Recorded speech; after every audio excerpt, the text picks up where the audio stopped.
Good morning, Reach attendees. It's true, we were hearing Enya this morning, a different vibe depending on how late you were out last night. So y'all, of course, Rachel Sharon back. Thank you to everyone who used the hashtag online. Special shout out to my friends that got my good side. And y'all, we are back for a great day two, but before we move on, I don't know about you, sometimes we just rush past the things that happened yesterday. Let's take a look at some of the highlights from day one.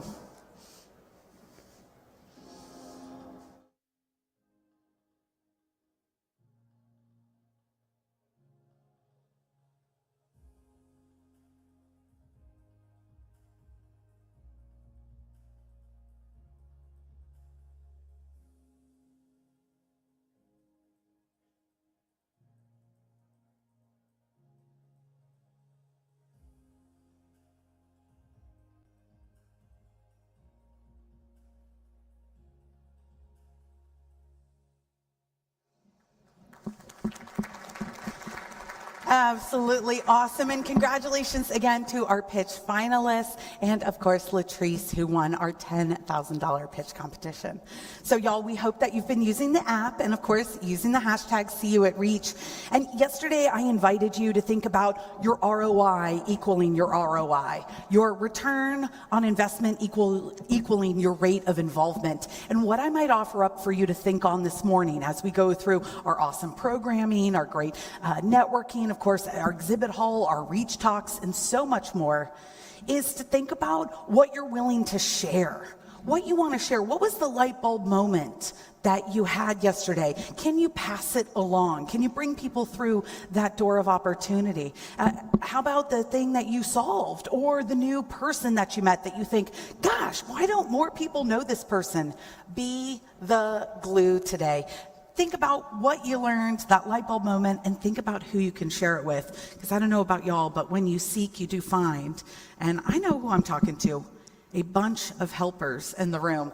And our first speaker today knows a lot about helping, because we've got our momentum starting with a very special VIP. But before I bring her out, let's hear a message from our system partner, TrueStage. Intuitive experiences, simplicity and speed, access and time from anywhere. Today, brands need to be always on and able to meet needs in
Please, let's give it up for our friends at TrueStage. We appreciate you. And of course, your system partnership. So, y'all, as I promised, our next speaker, our presenter, this person doesn't just show the work, she does the work. And you might have seen her on the show Opportunity Knocks. She helped conceive the show, shaped its mission, and has carried it forward as a beacon of financial empowerment and community impact. The show has turned complex financial challenges, interestingly enough, into transformational stories, pairing families with coaches, amplifying the credit union's role in community development, and of course, spotlighting the real life impact of mission-driven financial institutions just like y'all's. So please, without further ado, welcome to the Reach 2025 stage, Jamie Chandler.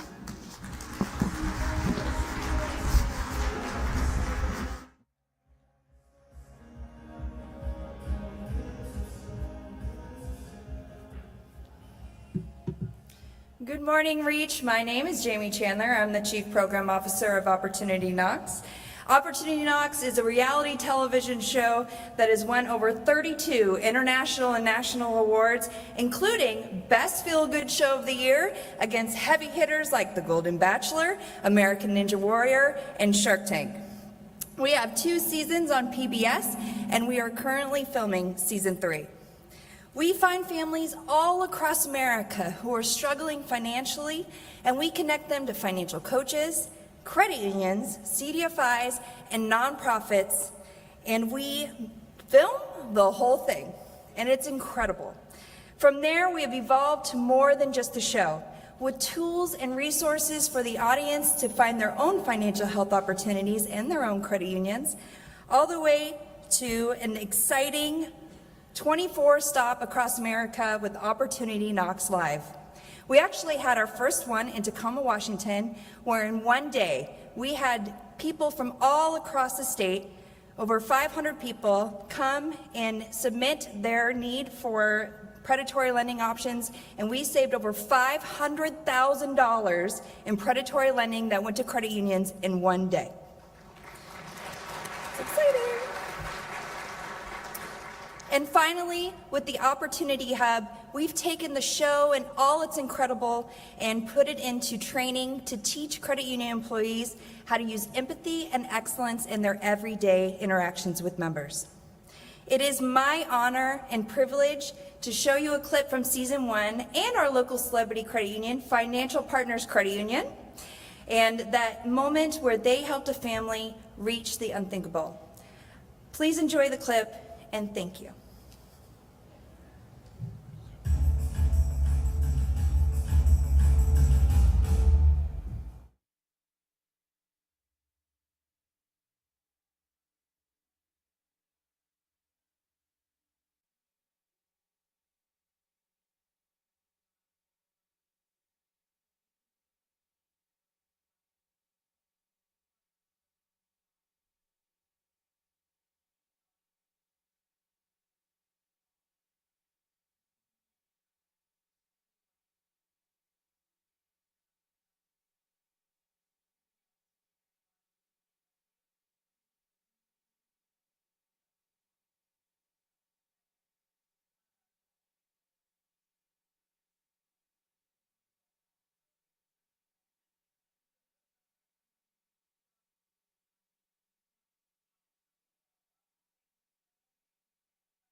Rachel, go.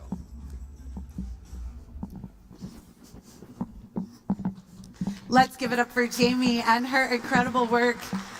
Now, we are really thankful because Jamie's going to be hanging around the rest of Reach. So if you see her, please go up to her, talk to her, ask her questions, and get to know her. I had the pleasure of getting to hang out with her a little bit yesterday during AV Check, and her energy, coming from an energy person myself, is really infectious. So if you're interested in learning more, please check out OpportunityKnox.net, OpportunityKnox.net, and be sure to hang out with Jamie. And of course, that brings us right into our next session, which is all about finding purpose in the work we do. Or maybe for some of you, rediscovering that purpose. And as credit union professionals, we get it. We know that the work is about more than numbers or products or even growth. Work is about purpose and deepening the impact that we have on members, on communities, on our teams. So we are so excited to have Amanda Brinkman with us today. Amanda is a producer and a filmmaker, a branding expert, and a sought-after keynote speaker, sharing her Do Well by Doing Good message all around the country. She has held C-level positions at Fortune 500 companies. She's produced and hosted The Small Business Revolution, an amazing series that ran on Hulu for actually 6 seasons and was nominated for a couple Emmys. Amanda's won numerous awards, from Women in Business to 40 Under 40, and she's been featured in major publishing outlets and publications for her career achievements and, of course, her perspective. One of the cool things about Amanda is that she's also an entrepreneur. She, a couple of years ago, started her own film and production company, Sunshine Studios, what a happy name, which produces long-form brand storytelling content that advocates for change and impact in the world. I'll tell you this, my bet is you're gonna love her, because Amanda is passionate about purpose and helping others identify their superpowers so we can all feel like we're able to do massive good in the world. And today we're gonna hear more about Amanda's passion for bringing goodness and business together. We can learn how we can all pursue our purpose. Please give a huge Reach 2025 welcome to Amanda Brinkman. Thank you, Rachel. Good morning. Thank you, Rachel. That was a lovely introduction. I'm honored and humbled by that. I'm so excited to be with you today. I'm going to share a little bit about what I think we have perhaps gotten wrong about the concept of purpose. How companies can do well by doing good, and what it means to pursue purpose in our work and in our lives. I have been researching the concept of purpose for the last 3 years. I've become a voracious collector of ideas and philosophies and theories, and I want to share them with you. But first, I think it's helpful to go back in time and talk a little bit about how I arrived at even doing this kind of research. So I was raised in Minneapolis, Minnesota, very similar climate to what we are experiencing here in Palm Desert. It was like a 50-degree change when I got off the plane. It was wild. But my parents were very focused on service. Growing up, we spent a lot of our weekends volunteering at our church and in the community. And that kind of focus on service had an incredible impact on me. As I was growing up, I wanted to go into something that was good. And I remember one afternoon, I was having that classic discussion that you have with your high school teachers about what are you going to do after graduation. You're going to go into the trades, so you're going to become an entrepreneur, you're going to go on to college, and if so, what are you going to study? And I shared with him that I really wanted to go into something that did good in the world. But only so many jobs or titles read as good instantly, right? We think of our nonprofit leaders, nurses, first responders, teachers. And at the same time, I was starting to become so attracted to things like film and production and branding and advertising and marketing, just business. And I shared with them that I felt like I was having a bit of a conflict. I want to go into something that does good in the world, but I really love this marketing and advertising. And he said, without missing a beat, "But Amanda, if people who want to do good in the world don't go into business, how will the business world ever get better? How will the business world ever understand its ability to have impact within the community?" And so for me, this is what we would call an aha moment or a paradigm shift. I took it on as a challenge to go into the business world and to prove that companies could actually do well by doing good. You know this well in the credit union space, because otherwise we think about it very binary. Like either you're a for-profit company that makes money for shareholders, or you're a nonprofit that has mission. But there's real magic when the two things come together. And again, the way in which you serve your members, you understand that this intersection is where incredible impact and power can exist. And so I went off into my career to prove this thesis, that companies can do well by doing good. I had opportunities to work at some incredible companies and prove this in healthcare and CPG, in financial services. And then one day a company called Deluxe called. And you would probably know Deluxe as the inventor of the checkbook. But Deluxe had a vault. When I joined as the chief brand officer, we were about to celebrate our centennial anniversary, which is a big deal for any company. But we really needed to use our centennial celebration as an opportunity to talk about our future, not just our past. So we couldn't talk about checks. We needed to talk about our evolution in the fintech space and the things we were doing for small businesses. One of the things we were doing for small businesses is we had certainly helped them move their money for 100 years, but we were now helping them grow their business with things like websites and promo and apparel and email marketing and all the things they needed to do to grow their business. So my challenge was, how do we use this 100th anniversary as an opportunity to talk about our future? Well, I also felt like this might be an opportunity to truly prove this thesis in the beautiful condensed case study of what would doing well by Deluxe standards mean. It would mean raising our brand awareness, making sure that our association was with more than just checks. There are all sorts of business metrics we could put on this work, whatever we decided to do. But what could we do that would be good for the small business community on our way to achieving those business results? Well, as a marketer, I love to spend time with the customers. You know this as well as I do. When you go out and spend time with the members, you have insights that reams of data cannot tell you. When you walk alongside them and see what it's like to operate their business, to run their families, you understand the impact of what you're doing. And so I was out meeting with these incredible small businesses, and I was just so moved by their stories. Why they started their business, what was hard about running their business, what they felt like their kids were learning by watching them build a legacy and a business for themselves. And I thought this is what would be good for small businesses, is if we shared these stories. Because when you hear a small business owner's story, as you know, you want to support them. You understand the impact you have by intentionally walking alongside them and supporting them. So I thought, could we do more than just a brand campaign, more than an anniversary campaign? Could we actually create a movement? Could we really turn the camera around, not talk about ourselves and our legacy, but talk about the impact small businesses have in our communities, in our neighborhoods, certainly in our economy, and in this country?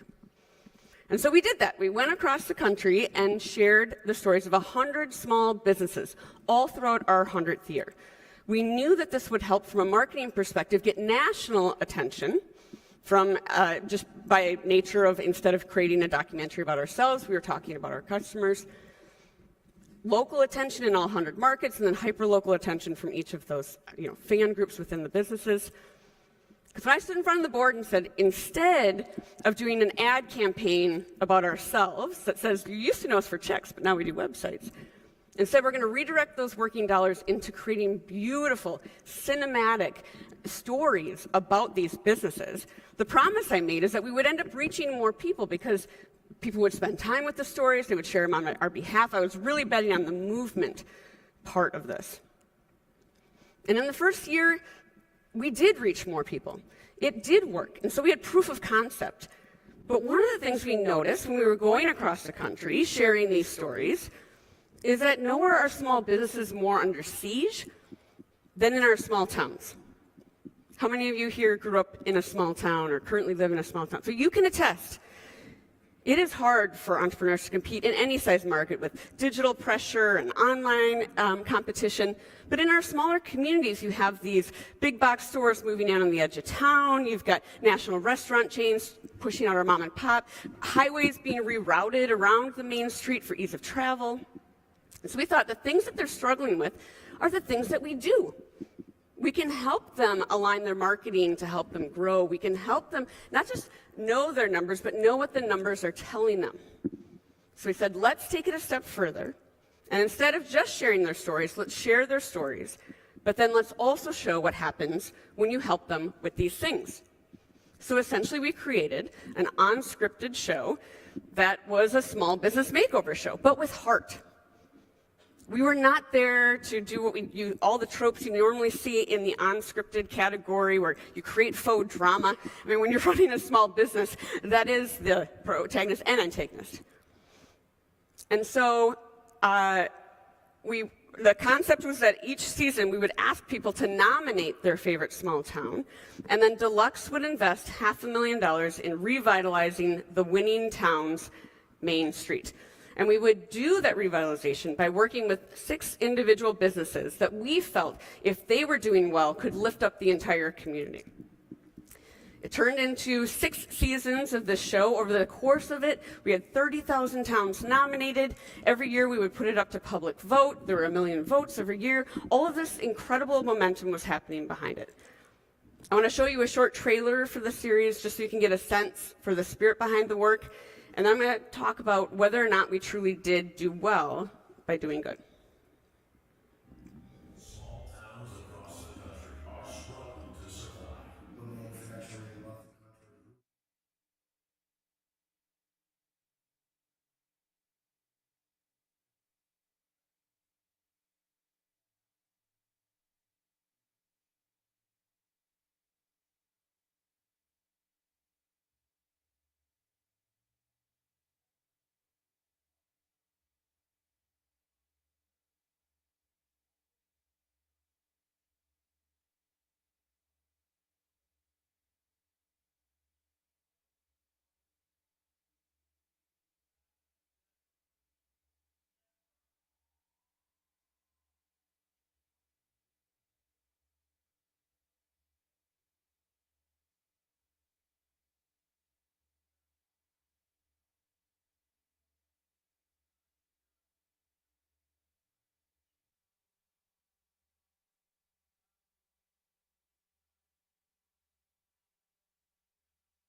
Oh, thank you.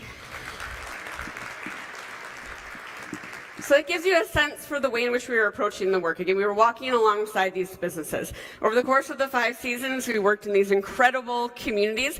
We were about to start filming season 5. Actually, we had begun in Fredonia, New York in January of 2020. And you know where this is going. We had the first few episodes or scenes of each episode in the can when March of 2020 hit. And in real life, we not only had to figure out how to film a television show somehow from our basements and over Zoom, but we had to figure out how to not only help these small businesses survive the pandemic, but how could they thrive? And this was the first season that was nominated for an Emmy, and I think it was because it was literally a journal entry into what small businesses went through during that time. You saw it within your communities. The ability to pivot and stand up curbside delivery and all these different things was not only difficult for small businesses, but it was disproportionately affecting them. The other thing that happened in 2020 is we're based in Minneapolis, St. Paul, and George Floyd was killed on our own soil. And as every business was trying to figure out, as every person was trying to figure out how to be a part of the way forward, we felt like one of the things we could do, one of the ways forward around racial injustice, is economic empowerment, as you know. Could we show what a difference a program like this can make and how intentionally supporting Black-owned businesses could start to make a difference within these communities? So for season 6, we brought it home to Minneapolis and St. Paul. And instead of featuring one main street as we had in the small towns, we featured 6 different neighborhoods that have perhaps been underestimated in the past. We featured all Black-owned businesses and showed what happens when you intentionally support entrepreneurs of color and when you listen. This season was so driven by community listening and creating something that wasn't just performative, but had lasting and sustaining change. And so that was season 6. We brought it home. The social impact of it was at an all-time high. It too had been nominated for multiple Emmys. We felt like that was the perfect bow to tie on this work. But the question remained, did we do well by doing good? Well, from doing well perspective, again, I mentioned we redirected ad dollars into storytelling. We not only reached more people, we reached 14 times more people than we would have had we invested in traditional advertising. All because of the organic nature of this, people sharing on our behalfs, the earned media. We always say at Sunshine Studios, instead of creating the ad that interrupts what your customers want to be doing, create the show that not only they want to spend time with, but is teaching them, informing them, inspiring them. And so we proved, and all the other metrics you'd expect that we placed against this from a brand awareness perspective and a business impact and ROI, all of it was off the chart. So we had done well, but had we done good? And we had not only changed the lives of these 4 businesses that we ended up intimately working with through the process of the show, but in real life, my team and I would go door to door in each of these communities and help them with the exact same things we were featuring in the show. The whole point of having people nominate their towns was so that we could go and visit the top 10 communities and create this movement in more than just the Winning Towns community.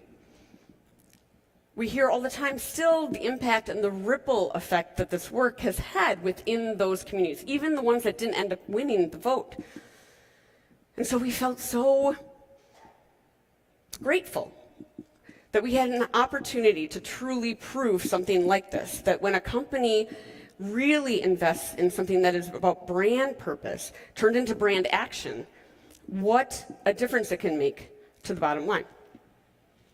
So we all went off to do our next things. Everyone had different plans. I wanted to start Sunshine Studios and start speaking full time. I had planned everything about my exit. We had the LLC open, I had my partnerships lined up from a film perspective, I was being booked to speak and to share how companies could do well by doing good. It was all going great.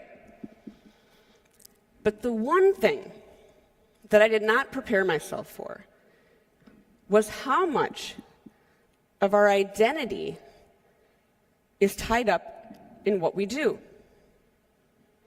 especially after coming off of something so purpose-driven. I felt like I had left my mojo there. I don't know if you can relate. If you've had a transition that either you've chosen or has been chosen for you, you start to feel like that was your identity.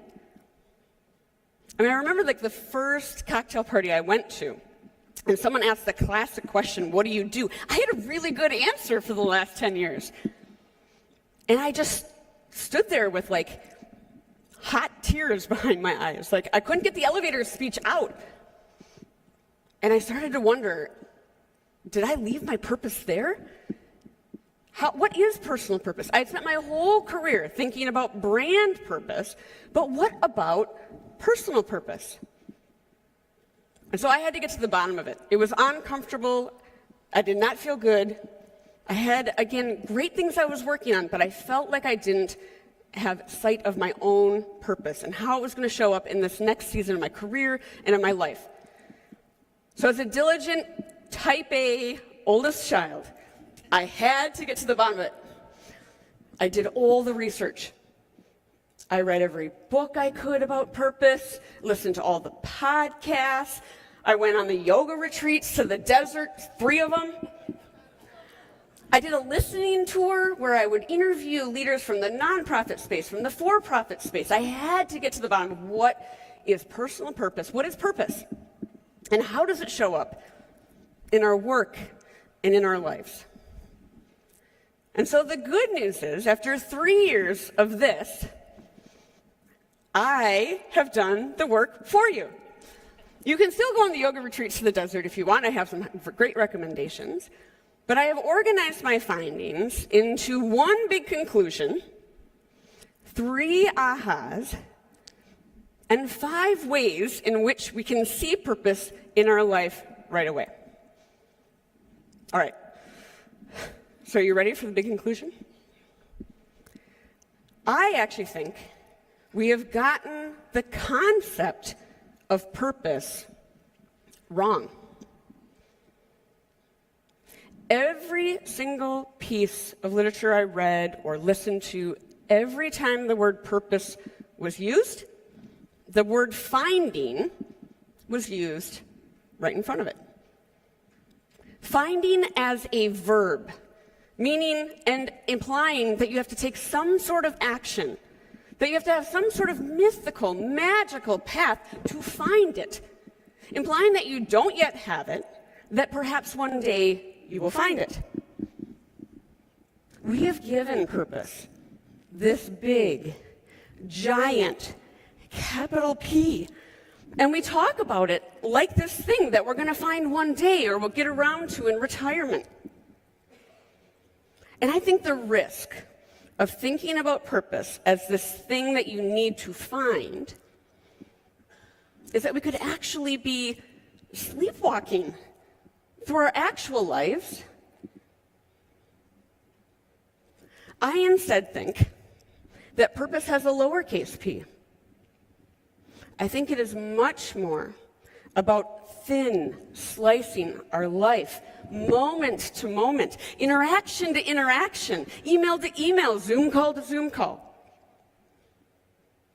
We talk a lot about knowing your why, and I love that. But what I'm advocating for is, I think it's about your how. How you treat other people, how you show up for the people in your life, how you treat your members, how you think about the fact that what you are doing has a ripple effect on the people around you. And so that's what I think we've gotten wrong about purpose. We talk about it like it's this thing we don't yet have that we need to find. And I think it's more about understanding how to live in our purpose. Because your purpose is not out there. It is already within you. It's your journey, it's your skill set, your superpowers, your access, your resources. It's everything that has led you to this moment. We talk a lot about knowing the meaning of life. Since the beginning of time, human beings have wondered about that. I think the whole reason we're here is to be in service to each other in the way in which only you can. The way in which I'm going to be in service to the people around me is different than you, is different than you, because of our journey, our skill set, our access, our opportunities. So your purpose is not out there. Your purpose is within you. So what led me to these findings, what led this conclusion? So I'm going to share with you 3 ahas that I found along the way that led me to this conclusion. The first one was that our job is actually not our purpose. Information that could have been useful to me 20 years earlier. This one was a bummer. Like, I had invested everything. I was strivers in the room. We put everything into our career. This job is leading to the next one. This skill set is going to set me up for that title, that opportunity. I mean, I had invested everything in this chief marketing officer path. And then, especially coming off of something so purpose-driven, which you can all relate to, I felt like that was my purpose. And then when it wasn't there, I felt like I had lost my purpose. Only to realize that who I am is my purpose. Now, I think there can be 2 rings to purpose. If you can believe me that who you are is actually your purpose and is on purpose, then you can go to any job, you can go anywhere and feel purpose in your work. But if we put it on our employer, if we put it on our credit union, if we put it on our bosses to give us our purpose, we're lost when it goes away. During my listening tour, I interviewed a lot of nonprofit leaders, as I mentioned. And they had something they called the 2-year cliff. During the pandemic, loads of people left the corporate sector to go work at nonprofits. And we all know why.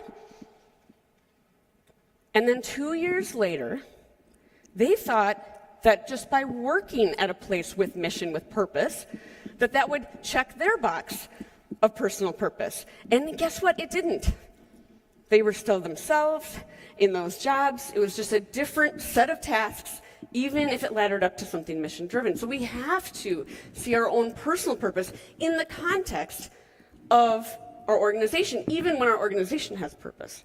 Now, if you can find a company or a credit union that you feel like what you're doing matters within the world, the product matters, it's making a difference in people's lives, you think the people you work with are trustworthy, all of those things, then you find something you might call a calling, it's magic, it's wonderful, but you don't actually need that piece to see that you have purpose in your work right now.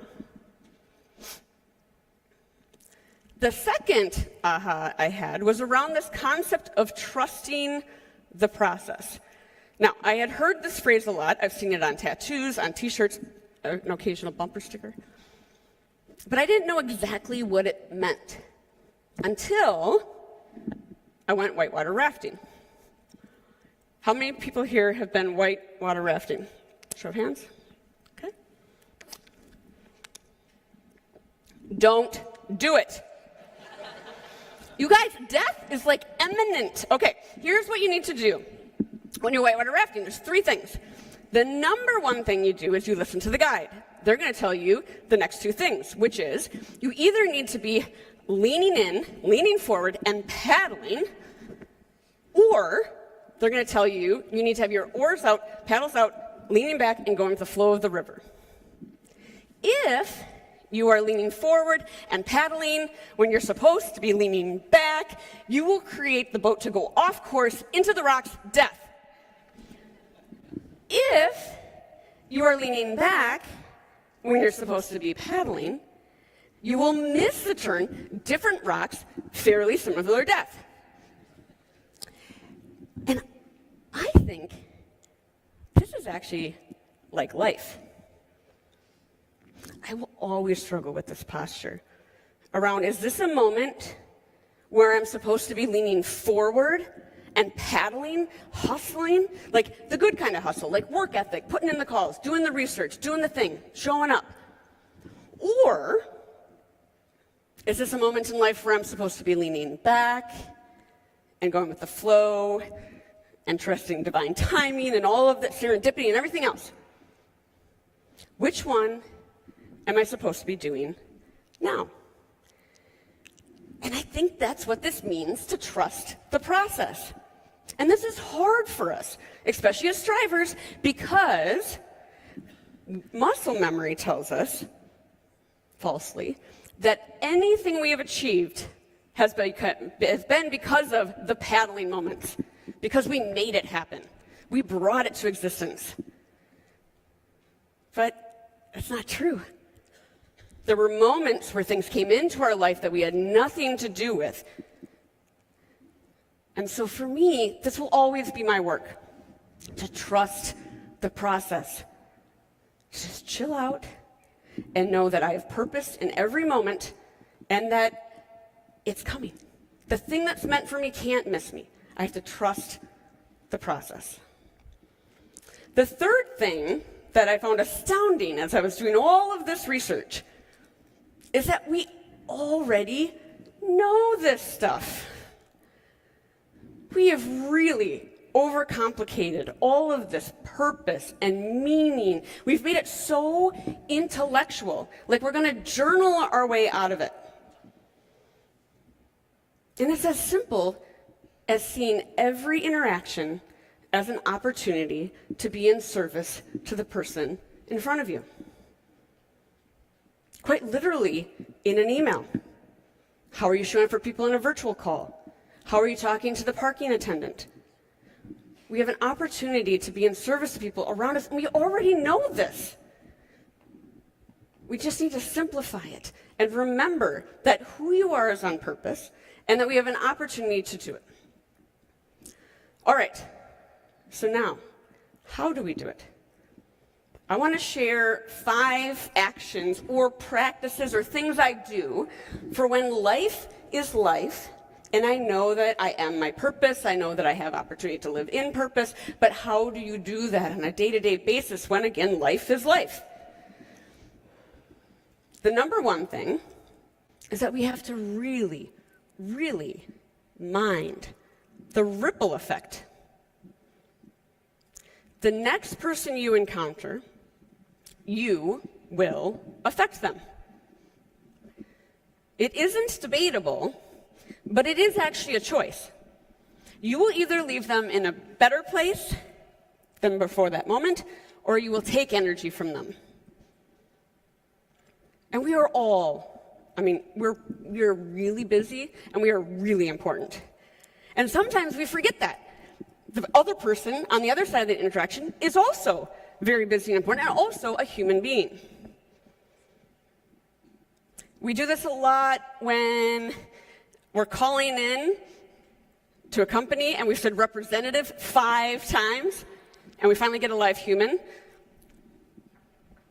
We oftentimes forget our ripple effect in those interactions. In fact, like at Deluxe, at any company I've ever worked for that has a call center, as an executive, the best thing you can be doing is phone splitting, right? Like you have to hear what the actual members and customers are talking about in order to even understand how to write those scripts or how to think about your products, your services, everything. It's so insightful.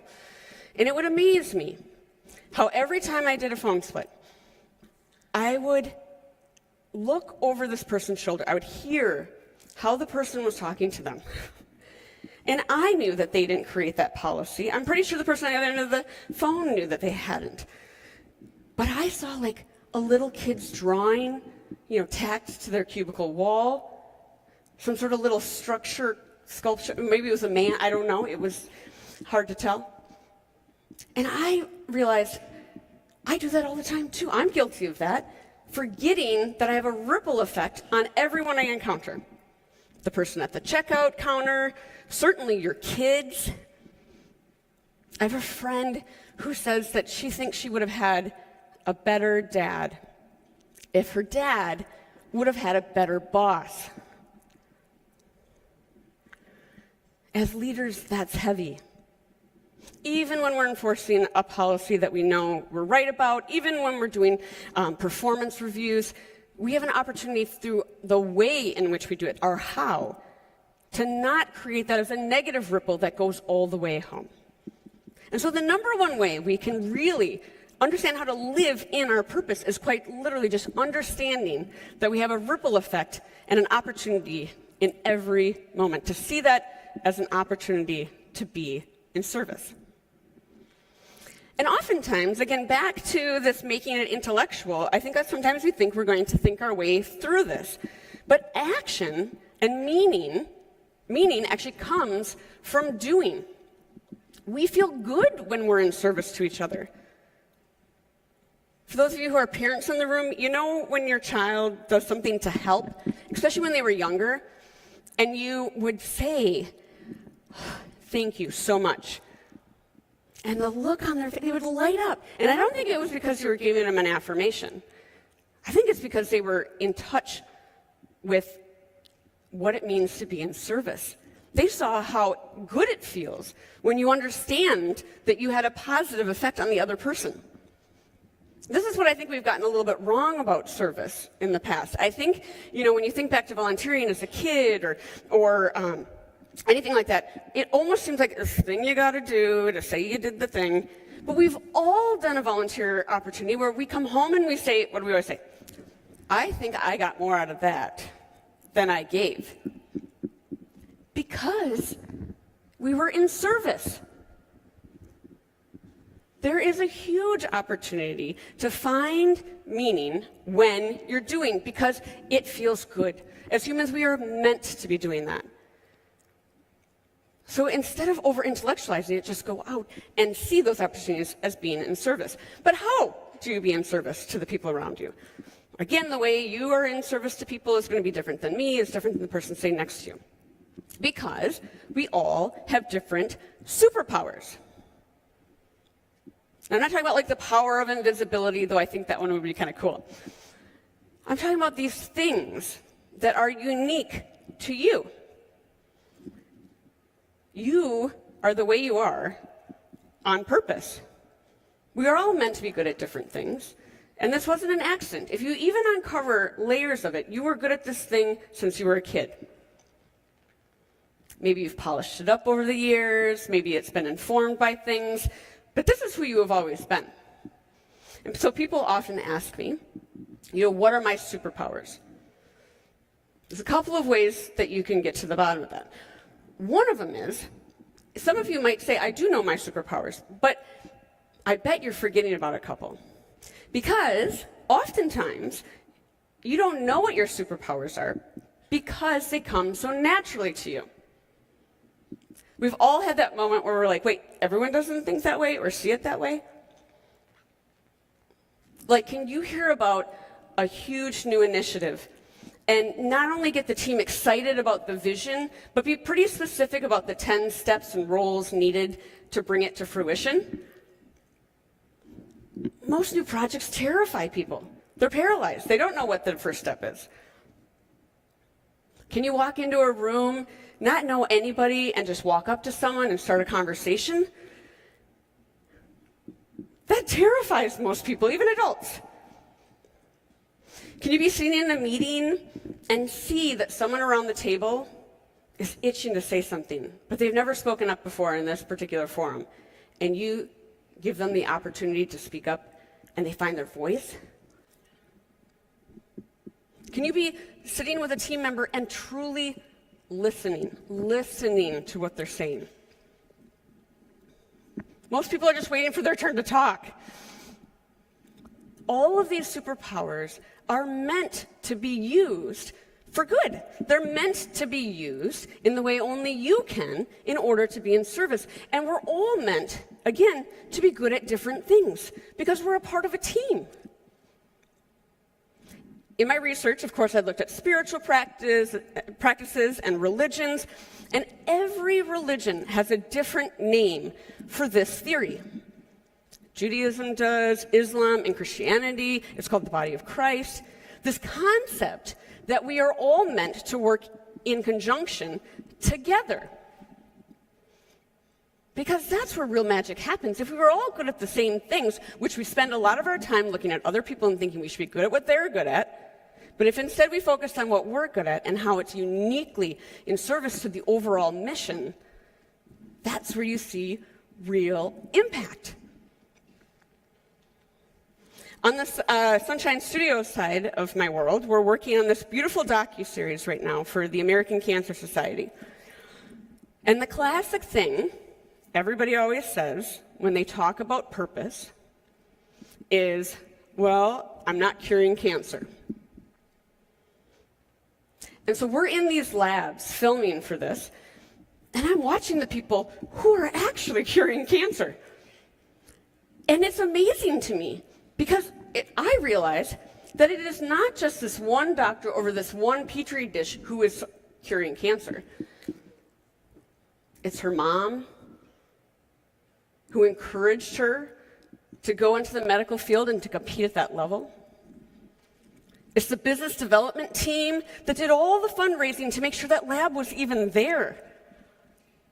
It's the 15 research studies that came before that to even test this particular approach. And then even once they have a eureka moment, it's going to take leagues of accountants and lawyers and distributors to get it out to the right people and doctors to prescribe it to the right. It's like, even in the case of curing cancer, this thing we hold up as this incredible, like that would be the ultimate moment of purpose, it isn't just one person. But yet we think of that when we think about our own lives, like we should have this immense purpose just on the whole world from this one place. And nobody does.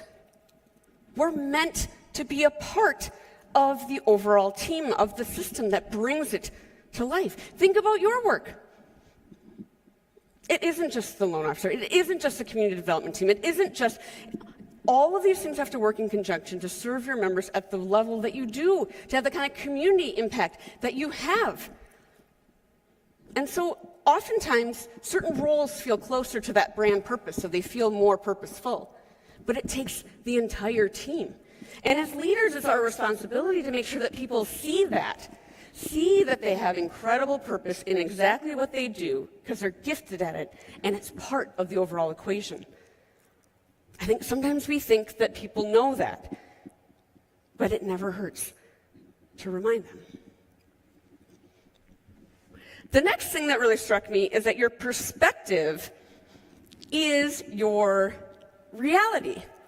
This was another one of those phrases where I was like, okay, I've heard that, but say more. I think a lot of us think that our lives are happening to us. But your life is actually happening for you. Your life is not happening to you. Your life is happening for you. Every challenge, every opportunity, these are all in service of allowing you to be in service. They are all creating this perspective and this journey that is going to uniquely position you to help the next person coming along the path. I heard recently that we become the person that you would have needed at the beginning of the challenge. How are we using what is challenging right now to then pay it forward, or backwards as it is, to the next person coming along? The way we see our lives is also actively a choice. And we have to actively choose positivity. And I'm definitely not talking about like toxic positivity. I'm talking about intentional rewiring of our brains around how beautiful your life is, because it is. We have to train our brains to see the positive pieces. Satisfaction in life is literally your wants divided by your haves. The more time we can focus on recognizing that the haves is a way bigger number than we think and diminishing the number of wants, the higher the satisfaction score is. We have to choose positivity in every moment, but it is an active choice. Something happens, and on our way to what happens and to how we feel about it, we tell ourselves a story. And the story that you tell yourself is different than me. We could both hear the exact same thing from the same colleague, have the same history with that person, and we would hear something different. It has to do with how we were raised, previous interactions, all of these things. But we tell ourselves these stories. And it gets in the way of us living in our purpose and being in service to that person. So let me give you just a very easy example of this. So right now, we all have a text message or an email on our phone that has gone unanswered. And we know why. We're sure of it. It's because they didn't like what we brought to the last potluck, Mom. Or it's because they don't like our idea and they're going to squash it. Or because they no longer want to be our friend. Or they don't, whatever it happens to be. We have told ourselves a story between something that actually didn't happen and how we were feeling about it. But remember when we did this last week with that other text or that other email? And then 3 days later, it came through, and we were wrong. And we spent those 4 days or 3 days in this weird purgatory that we put ourselves in. It wasn't even the truth, but we were living in that emotion. We had told ourselves a story about what had happened. And by the way, even if you were right, you have to worry about it then. So why worry twice? Why tell yourself that story twice? Because if you're wrong, it was for naught. So I try to think about this. I got one right now that I'm thinking I know what's going on. But we've all gotten it back where it's like, oh, I love your idea. I was just socializing it, and green light, we got it, let's go. But you spent 4 days telling them off in the shower. I do my best telling off, like when I'm, anyway, okay. You're never gonna do it. It's only in the end of a movie that people ever do that. But anyway, I digress. We have to get better at these stories that we tell ourselves and choose a different narrative. Because I think we talk a lot about the concept of happiness, pursuing happiness. And happiness is actually an emotional byproduct of the mental state that is contentment. I think contentment is underrated. It's underrated. Because it has some negative connotations. I think when we think of contentment, we accidentally think we mean complacency, which I do not. Contentment means changing your mind about what you think needs to change and realizing how beautiful your life really is. Like, think about something in your life that you wish was different right now. I'm sure it's a long list. Pick one. Maybe it's the next tier of salary. Maybe it's a title. You've told yourself you won't be happy until one of those moments. But what would happen if the thing that you think needs to be different and the reality of what it is, if you decided that this was good and not that this is great, that this is a blessing, in here, in that delta, is where unhappiness breeds. Now, I'm a striver. I have goals. I want you to be in a growth mindset. But to hold ourselves hostage to happiness until is just robbing ourselves again of this experience of our actual lives. When do we actually get to enjoy what we've built? If we keep moving the goal line. We do this all the time. We did it last time with the last salary bump. We tell ourselves, I'll be happy when I lose 10, 20 pounds. We'll be happy when Brody picks a college. We'll be happy when the remodel's done. Oh, I'll be able to relax when this project is launched. And then those things come, and then we just either move the goal line on the same goal, or we find something else to worry about. So I think our real work is to figure out how to be content, how to celebrate these really beautiful lives that we have been blessed with, and recognize that they are happening for us. And then we can truly live in service to the people around you. So one of the ways in which you train your brain to be more content is something called gratitude. Now, we have heard about gratitude since literally the beginning of time. Oprah's been talking about it, the Stoics talk about it, it's in the Bible. We do it every Thanksgiving when we go around the table and we say family, friends, and health, or whatever it happens to be. But in all of my research, I kept coming across this word practice. Gratitude practice, meditation practice, prayer practice, yoga practice. And I kind of just kept skipping over the word until one day it hit me. The reason the word is practice is because we have to practice this stuff. Life is hard. Life is fast. We got a lot to do and a lot on our plates and a lot on our shoulders. And it's real easy to get off kilter and feel like it's happening to us. But these practices are in place. If you think about any spirituality, any religion, a lot of that, all of these practices and rituals are meant to just reground you and recenter you. And nothing is more powerful than the gratitude practice. And again, I'm not just talking about listing things.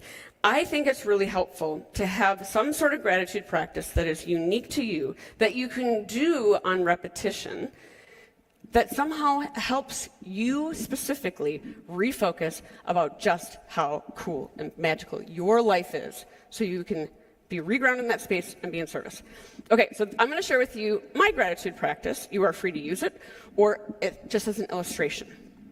So anytime I'm going to a meeting, or a coffee, or a fundraiser, or stepping on a stage, or getting on a plane, I ask myself, how did I get to this moment? Because when we look back at our lives, it's like every interaction you've had have been like little stars that have been illuminating. Every teacher who said, no, go into that, I think you can make a difference. Every boss you had that encouraged you to speak up and you found your voice. Every friend who recommended a book. Every colleague that gave you an encouragement. All of these things, when you look back at them, all of these stars that illuminated, they have created this beautiful constellation, which is your life. And so for me, I call this life's constellations. This practice is specifically helpful to me because in each of those star illumination moments, both things were true.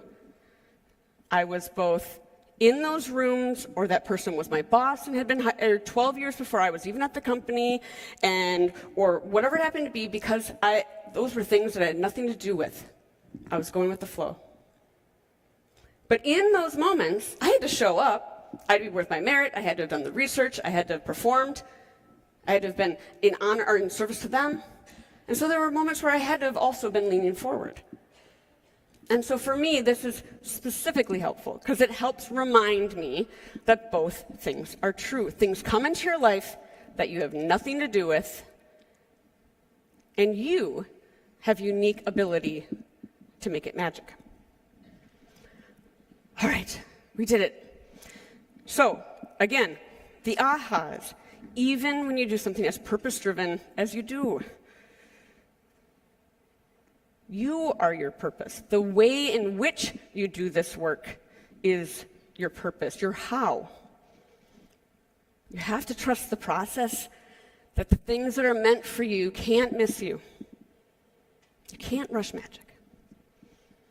That you already know this stuff. Let's just chill out a little bit, be kind to the person around you, and see that we have incredible impact on the people around us. You have to mind the ripple effect. See every moment as this opportunity to truly be in service to the people around us. That meaning comes when you're doing. You have to own your superpowers, to keep perspective. And again, contentment, start thinking about that. The next time you feel yourself saying, because you'll do it in about 5 minutes, you'll say, I will be happy when this woman is off the stage, whatever it is. Okay, no one say that. Okay, anyway, start thinking about that piece of it.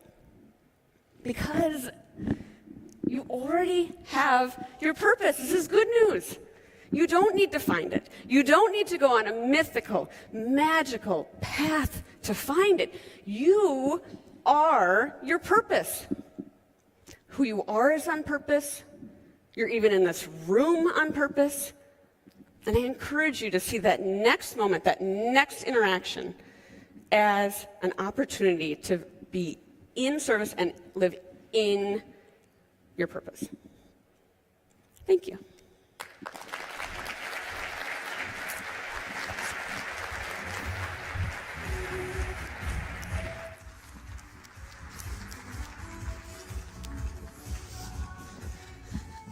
Thank you so much, Amanda. And of course, feel free to scan that QR code to keep in touch with Amanda, learning more about her courses. And of course, if you see her around the hotel, be sure to say hey. And you know, I've got to be that friendly reminder in your ear that we want to hear what you think. So please take the surveys in the app. Let me know what you think. Does the blue look good? Are the silver shoes working for me, or are they too casual?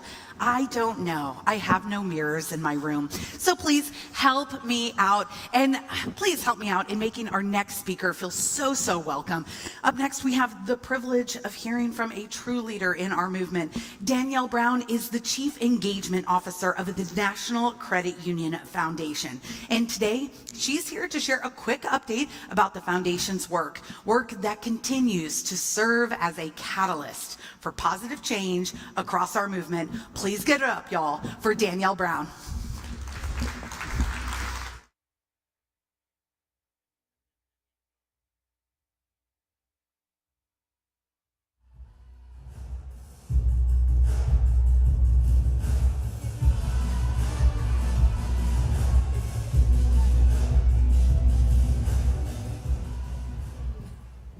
Hello, it's my pleasure to give you a quick update about the National Credit Union Foundation.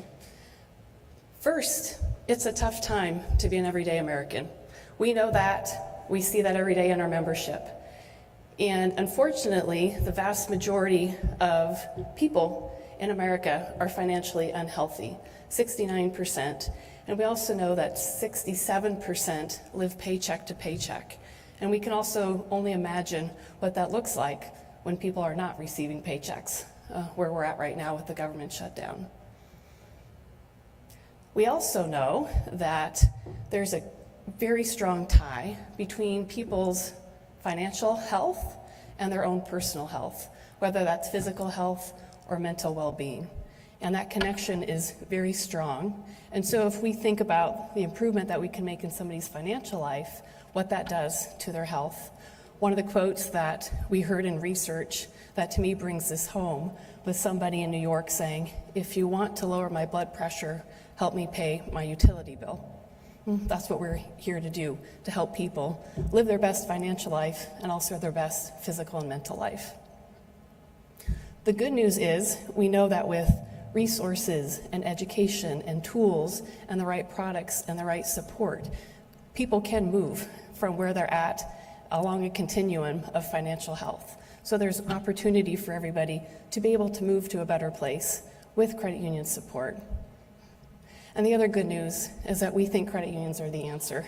As not-for-profit financial cooperatives, credit unions are the answer to help people with their financial well-being. And the National Credit Union Foundation is also here to help support credit unions. Our mission is to improve financial well-being with and through credit unions. That's the whole reason that we exist here, to support credit unions. We don't necessarily hit the consumer directly. Our target is working with credit unions and giving you the tools and information that you need to better then serve the members. So how do we do that? We do that by focusing on the why of credit unions, by inspiring credit unions and having credit unions understand their mission. I've heard Scott say, what better thing to advocate for than cooperative finance? And I think what better things for us to be employees of, volunteers of, or supporters of cooperative finance. And what we do at the National Credit Union Foundation through our training programs is train credit unions, employees, and members on the credit union difference. What does it mean to be a financial cooperative? Why should you care that you work for a financial cooperative, a credit union? What is the credit union difference? What are the cooperative values we live by? What are the development issues that our credit unions and our communities are facing, and how do we as credit unions help solve for that? That's a very large part of our work. Some of you have heard of our DE training. Some of you in here are DEs, have gone through our training. We also have other trainings available because we think every credit union member, every credit union employee and every volunteer should have access to some type of mission-based training. The other work that we do is provide resources for credit unions to help members improve their financial well-being. And we have three main initiatives that we're working on in this space right now. One is providing resources to credit unions, so you don't have to create the wheel. Everybody understands the importance. Sometimes we struggle with the how. How do we do that? How do we measure where our employees or our members are at on that financial spectrum? What resources do they need that we can help them with? So part of our job at the National Credit Union Foundation is to offer those resources, pool those resources together, share best practices to give you those tools to serve your members. The other thing that we work on in our initiative with this is upskilling the workforce, making sure that the workforce is skilled to serve members, to serve them with knowledge, and to serve them with empathy. And then the third point that we are working on, that we are the point person on, is to prove data, gather data to prove that credit unions are moving the needle on people's financial well-being, whether that's through credit scores, whether that's through savings balances. We have all the stories. When we go to the Hill and they say, prove it, can we prove it with the numbers? So part of our objectives is to be that point entity to say, yes, we actually have the data to show that credit unions are moving the needle on members' financial well-being. The third piece of our work that you also may be familiar with is, unfortunately, you may be familiar with it because of disaster relief.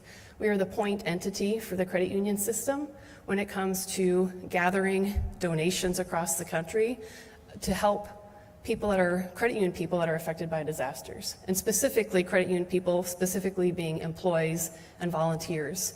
So we call them the financial first responders, and the idea is if we can get employees back to work that may have been affected by disasters, they are better able to serve the rest of the membership, knowing that the credit union family across the country has your back and is willing to support you with grants. So we're the point entity that collects money from credit unions across the country and then distributes it via our league partners to credit union employees who have been affected by disasters. So that's really the work that we do at the National Credit Union Foundation. We are powered by the collective generosity of credit unions. We are the charitable arm of the credit union movement, and we would not be able to do this work without the generosity of you in this room, and we encourage you to use our resources and tools that we have. And really, at the end of the day, our work is to help credit unions leverage and make a difference in members' lives. That's our work, that's our mission, and we appreciate your support.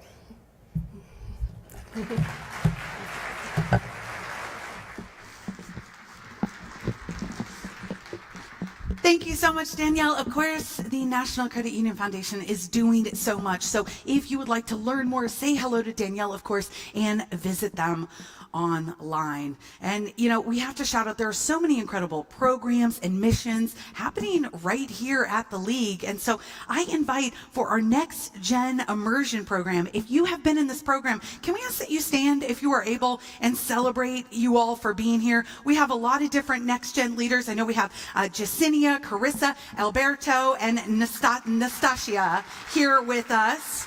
Bravo. I do want to call out Alberto. Yeah, Alberto, of course you got to stand up, brother. Y'all, this program, if you are not familiar, please go up and say hello to these folks. Feel free to sit down. I've embarrassed you enough for now. Always be looking out. But y'all, this Next Gen Immersion program, we help emerging leaders build essential skills and connections. Connections and skills to shape the future of our movement. Y'all, we get better together, and the future is coming.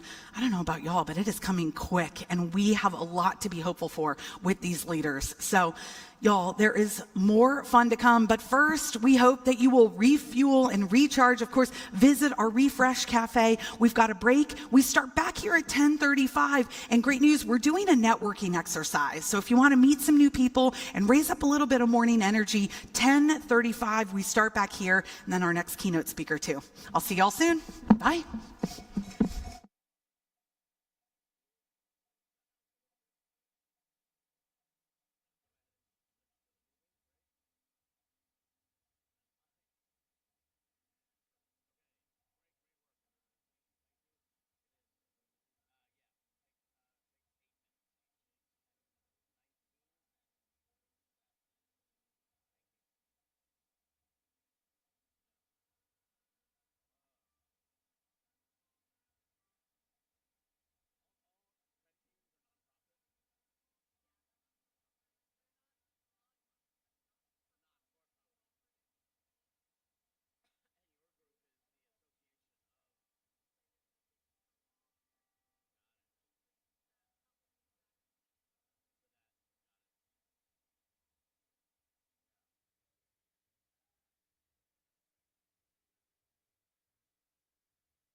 thank you so much, Lee, at the music. The music always makes me smile, and I hope it makes you smile too. And y'all, as promised, we want to dive in today for some fun networking. When it comes to, being together and getting to know each other, I want you to take a moment. I want you to lock eyes with someone you do not know that is wearing the same color top as you, I want you to look around. If you need to get up, you will be moving here. I want you to lock eyes with someone wearing the same top as you. Yes, and now I want you to raise your eyebrows in an alluring fashion at them. Consented.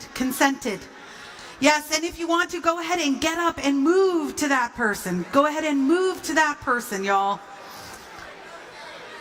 Don't be shy. And on the screen, you're going to see what I'd like you to do. I want you to meet this new person and share 4 things quickly. Your name, your home base and organization, your favorite part of Reach so far, and the thing you're looking forward to coming up in the next month. We'll hit it on the DJ.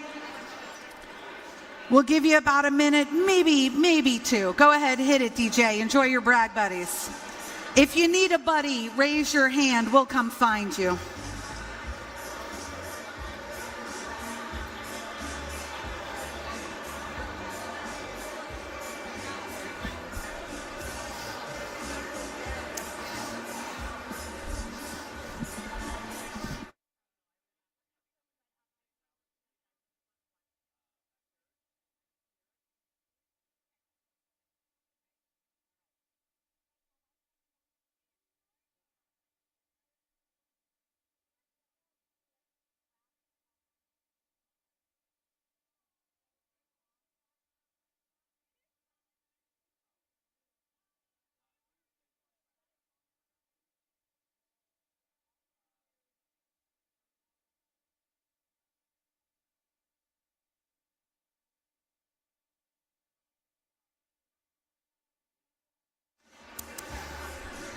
Hello. If you haven't switched yet, if you haven't answered these questions for the other person, please go ahead and switch with your brag buddy. We'll come back together in just a minute.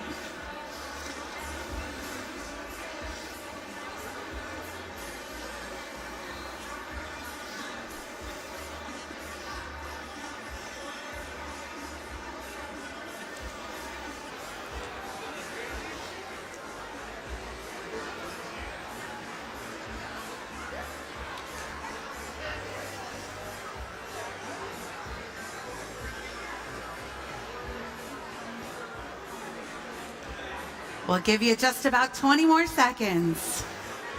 Please stick with your buddy.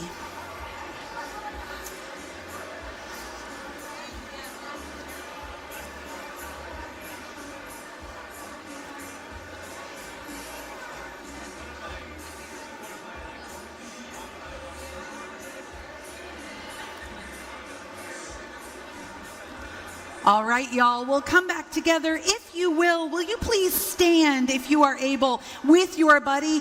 It makes me giggle so much to see all of you. You two are in like basically matching suits right here. Will everyone stand up, please, for a photo from the stage with your buddy? If you had a great buddy, will you raise your hand in the photo? All right, folks, I'm going to take one photo real quick with you and your twins. We love it. Thanks, y'all. You're looking so good. And you might say, please, say goodbye to your buddy. Make sure that you've gotten their name so you can hang out with them later. As you get back to your seats, y'all, if I could give you this gift. If you will, AV team, put that slide back up because I want you to take a photo of this. This is an exercise as a behavioral analyst. That's part of my background. This is an exercise I bring to almost every organization for your team meetings. Because the truth of the matter is that when you have a team meeting, you create brag buddies across organizations, across teams, across cultures. Maybe you're going through a merger. Change the questions, but you all felt that energy, didn't you? We can network, we can get coffee, we can talk about work, but did you feel the energy in the room when we were talking about good stuff? It changes everything. So please, take this back And if you have any questions or want to see my other templates, find me on LinkedIn. You know your girl's got your back. And y'all, we certainly have your back with this next presenter. If I hear the letters AI one more time, I'm not going to Google it. I'll probably ask ChatGPT what to do. But seriously, our next session is built, if you were feeling maybe a little bit like me. Our next session dives into one of the biggest challenges you all as leaders are facing. And this challenge is not going away. We can get better, or we'll get left behind. And it's not just about keeping up with the latest technologies, it's about helping our teams confidently navigate the technology. And guiding us through it today is J.R. Lay. J.R. is a digital anthropologist, a best-selling author, and the founder of Level Up Business. With a career dedicated to helping organizations harness technology for growth, he brings both an expertise and a human-centered approach and perspective on how to thrive in times of transformation. I'll tell you right now, his mom calls him James Robert, but we get to call him JR, and he's prepared a video for us today, so let's take a look.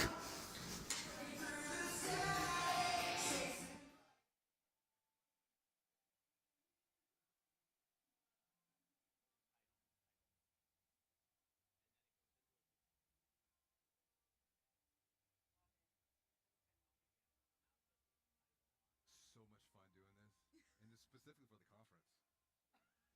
Yeah. It's all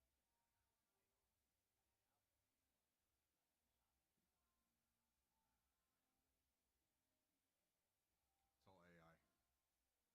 Yep. That whole thing? Yep. Puts me in the executive producer role.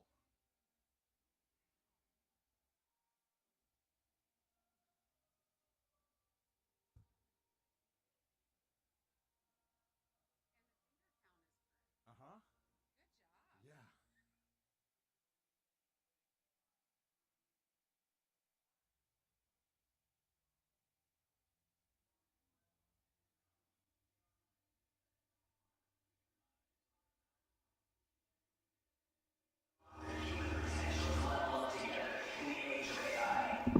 He's a former punk rocker, and today he's your keynote speaker. Please welcome J.R. Lay.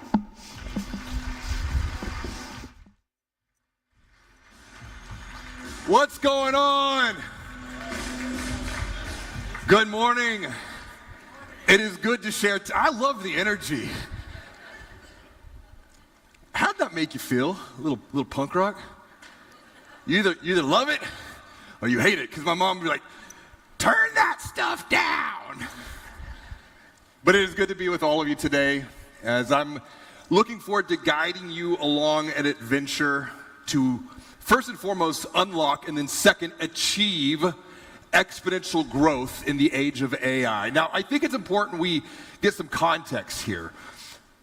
What is exponential growth? Exponential growth is when an individual, a team, an organization, a credit union, their members, their community are all growing both personally as well as professionally together. Because what's going to impact you personally is going to impact you professionally. What's impacting you professionally is going to impact you personally, whether positively or negatively. So, as we go on this journey, I want to start by taking you back to the past. And we're going to go back to the past about 30 years to get some perspective about where we've been, because what has transpired over the last 30 years has impacted us personally and professionally. And then we're going to come to the present day, and we're going to look at the opportunities that AI presents. But we're going to do it a little bit of a different way. We're not just going to look at some theory and slides.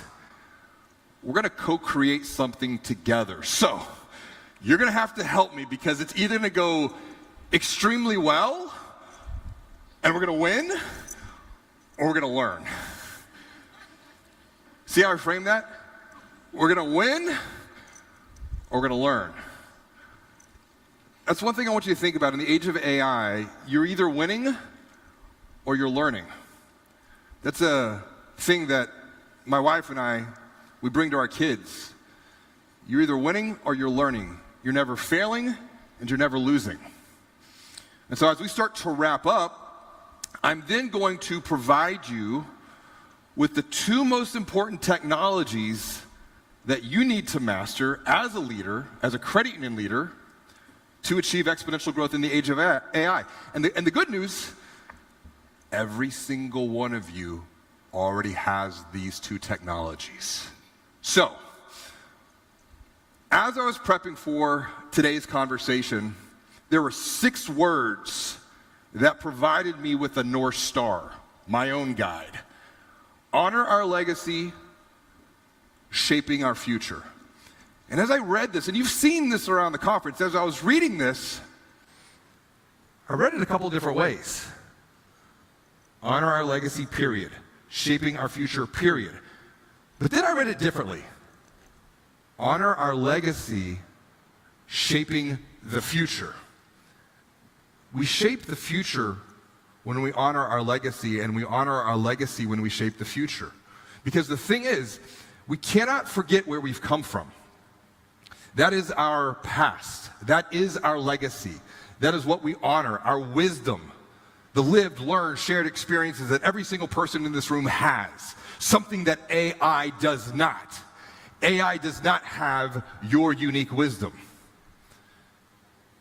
And we can use that unique wisdom to then shape the future. On the flip side, we can also get stuck in our own legacy, in our past, where we've been.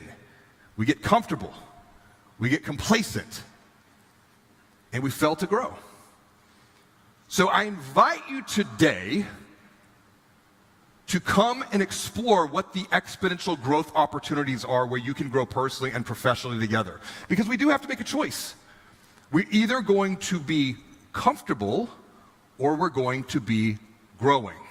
Now, speaking about honoring legacy, when I was thinking about that, what is my legacy? I want to take you back 25 years this month. I was playing in a punk rock band. I was a freshman in college. And all I wanted to do with this punk rock band was one thing. I had one goal. Does anyone Warped Tour? Okay, you know Warped Tour. That was my goal. That's all I wanted, was to go on Warped Tour. And so we started playing shows, and the shows got a little bit bigger. And I thought we were okay. But there was a girl. There's always a girl. That's her. She sat me down one day in the library, and now we're sophomores, and she was sweet. She came to the shows. She even made a shirt. She gave me a postcard or a picture, Perfect Balance, Perfect Punks. That was the name of the band. But she sat me down in the library one day, and she gave me 3 words that would change my life forever. She was truthful. She was honest. She said, "Your band sucks."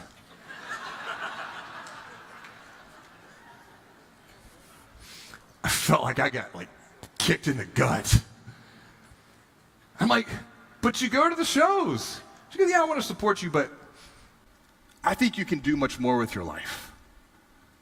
I think you can go help more people." I'm like a 19-year-old kid. She was 100% serious.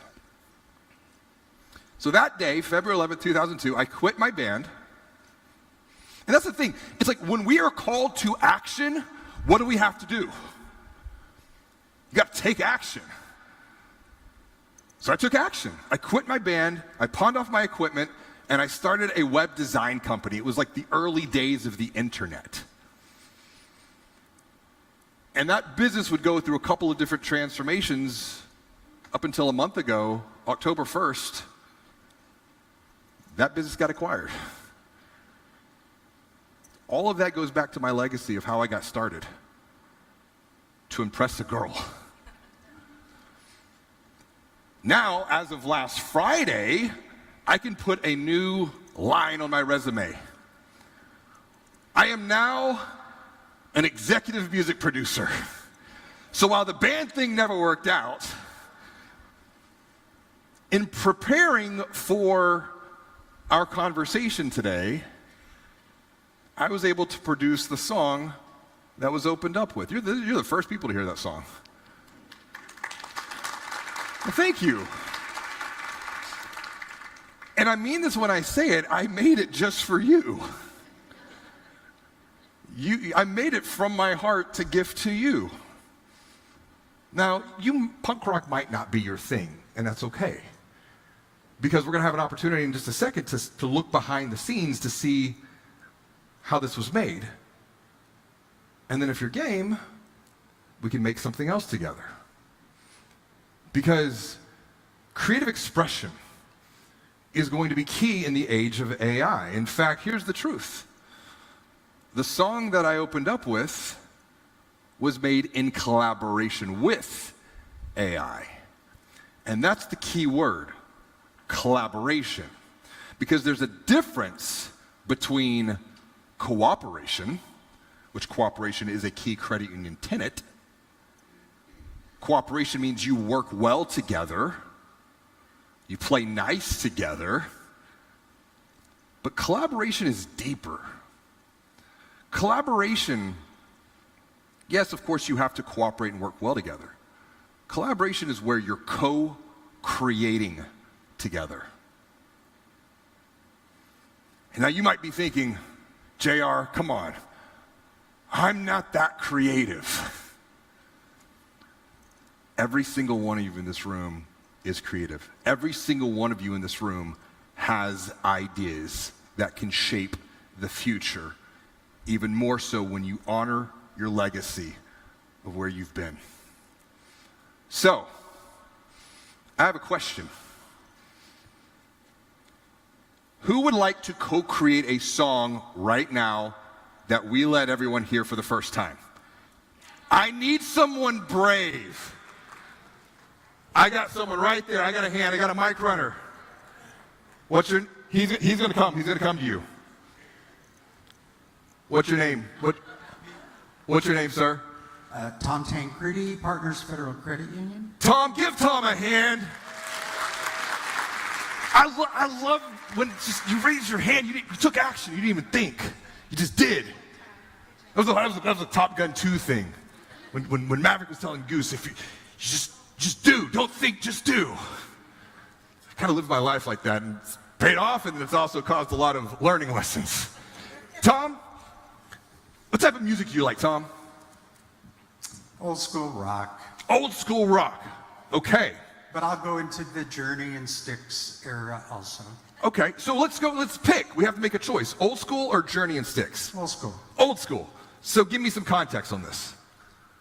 Rolling Stones, Beatles. Rolling Stones or the Beatles. All right. Person, place, or thing? Place. Place. Where? Maui. Maui. Beatles or Rolling Stones? Stones. All right. So if we could flip over to the laptop here, we're going to do this together. Okay, so I just want to do a quick mic check. Can you hear me? Yes. Loud and clear. I can hear you just fine, so we should be all set. So we're going to co-create. I'm here with Tom. I'm at the Reach conference, and Tom loves, what do we say, Tom? The Beatles or the Rolling Stones? Stones. Stones. Tom loves the Rolling Stones. I want to work together with Tom to co-create a song about Maui, written from the perspective of the Rolling Stones. Ask me 2 clarifying questions, or let me reframe that. Ask Tom 2 clarifying questions before we continue. Absolutely. Sounds like a fun creative challenge.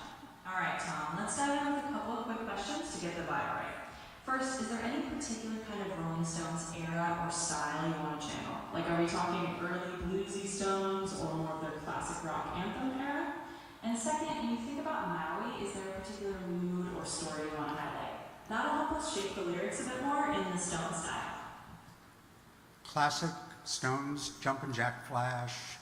Awesome. Thanks, Tom. So that gives us a good direction. We'll lean into that bluesy, soulful Stones vibe, and we'll definitely weave in some of that laid-back, sunny Maui feeling. Let's get rolling and craft something cool together. Okay, so continue, and I want you to drop me 2 verses, 1 chorus to begin with. Absolutely, let's put that together. Verse 1. Under that Maui sun, where the waves roll in so slow, we're chasing that island rhythm, let the tropical breezes blow. It's a long way from London, but the Stones still find a stage, with a little bit of aloha and a touch of rock and roll sage. From the beaches to the mountains, every road's got a story to tell. We'll paint it in those bluesy riffs like the Stones do so well. Got that laid-back feeling and a sunset-painted sky. We'll let the music do the talking under that Hawaiian night. So let's roll like the Stones on Mountain Time, with a little bit of rock and a whole lot of shine. We'll sing to the sea and dance in the sand in that Rolling Stone style in a tropical land. There we go. Let me know what you think and if we should keep going from there. Okay, so, well, see, this is where technology. Oh, there it is. Perfect. So what I'm going to do is we're going to copy this. So those are our lyrics with Tom. Now we're going to come over to Suno AI. We're going to drop the lyrics in here, and we're going to say style is classic rock, Rolling Stones. And Tom, give me a song title. You got it and feel it. You got it and feel it. You got it and feel it from Tom? There we go, Tom. You got it and feel it. We're going to hit create. Okay, so it's creating. So let's go ahead and go back to the deck. Tom, we're going to come back to this in a second. Give Tom a hand again. Thank you so much, Tom. Let's come back over to the deck. I want to come back to this girl. It's always a girl. Yes, she told me that my band sucked and I needed to do something with my life, something that helped people. Well, as fate would have it, we would get married. We'd get married May 13th, 2006. We'd go on. We'd have 4 kids. And along the way, we gained a lot of perspective. But I want to drive this point about perspective home before we continued, because unless we revisit the past of where we've been to honor the legacy, it's very hard to go and then create the future. So perspective is the sum of 2 things. It is context and it's framing. And so to make this even more real, this is my family. I had hair, now I don't. 20 years of marriage, 4 kids. I'll just let you fill in the gaps with that. So we've got a 15, 13, 11, and a 9-year-old. Ludwig, Lucia, Luvian, and Luvana. They all have 6 characters, and they all start with LU, and that was all intentional, and it was a lot of work to make that happen. My wife gets credit. Very creative. See, everyone is creative in their own way. We just have to honor our creative gifts. This was Palm Sunday, and every Palm Sunday, my wife is Lebanese, so we all get together, big families, like 28, 30 of us. We all go out. This is a family tradition. And so this was the picture from the front. Once again, perspective is context and framing. Well, that's my mother-in-law. And she is short. She's like 4'11". My wife is 5'2". I'm 6'2". So someone caught this picture here, and you're like, why is she taking a picture of his rear?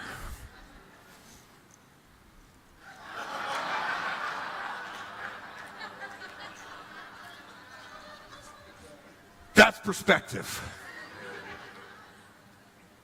And the thing is, if you think about the world, how much things have changed in 30 years. When was the last time that we paused, that we reflected, we reviewed what has happened, we learned, we thought about how we can do even better?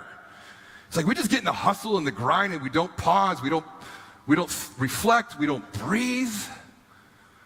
So what I wanted you to do is, I just want you to breathe. Just deep breath. And then out. I want you to go back to 1994. I want you to hop into the DeLorean of your mind. I don't know if it's Doc or Marty who's driving. Your pick. Maybe you're driving. Maybe you're driving.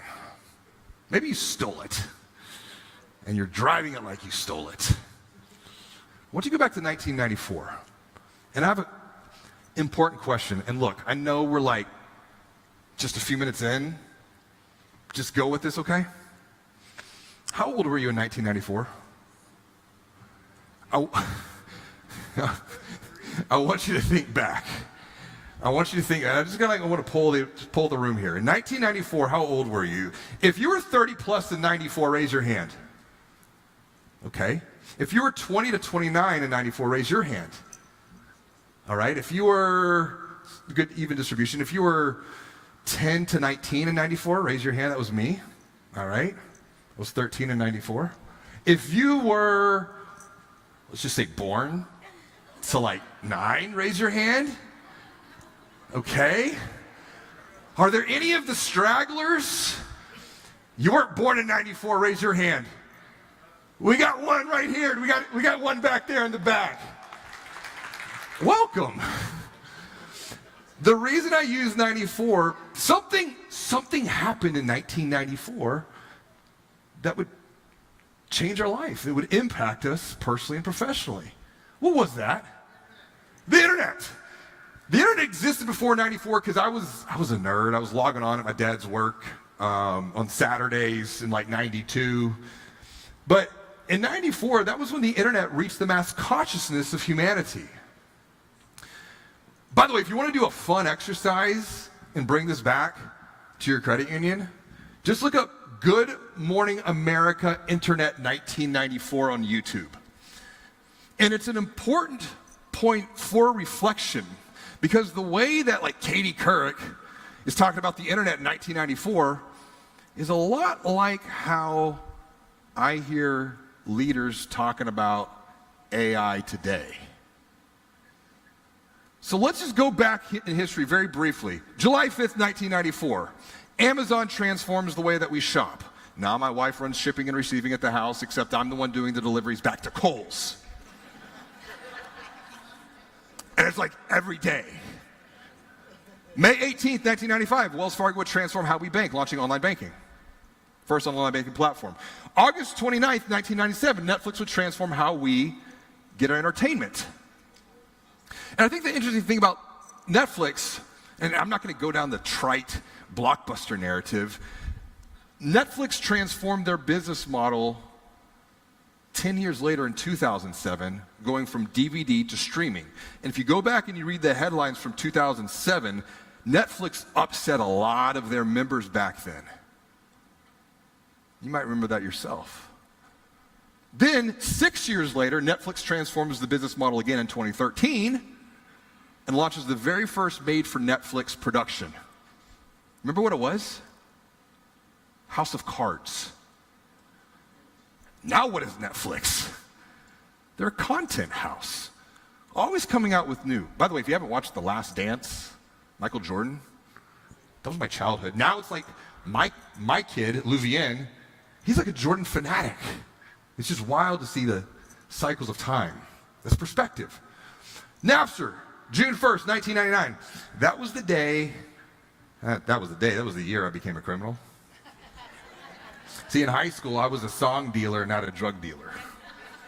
Because I would go to school and like, 20 songs for $10. What you want?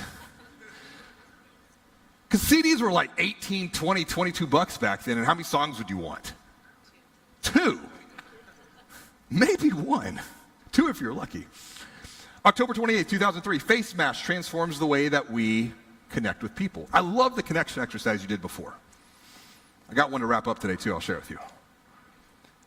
But it's changing how we connect. Face Mash would become the Facebook. Anyone have a .edu account, early Facebook user? You had to have a .edu? Yep. I see you back there. Yep. January 9th, 2007. So we transform the way that we connect. Steve Jobs walks up on stage, and his blue jeans and his black turtleneck transforms how, not we just connect, how we communicate. Think about it. It's like this idea of communication back then.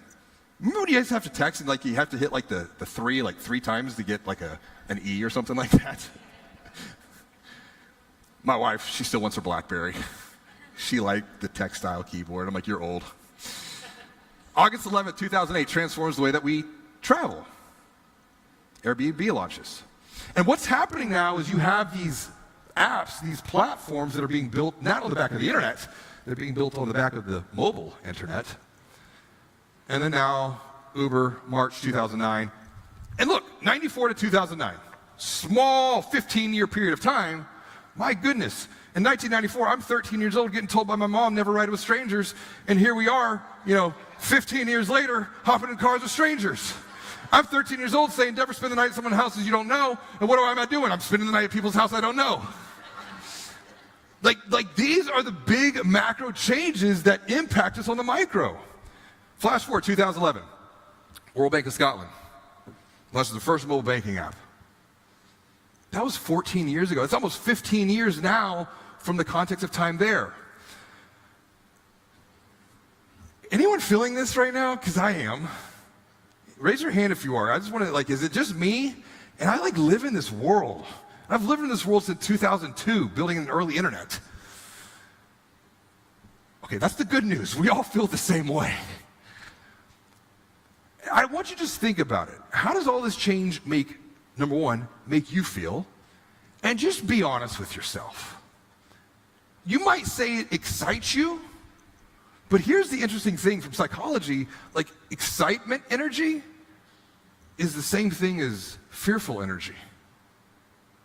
Might we be masking our subconscious fear with excitement? I don't know, it's just a question. Then the question is, well, what are we really afraid of? That's the deeper question. The other question is, how does all this change make your team feel? You might be excited. Maybe you're excited and you're masking your own fear. Maybe your team they're like, I don't really know about this stuff. Once again, 94, we were there. Internet, we've made it. This is just going to be the next thing, but it's going to be exponentially faster. Here's one of the biggest lessons I learned from my mom when I became a father. She's like, JR, and she does not like change. I wrote a book, Banking on Change. Once again, it's like you can either be comfortable or you can continue to grow. I choose the path of growth, knowing that it is going to be painful. She chose the path of comfort, and I love her that much more for it, because she's honest and truthful to herself. But she said, listen, she said, I know you love change. I know you're always growing. I know you're always learning. I know you're always challenging yourself. She said, that's not me. I said, I love you, Mom. She said, she goes, if I'm being honest, from her perspective, the only people who like change on earth are kids with a dirty diaper. And I'm like, I get it. So what if for a moment we took the emotive part of AI away and we look at this just objectively? Because you can fill in the blank in your own mind. The future is blank. Just fill that in your own mind. But you're probably going to have an emotion inserted. But we take the emotion out and we just look at it. The future is exponential.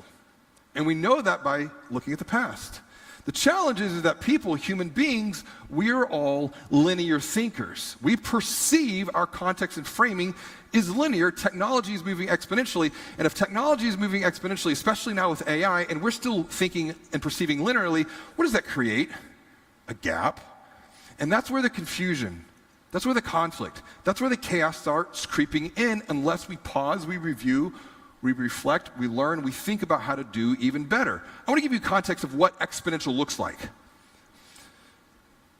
Took Uber 70 months to reach 100 million users. Telegram, 61 months. Spotify, 55. Pinterest, 41. Instagram, 30. TikTok, 9 months. What's at the top? I think I heard it at this table. How many months? 2. 2 months to go from 0 to 100 million users. So yes, exponential technologies have transformed the way that we connect, the way we communicate, and will continue to do so. It's changed the competitive landscape. It's changed, and this is, I think, the most important part of it. It's changed consumer beliefs and buying behaviors when we think about the context of credit unions. But now when I think about AI, AI also gives us something that we didn't have before. We had it, but it wasn't so accessible.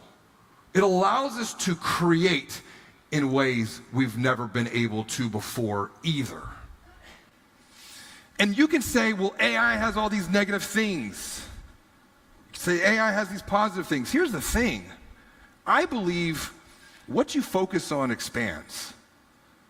So if you're focused on all the negative and the bad, what are you going to find? More negative and more bad. It's going to reinforce itself. But if you're focusing your mind on all the positive and the good, not ignoring, not being a blind optimist, but really like, what could I mean, just write this down. Just write this down. When you wake up tomorrow morning, what can I create today? Who can I help today? How can I serve today? Because we have these new capabilities. We talked about ChatGPT, November 30th, 2022. That's like a 1994 moment all over again. But we're now moving into this era of co-creation. I want to introduce you to something. Base 44. Who has not heard of Base 44? Not. Raise your hand. Okay, cool. I love bringing new perspective. Base 44, I don't quote me on this, but I believe was founded in October of 2024 and then was acquired by Wix in June of 2025 for $80 million. What is that, like 8 months? So what is Base 44? Well, instead of telling you about it, I just want to show you where we're going. Now, I want to come back to the music. Can we come back over here? All right, we've got your song. So we give the premiere of You Got It and Feel It. And if all goes well, you're not just going to get it, you're going to feel it, you're going to hear it. You ready? It's Tom, right? Tom, here we go, buddy.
What do you think?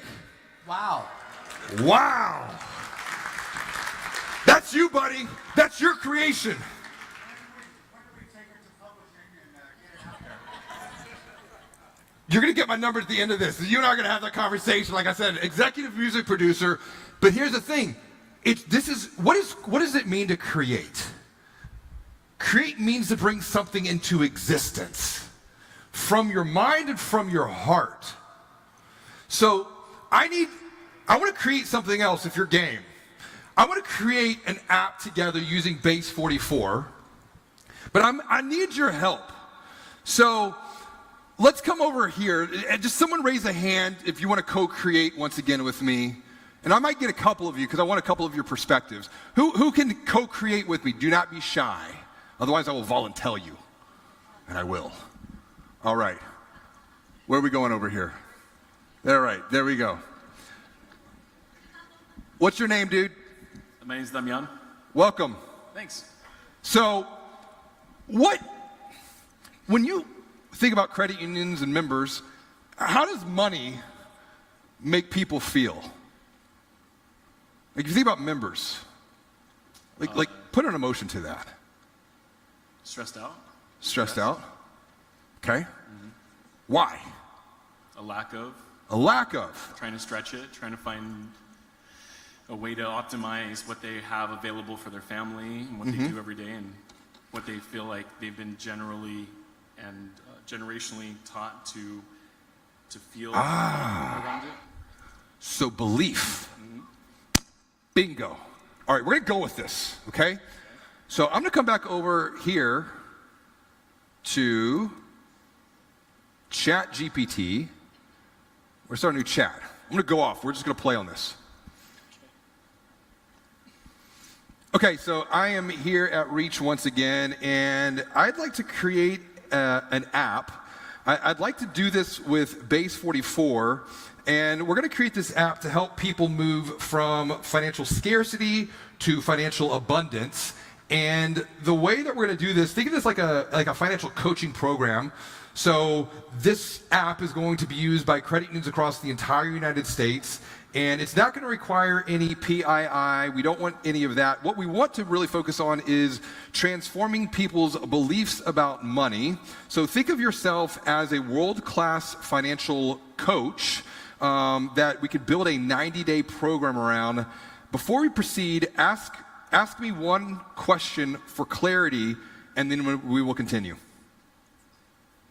Absolutely, that's a really interesting concept, and I love the direction you're heading. Let me ask for a bit of clarity before we dive in. Would you like this 90-day program to have a specific daily structure or theme, for example, different weekly focuses, or are you imagining a more flexible series of prompts that users can engage with as they go along? Let me know, and then we can get started. A more flexible series of prompts so that it fits a wider range of age. Got it. So we'll keep it flexible with a variety of prompts that can be mixed and matched, giving users a broader range of ways to engage with the content. That sounds like a great approach for a financial confidence app since it keeps things interesting and lets people find what resonates with them. All right, I'll start drafting out a blueprint for how we can structure that, and we'll take it from there. Okay, thank you. Give him a hand. Appreciate you. I'll take that virtual round of applause anytime. We'll make this app plan something really special. Okay, so I'm going to come back. Now, what I want you to do is take this idea and give me a prompt that I can copy and paste into Base 44 so that Base 44 can build this financial confidence app. Absolutely. Let me put together a prompt that you can just drop right into Base 44. Prompt for Base 44. Build a financial confidence app designed for credit unions across the United States to help users shift from financial scarcity to abundance. The app should function like a 90-day financial coaching program with flexible, varied daily prompts focused on transforming users' beliefs about money. It should not provide any personally identifiable information, PII.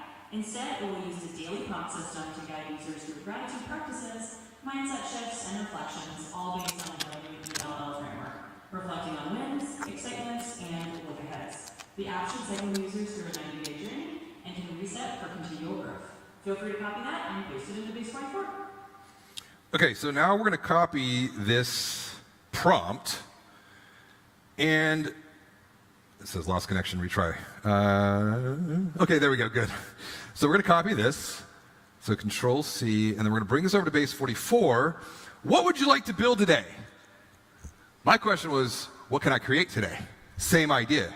So we take this, we're going to copy, and we're going to say continue. Now, Base 44, let me see if I can zoom in on this over here. So this was my prompt. So Base 44 is now planning the next steps. And before we get back into the deck, I just want to make sure that it's going to build this out. So it's confirming a couple of key features. All right, here's the design approach. Let me build this now. And it's going to start its building process. Right now it's saying editing. And can we go back to the deck while Base 44 does its thing to build this app to help people move from scarcity to abundance? I don't know, let me just poll the room. Like, if you had this app, how would that transform the relationship that you have with members? Do you feel like your members are struggling with financial scarcity? Yes or no? Cool, so we'll keep that in mind. So what we're looking at here is a couple of things. Now, if you think about October or November of 2020, was it 2022, ChatGPT launched? 3 years later, they come out with deep research. That was February 2nd of this year. A little bit later, they come out with ChatGPT Agent. And agents are where you go and put a prompt just like I did, and it goes and does the thing. This is something to be very mindful of. And while this is being built over here, it does say creating your app. I just want you to consider what a world looks like when I use my voice to say, I just moved to Palm Springs. I'm looking to buy a home. This is my budget range. Find me a mortgage. And we can see how that changes if you go back to like communication and the internet. That's going to change everything over again. Because we're moving from generative AI to AI agents to where everyone essentially has a personal assistant. Kind of like we did with the song. Kind of like we're doing to build the app right here. And right now, we can think we're moving into the age of AI agents, where 71% of organizations expect AI agents to facilitate automation, and 64% believe that those agents will relieve workers of repetitive tasks. Hey, look at the headlines. Just come out this week. So this comes back to, well, how does humanity play into all of this? Which is where my heart is. So when it comes to AI agents, one of the things I think it's important to consider is how are you being found in generative AI search? Metrify is a company who is helping credit unions do just that. Because now as we shift search behavior from traditional places like Google, but I think it's important to note, the two most trusted sources or resources for information, Reddit and YouTube. The question is where are you in those worlds? Because now we got another element. It's the AI world. It's the AI search world. I really feel like the Matrix is becoming a real thing, where Agent Smith said, never send a human to do a machine's job. This is where humanity comes back into play. This is where creativity opens up new opportunity. Take IKEA. IKEA call center members were trained to transform into interior designers when IKEA launched Billy, which is IKEA's AI chatbot that's managing now half of their customer inquiries. So now we're moving from servicing to coaching and guiding. The result? Interior design consultations boosted sales by $1.4 billion. Still the human experience. McKinsey wrote that in the next 10 years, they're talking about financial advisors, close enough, will gradually shed their role as investment managers to become more like integrated life wealth coaches who advise clients on investments, banking, healthcare protection, taxes, etc. That's the human experience. So I want to come back and let's go back to the screen and let's just see what we created right here. All right, so here's the app. So your journey to abundance, day 1 of 90. Questions. What are 3 financial blessings you're grateful for today, no matter how small? And it's using, and it's funny because ChatGPT is built to run my own model. It picked up something that I call the What Went Well framework. And What Went Well is a framework to focus on the good, because where your attention goes, energy is going to flow. So what were your wins? What's exciting you? What did you learn? And then what are you looking ahead to? And you come in, and let's just see what happens. Give me a win for today. What's a win for you? A personal financial win? Yeah. Coffee through the donation for CMN. Great. Donated coffee. Didn't. Coffee with a purpose. Coffee with a purpose. Perfect. What's exciting you right now financially? Just in the present moment, when you think about everything going on, it might just be being here at Reach. I'm excited that we, as an industry and as our personal credit union goes, we're helping federal workers who are facing probably some really tough times in the next few weeks. I love that. What have you learned? What's one thing that you've learned here? Big insight. I'm putting you on the spot. That there are vendors here willing to partner with us in unexpected ways to help our members.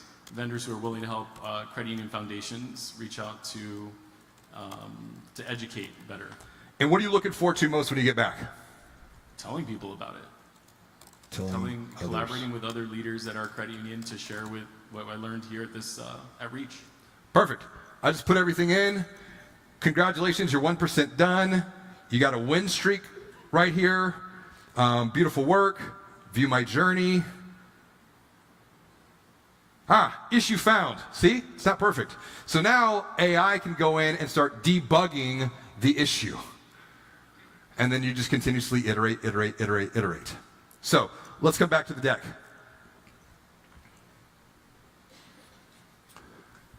As we start to wrap up, I have two questions.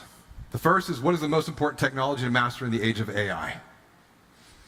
And the reason I ask a lot of questions is because I believe every single person in this room, I believe every single person in this world, I believe every single member you have is just one question away from their next level up. If you feel stuck, it might be because you haven't been asked the right question at the right time in the right way. It's one of the reasons I ask a lot of questions. So what is the most important technology to master in the age of AI? A lot of people think, oh, it's kind of rhetorical. Is it AI? It's your mind. Your brain is the physical, biological computer. Your mind is the software. What do we have to do with our phones from time to time? You got to update them. You got to upgrade them. And how do we do that with our minds? We review what we did. We learn through the experience. We think about how we can do even better. We do it, and then we create space and time to pause, to review and reflect, learn, think, do. And when we repeat that cycle every 90 days, we're guaranteed to continue to elevate and level up. This is where, with your mind, your EQ, your emotional intelligence, your heart, with your AQ, AQ being your adaptability quotient, which is like EQ, can be trained, it can be measured, it can be benchmarked, it can be increased, just like going to the gym. You might think, well, I'm not that adaptable. Well, that's a belief. And if that's your belief, that's where you're going to be. You might be like, I'm not that creative, I'm not that smart. Like, we're all held back by these self-limiting beliefs. And the age of AI is opening up exponential possibilities to grow personally and professionally. So your emotional intelligence and your adaptability intelligence is going to be greater than just what you know alone. And that's why, what do you believe? First and foremost, about yourself. I'm not that creative. I'm not that adaptable. It's always been this way.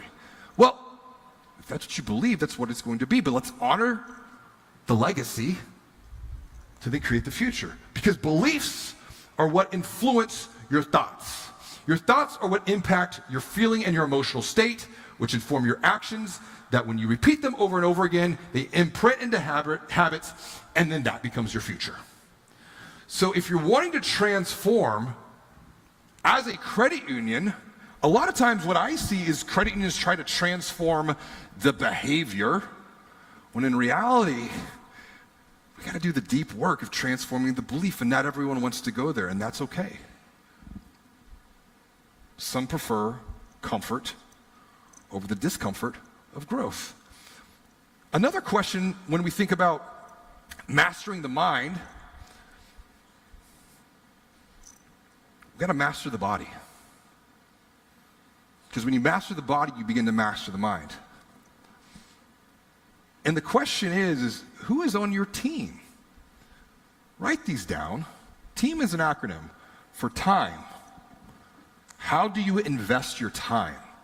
Time is a multiplier. Too often we say, how are you spending your time? Now, with AI, time becomes an investment. How are you investing your time? The E, energy.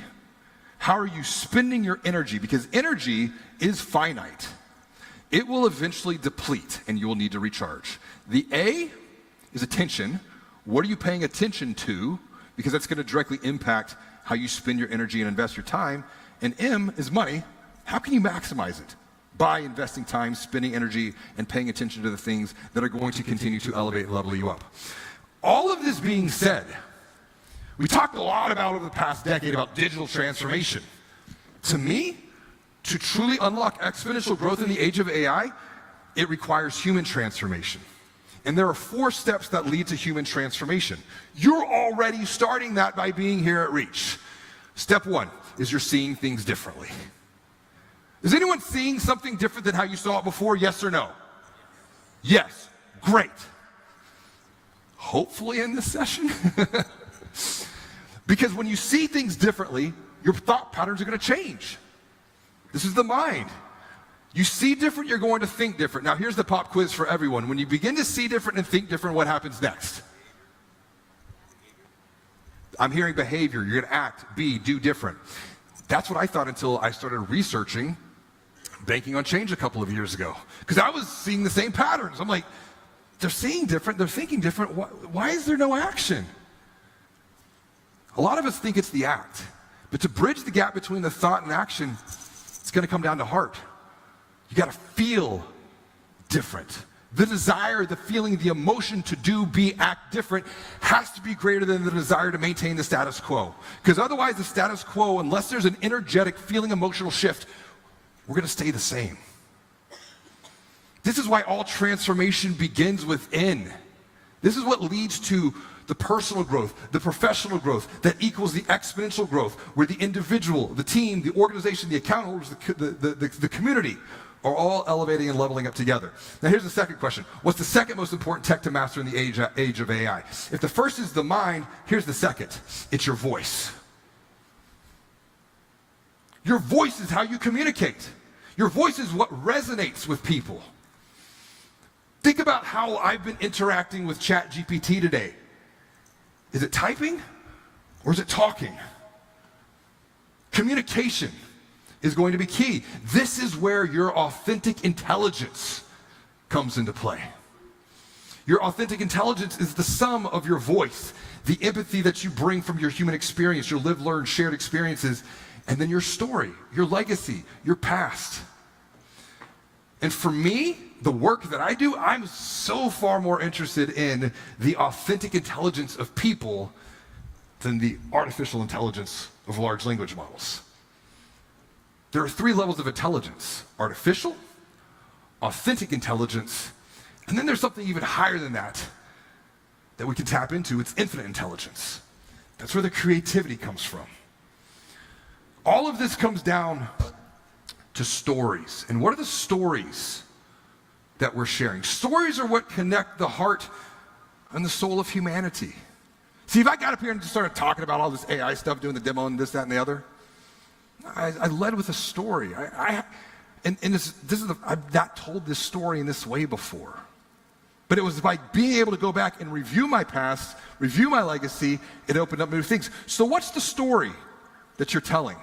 What's the story that you're telling yourself, that you're telling your team, that you're telling your members? What are the stories that your members are telling their friends, their family? Here's the thing. When you Google, that's so funny. When you chat GPT, what is the primary source of stress? It's exactly what we were talking about building this out. It's the financial problems.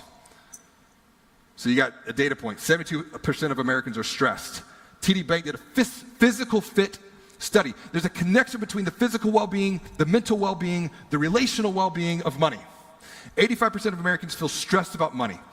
Half of people with a debt problem also struggle with mental health. 31% of US consumers are losing sleep and feels stress over finances all the time. That's 1 out of 3 people. I don't like percentages, I like talking people.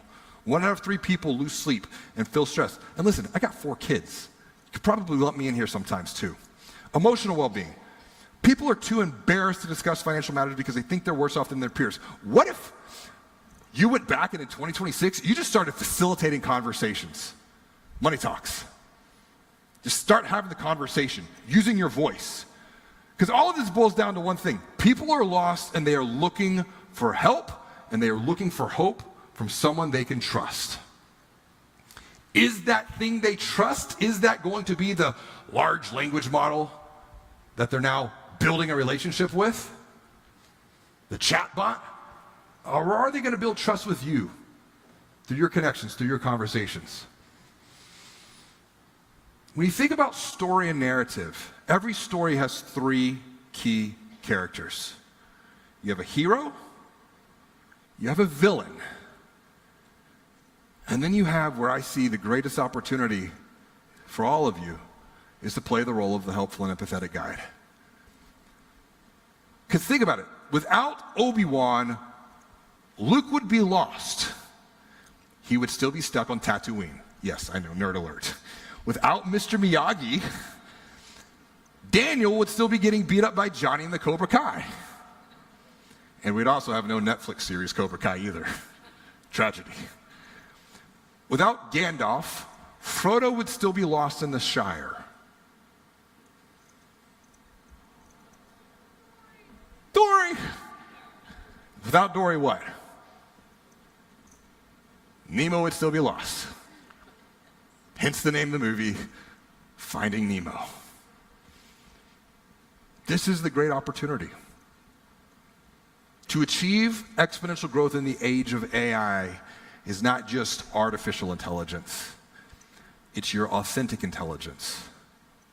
It's mastering your mind and amplifying your voice, your story,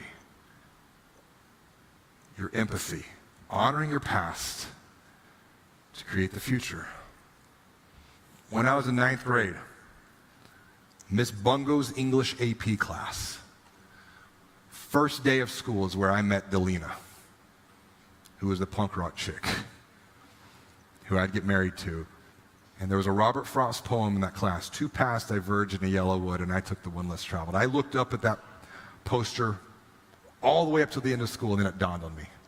What is the road less traveled? Is it to the left? Is it to the right? And then for some reason, my perspective that I'm going to leave you with, maybe the road less traveled was the path down the middle. The one that not many people take, to see the things that others only dream about, to do the things that only people dream about doing. Maybe that's the road less traveled. Whatever path you choose to take, I am hopeful and so excited for the future that you're creating. The future that you create by honoring your legacy. And when you honor your legacy, our legacy as credit unions, that's how you shape the future. To do that, I'll leave you with one last question. What's been going well? Text me for the deck. I'll give this to you. But when you put this exercise into practice, where have you been winning? We did this at the app. What are you excited about? What have you learned? What are you looking forward to next? When you do this every single day, you will never have a bad day again. This is how you reach new heights. This is how you thrive in the age of AI. I want to gift everyone a copy of Banking on Change. I believe in connection. I believe in conversation. That is my cell phone number. When you text that, it will not be immediate. There's no automation to this. When you text that number, it will probably be tomorrow. I will reply back with a digital copy and a book club guide that you can take to bring some of this to your team. Thank you so much for sharing time, space, energy, attention with me today. I love you guys. Be well, do good. Y'all be the light.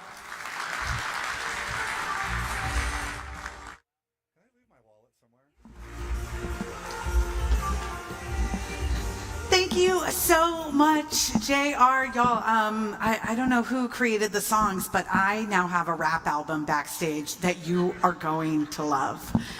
So y'all, of course, before we head out into lunch, I don't want to say save the best for last. I'm not really into ranking, but I will bet that if you have met Mike DeVere, you know you are in for an energetic treat. And, you know, Mike is a leader at the intersection of AI innovation and financial inclusion, which is why he is here at Reach. You know, he's the CEO of Zest AI with nearly 3 decades of experience in consumer insights and analytics and strategy. He's the smart data guy that we probably need. And he's built a reputation of marrying data with purpose.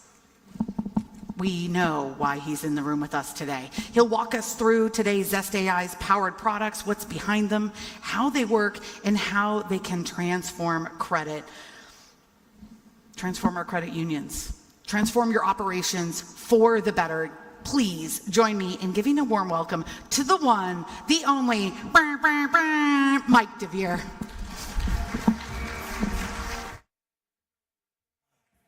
Wait.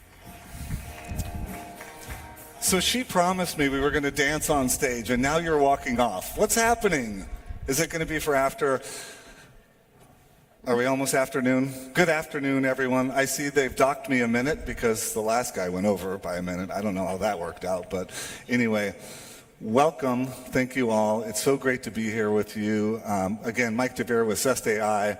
If the clicker works, it'll be great. So for those of you who don't know Zest, lifting your hands, who hasn't heard of Zest the soap? I mean, Zest the AI company. Sorry, I got confused on that one. So we've been mastering the use of AI for nearly 2 decades. Let's sit with that. There's a lot of people out there who write fancy books or academics or things like that that like to talk about AI. We actually have been doing AI for 2 decades, and we started as a lender. But the last 7 years, we began a journey. We began a journey of making AI accessible for all. And so what does that mean? Very simply, Zest AI, our mission is to help credit unions of all sizes. A small credit union like Molokai that does, 600 applications, all the way up to maybe a Schools First or even our big customer, Citibank. So we make AI accessible for all, and we help them all lend smarter. And when I talk about lend smarter, I'm talking about things like credit underwriting and fraud prevention. What does a credit union do? In its very core is it enables members to achieve their American dream. And how they do that? They do that through lending. So getting your credit underwriting right and making sure that you can lend with confidence is so critical. So our journey started, 6 years ago or so. We started with one credit union out of Jacksonville, Florida called ViStar. It's a little tiny $17 billion one. And now over the last 5 years, we've grown to over 600 AI models. I think the count was 643. That represents $5.6 trillion of assets under management. And listen, I'm super proud that we work with Freddie Mac.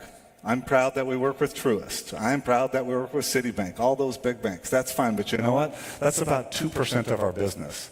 We are a credit union organization. We are a fintech made for credit unions. And so it's one thing to make it accessible for the big credit unions, but I think the thing that I'm most proud of is that AI is accessible even for smaller credit unions that are doing 600 applications or so.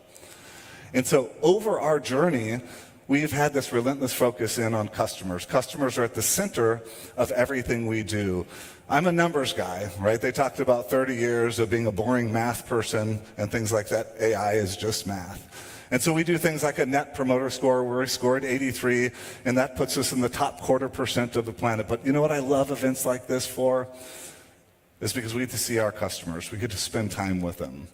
This is about people helping people and coming together. And so I'm so proud of that.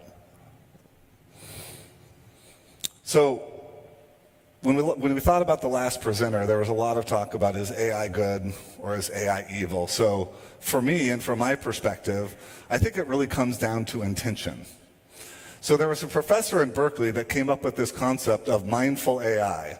So California, Berkeley, right up there, Mindful AI. And what he said is that as you build your models, before you put your hands on the keyboard, you actually have to understand what your purpose and intention is when you build that.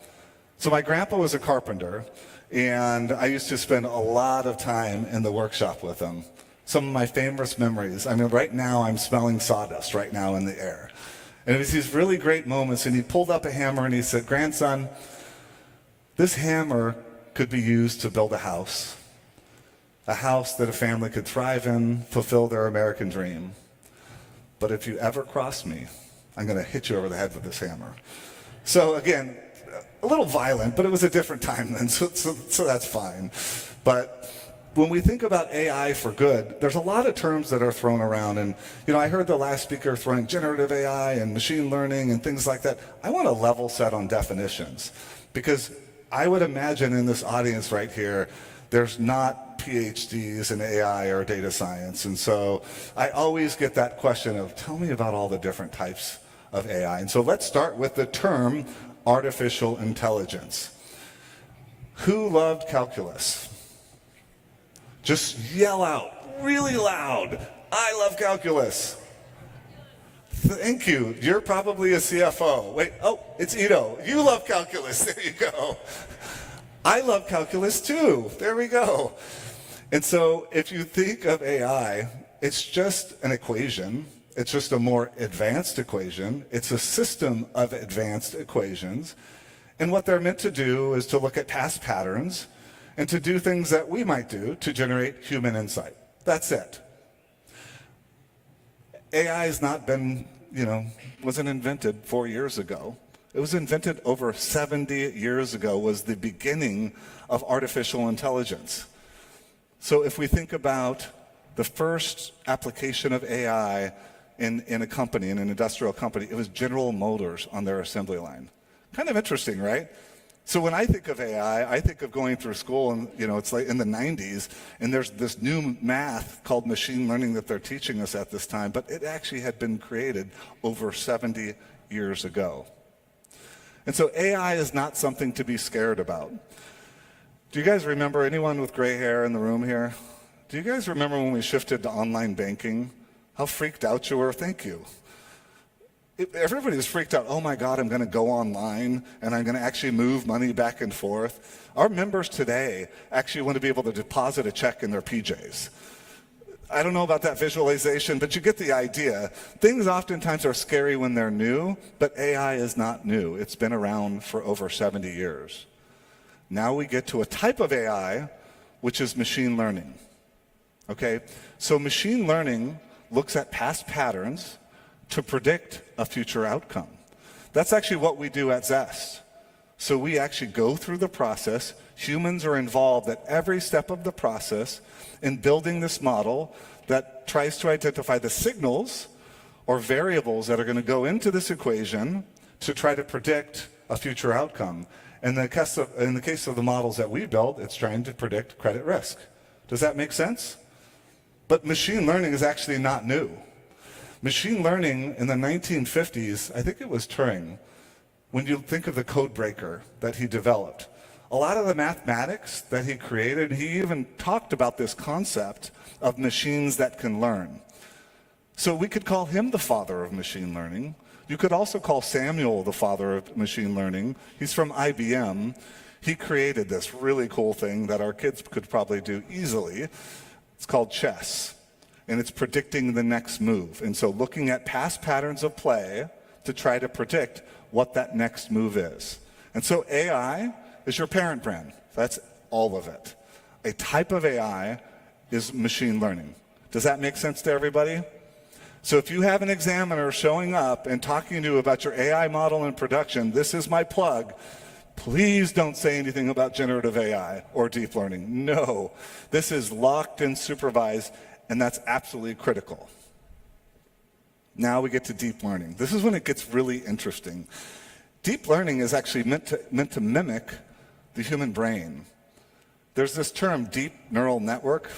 Anybody ever heard that one? Maybe you might have heard it. So like neurons in a brain, it's this nonlinear equation. Sounds pretty scary. It's doing the same thing. It's looking at past patterns, and with those past patterns, it's turning around and saying, now, instead of predicting something, or predicting an outcome, it's thinking like a human would with very complex and large data sets of images and numbers and text and things of that sort. That's where deep learning actually comes in and comes to life. Now we get to Gen AI. So everybody wants to talk about ChatGPT. It's like, Zest, do you guys do ChatGPT, or is it Claude, or is it Gemini, or is it what have you? Those are all forms of generative AI. So again, generative AI is a form of deep learning, and what you're doing is you're studying past patterns, but instead of predicting a future outcome, what you're actually doing is generating new content, okay? And so he showed examples of generating new content with the last presenter. That's generative AI in and of itself. But my son goes to Berkeley. He will be the first graduating class of the AI college. And he knows Python, and he knows all these fancy programming languages. And so for most people, AI is not accessible. With the advent of a large language model, which is a type of generative AI, it's accessible to everyone. Well, as long as you can string sentences together, which for some might be harder than others. So now we get to Lulu. Lulu is something that Zest AI purpose-built. It was actually created out of a hackathon. I mean, what you can do with beer and pizza with data scientists and engineers is always fun.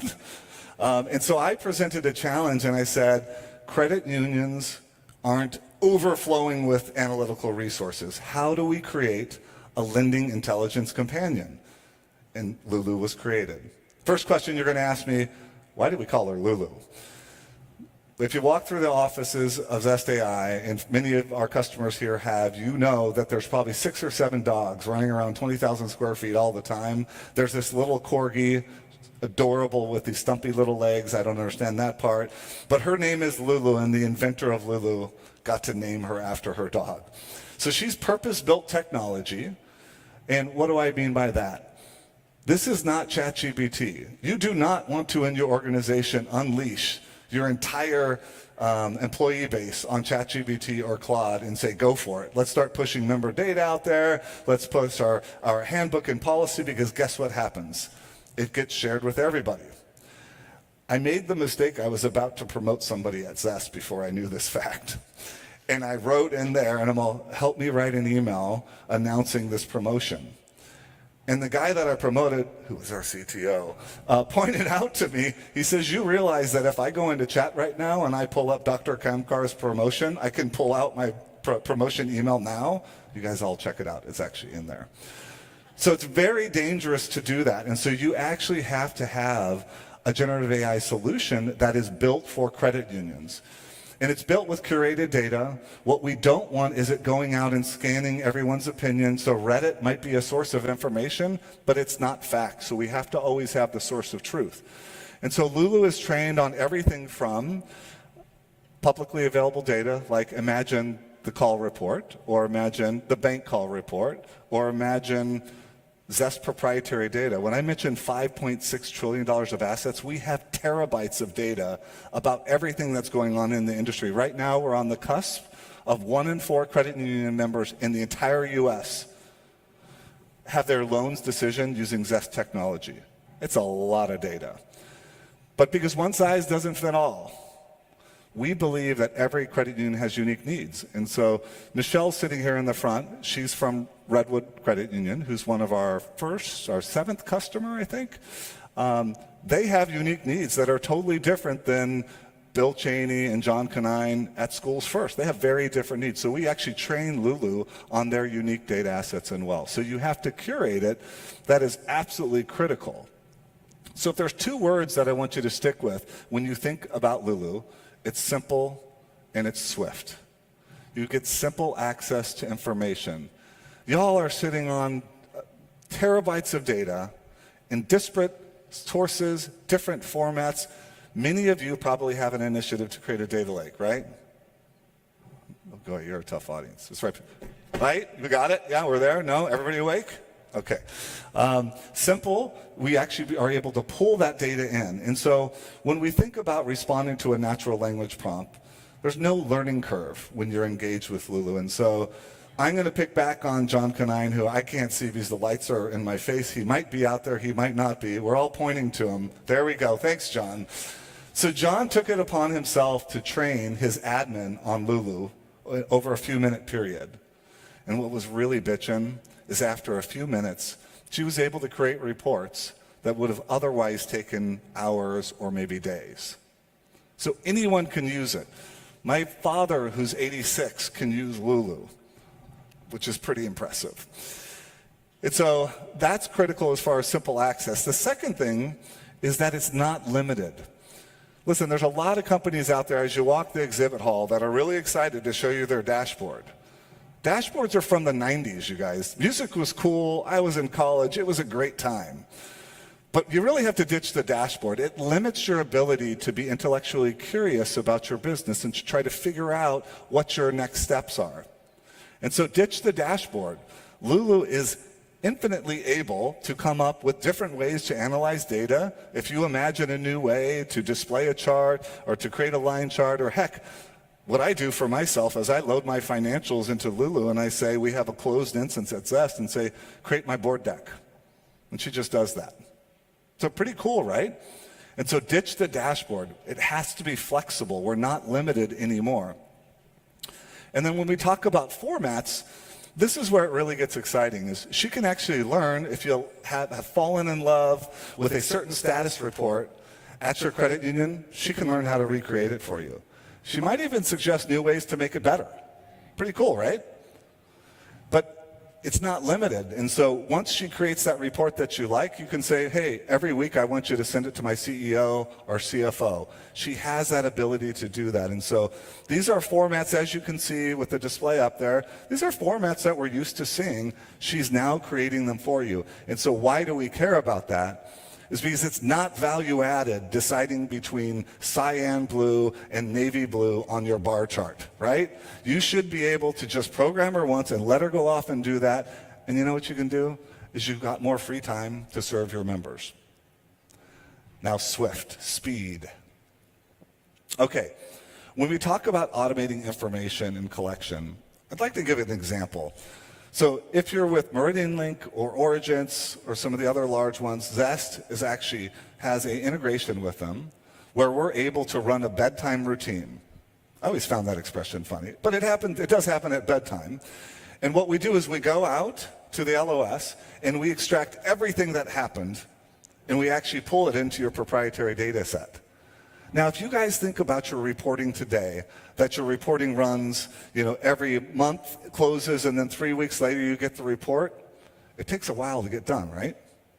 And so she's able to pull it down every day for you. Or let's say your core is Scimitar. We're natively integrated in Scimitar. Imagine what you could do to do a portfolio analysis. Many of you out there right now will pull FICO scores once a quarter or twice a year. That's not helpful. First off, it's completely inaccurate. Second, you're not helping members, you guys. Members, you need to keep your pulse on member health overall when you're looking at this. And speaking of member health, when you talk about recommendations, imagine if we shifted the paradigm on monitoring our member health, such that you did it every day. Imagine what that would mean for them. Now, I love some of the collection companies out there, but you know what I'd love to do is to not spend any money on collections. The last thing I want for members is to have them end up at a collection agency. And if you had a member alert system that identified members that were at risk, you could proactively reach out to them, restructure their loan, and stave off that really horrible process of going through collections. We had Todd Peoples from All In. All In is a small, $3 billion credit union in southern Alabama, customer 2. And we had him and he was talking to me about his last exam. Oh, those are fun. So he went through his exam process, and what he had Lulu do is generate his fair lending report. There are so many credit unions out there that pay these fancy law firms to do fair lending testing. When you work with Zest, we do your fair lending testing. Lulu, for you, she is trained on your fair lending materials, so you can ask her questions at any time. And if you have fair lending, and you also know your policies, what Todd was able to do is he said, hey, I'm about to get examined. What are the modifications I can make in my policies to actually optimize for fairness and inclusion, optimize access? And he was able to do that. And he said for the first time, he actually got a gold star. Anybody got a gold star from an examiner before? It feels like it's like a home inspector. They always just want to find something. So when you think the examiner, he actually got that gold star, so he was so excited. This is another example from Janelle at Commonwealth in Lexington, Kentucky. She was one of our first users as well. So what I want to leave you with is something that is special for California. Zest is a US-based company. All of our employees are here. We're based in Burbank, California. And so we wanted to do something special for all of you here, and it will only be for the people in this room. So if you're grabbing into your pocket right now and pulling out your phone and scanning the QR code, what you're going to get access to is Lulu at no cost for 60 days. Take a test drive. Make her earn your trust. We'd love your feedback at the same time, but I'm a Californian, fourth generation. I love this state. I love the credit union movement here. And so we wanted to be able to do something special. And if she earns your trust, we'll also give you 25% off as well as any contract going forward for Lulu there. So a final thought, which is AI. There's a lot of people that worry that AI is you're going to lose the human touch that make credit unions special, right? So for us at Zest, what we believe is we want AI to actually be an accelerant, to be that first step in continuing to build on that member experience, to continue to build on that human touch. So thank you guys so much for your time. I appreciate it. Let's go enjoy lunch and enjoy the rest of this conference. Thank you so much, Mike. And as Mike mentioned, it's lunchtime. We'll dance later. And we've got Reach Talks coming up. So if you haven't visited our Reach Talk stage, please, it's right across the way in the exhibit hall. Of course, we want to hear what you thought of this morning's speakers and your favorite MC. So take the survey in the app. And y'all, we've got the wall out there. If you haven't written what your credit union story means to you, please, we want to hear from you. We'll see you after lunch. Bye, y'all.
headset.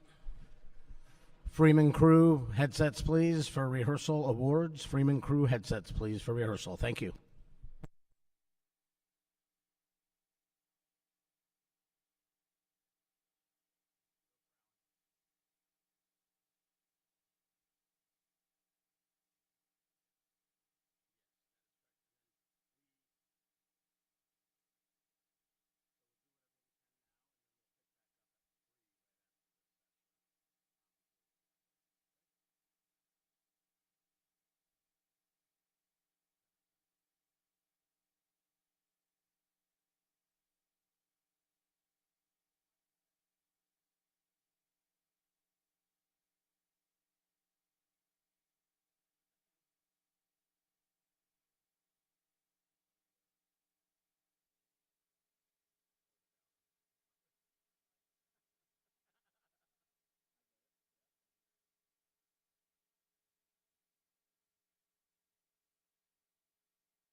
If we don't, what video? How much of a? Okay.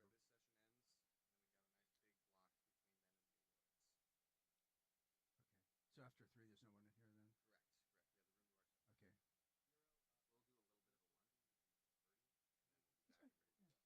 Yeah. So you want to just say 3:30 then? Got it. Right.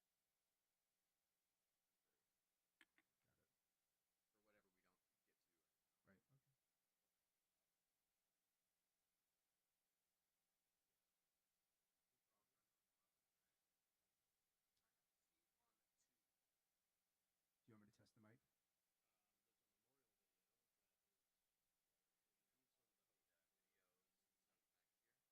Okay. Okay. Yeah. No. Yeah. Ah. Mm-hmm. Oh. Okay. Okay.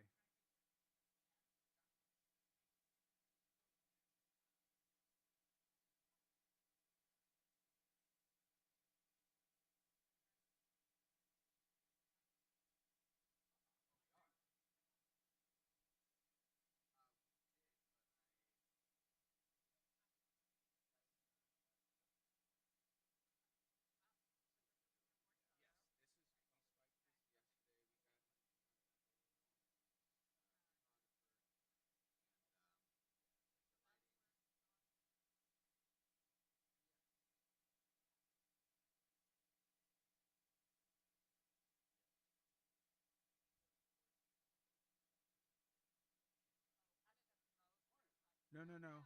We have eight. We have eight for Orange County. And then there's another one that's like 4. No.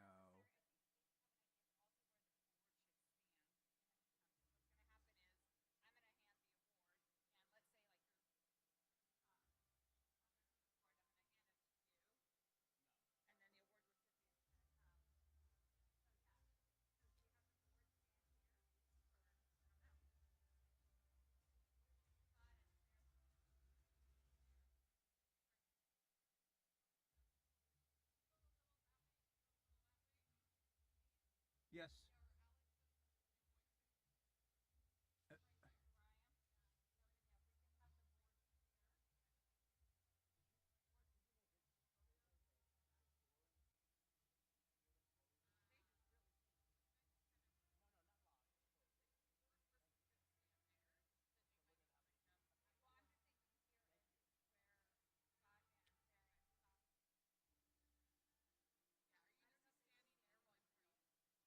I'm staying at the podium. After my gig, after my spiel, while I do the awards, I'm staying at the podium. Right? I don't need to leave the podium, right? Right, and I'll introduce him and then I'll step off.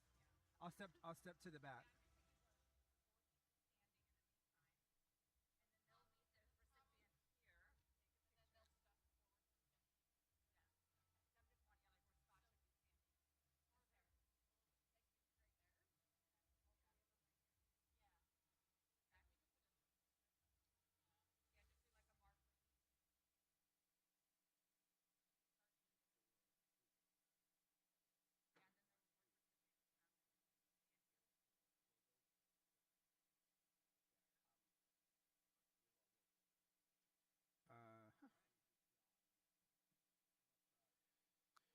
That was the video. Was that the video?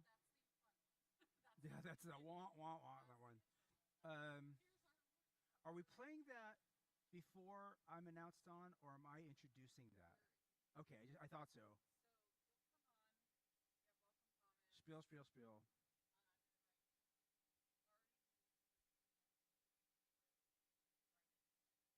Got it.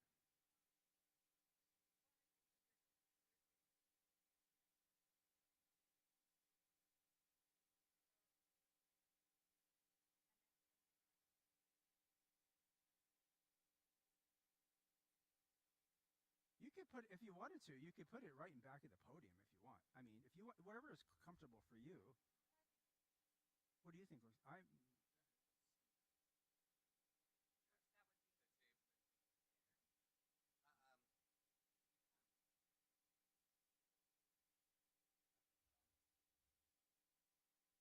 I actually think it might. To keep like.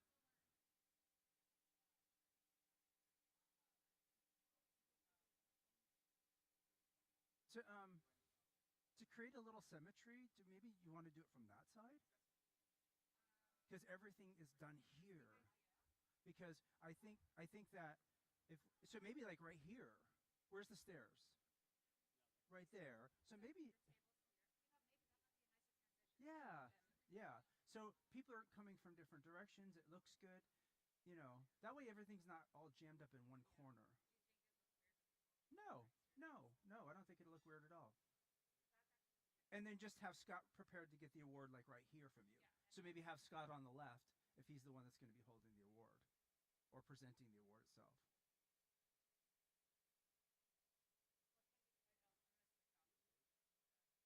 Okay, yeah.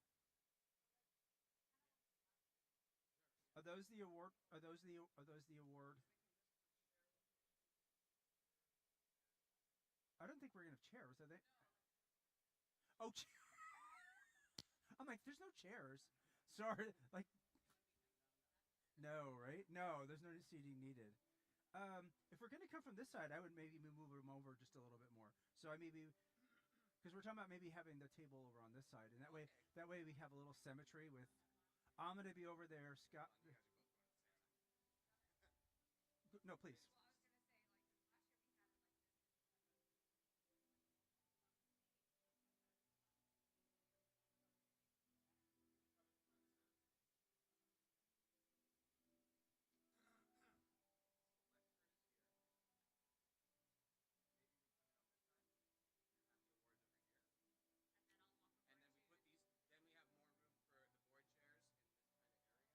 you talking about putting the lectern? So we're not obscured by the lectern because on stage right side we're a little bit tighter.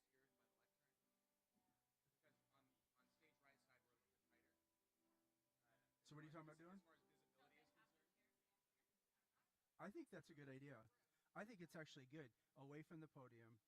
Yes. Yeah. Visibility, because we want to get good camera shots. Yeah, I agree. And then have the table over here, and you're coming from that way. I'm over there. They're in here. I think that's great.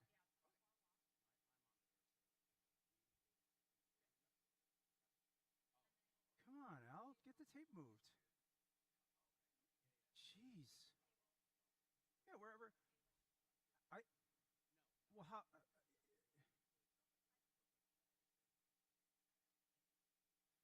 I would say long this way. That way, the awards are presented, and kind of prettily put the prettily a new word. Prettily put the words there. So what do you? Yeah. What are you doing? I am moving. Okay, so they're going to be probably more. I think it's too close to the edge over there.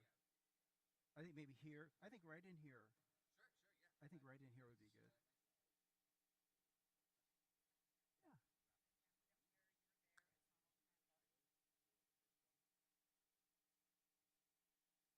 What are you wearing tonight? Are you? I'm in a freaking tuxedo. I know. I have a dress. You gotta be a little Vanna-ish to my Pat Sajak. Okay, because I don't want to be the only one overdressed. And yeah, on me.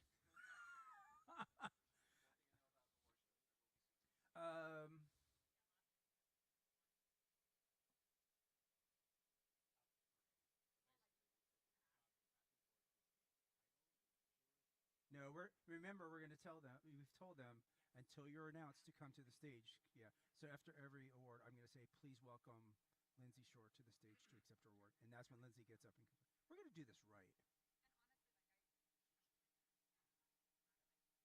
And ask him. Yeah.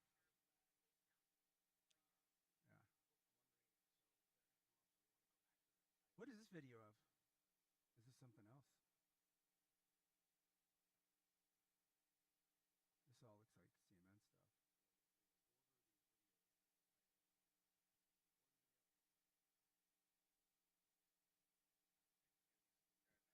Yeah, I think that, you got one person. That's okay. Yeah, just roughed in. Yeah, because you want them kind of standing next to each other. Yeah, absolutely. Yeah. Okay, did we want to like go through the script and through the video, through the slides? Where these guys are. Okay.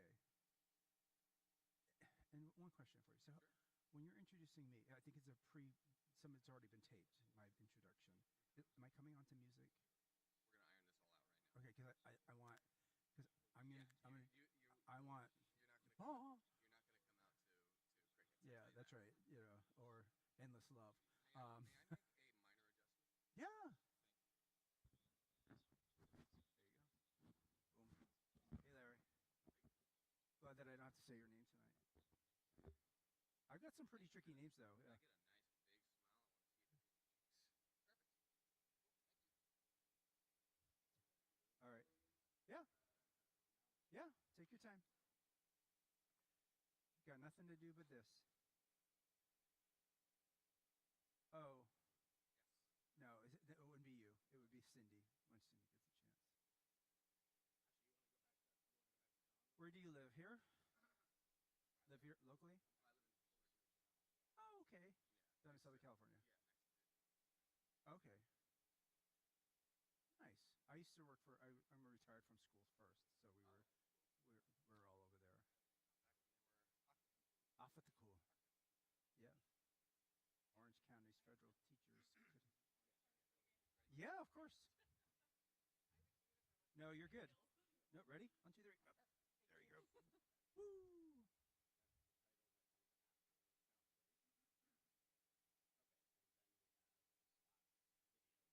All right. Yes. Okay, so play. Ceremony is pretty playback heavy. No.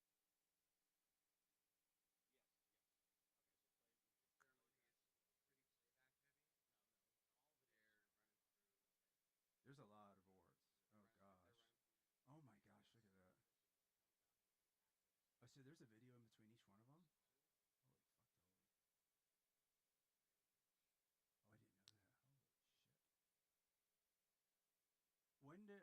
see, that's where I need to know when the video, we have to kind of cue when the video plays versus when I announce it, right? Yeah, that's fine. Yeah, that's fine. Yeah. Yeah. Yeah. And I'm free as a bird at 3:30 or whatever, so. No, we're waiting for his tech team. Hey, Cindy, can you do me a favor? Tell me where Lucy Ito is going to be sitting. And can I borrow your pen? Because I'm going to write it on my thing.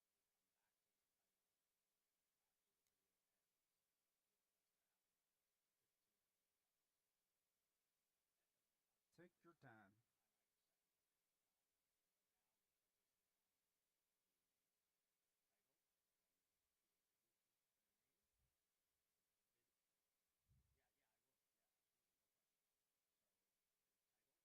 Okay, stage right.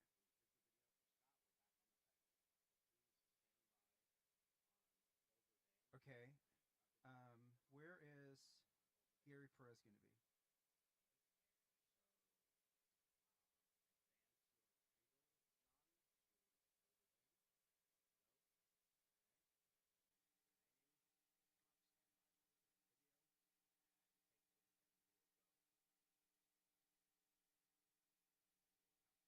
Stage left. Right. Where is Nathan Burns from True Stage?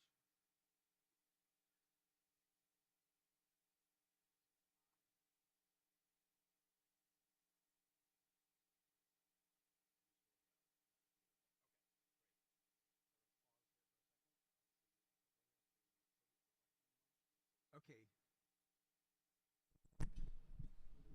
Good afternoon, Steve. We were just reviewing some of our back and forth between graphics and video and testing some videos, but if you want to go ahead and speak and, get comfortable with the mic and the light, etc., Can you hear me? let us know where you'd like to pick it up from. You want to pick it up from the top? Hold on. This is mic No, up. I'm on. So 1, 2, 1, 2. Lee? Test 1, 2. Test. RF2, you got that? Here we go. Welcome, Travis Credit Union Superstars of the Years. Test? That's right. You only get it once, Deb. Test 1, 2. Test 1, 2. Can you hear me in the back? Yes, you can. 1, 2. Test 1, 2. 3, 4, 5. Nevada Advocate Credit Union of the Year. Yes. Yeah. Do you want to write the True Stage updates too? We didn't do that yet, so we need to make sure that we don't. Oh, not the True Stage, the Aloya. Would you? Thank you. I wanted to know if you were relying on notes in the monitors. Looks like you got them right here. Yeah, I'm doing my. Yeah, I won't rely on monitors at all for the script. Oh, Cindy, sorry. One more. Brett Martinez, where's he sitting? Stage right. Okay.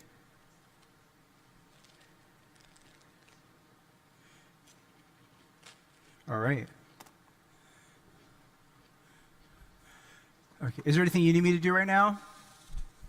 Just want you to be comfortable with the mic, the light, Yeah. and the No. flow. Yep. You It tell me. sounds good. Yeah. No, it sounds good. If you can hear me, I'm good. Absolutely. I feel like it's not giving me any feedback. It's good. And so when you're going to mention their name, they'll be on the title of them as they come up. We're going to roll the video without audio, but we'll just do a little background music unless you're going to be speaking about them as they walk up. Yeah, so this is how we have it in our script. So on the script, we kind of have a paragraph for each award. So let me give you, for example. I'm going to do an introduction of each award, kind of a summary of what each award is. And then I'll say, so this would be our first award. And I'll say, this year's Individual Network Award of Excellence winner is Lindsay Shores with the Sacramento Valley Network. Applause. Lindsay is the driving force behind the network's success. We're going to have to move these mics because they're giving me major shadows. And growth, coordinating every major effort over the past 3 years. Her dedication Her dedication to professional development, mentorship, and advocacy shines through her work like programs like Bite of Reality. Lindsay's unwavering commitment to collaboration continues to inspire and elevate everyone around her. Ladies and gentlemen, please welcome Lindsay to the stage to receive her award. That's when you would roll the That's when you would roll. Is that when you would roll the video?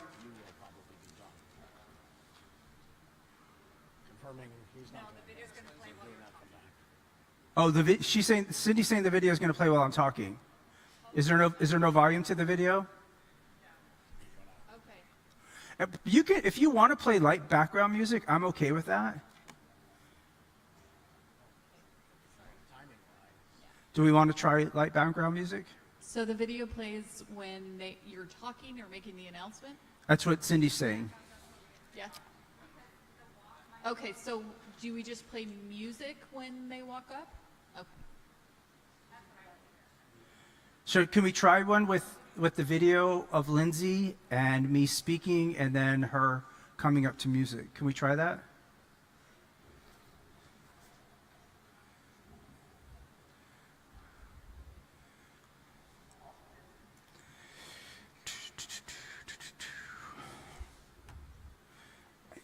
So this evening, can we get rid of them? This, oh, well, Scott may not be mic'd up.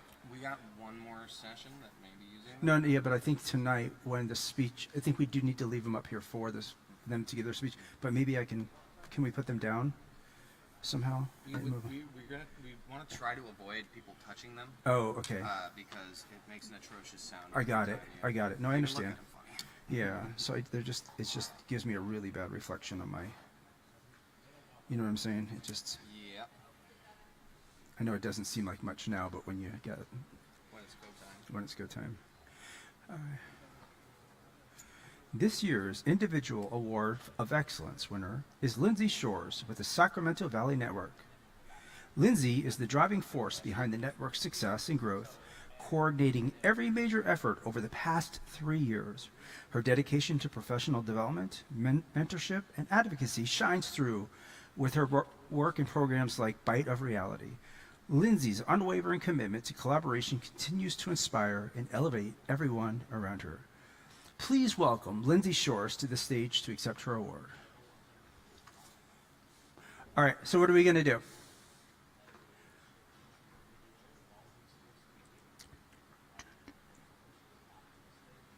All right, I'm mic'd. It's okay. Okay. So what we'll do is stay at the generic award slide until you say their name, switch to their title slide, set for like 2 or 3 seconds, then start rolling the video while you're still talking. Once they invite them up on stage, if you're not done talking, they won't play music. If you are done talking, they'll just play generic music while they walk up to the stage, take their picture. Does that make sense? No. Okay. So we have our just award logo slide. Right. They're gonna stay on that. Which is this here? No. It's just generic, has award logo. Right. For each one. We're gonna keep that on stage in between each award. Right. Then you'll start your little announcement of the award. Right. As soon as their name is spoken, we're gonna flip to that. To this side. Yeah. That will stay up for like 2 seconds. Then we're gonna roll the video. Okay. Congratulations Yep. video. And then once you invite them up to stage, it depends. If you're still talking, we'll let you finish your spiel. If you're not, then we're gonna roll generic music and while they walk up. So, but we're gonna. Okay. You should not be talking though, because you end your little spiel with inviting them. Yeah. Yeah. Okay. Yeah. Everyone's gonna have an invitation at the end. Okay. Then I will let them know that. Right. Can we try one? They just have a plan in place in case. Yeah. Yeah, you're not done. Yeah. I should be done because the last thing I say is inviting them up. Right. Do you want to do one? Do you want to test one to music or to your slides? Okay. So. We'll play the music after you're done with your narrative, then we would bring you Yeah. up while they're still talking. Yeah, just for your information, after every award, I will say, please welcome to the stage Mike Smith, Lindsay Shores. So everyone will be invited, and that's their cue to get up out of their seats and come to the stage. So you can do Lindsay. We can do Lindsay again real quick. So just for your information, before each award, I'm going to announce what award's going to be announced. So just for instance, we start this evening's award with the Network of Excellence Awards. The Network Awards of Excellence recognizes individuals and local networks for their extraordinary impact and commitment to professional development, advocacy, and collaboration within the credit union and Nevada. And so is there a category slide? Network Awards. So you're going to leave this up here while I'm saying this, right? California and Nevada networks and the local community of credit unions. This year's Individual Network Award of Excellence winner is Lindsay Shores. Clap, clap, clap, clap, clap, clap, clap, clap. Lindsay is the driving force behind the network's success and growth, coordinating every major event over the last 3 years. Her dedication to professional development, mentorship, and advocacy shines through in her work in programs like Bite of Reality. Lindsay's unwavering commitment and collaboration continues to inspire and elevate everyone around her. Ladies and gentlemen, please help me welcome Lindsay to the stage to accept her award.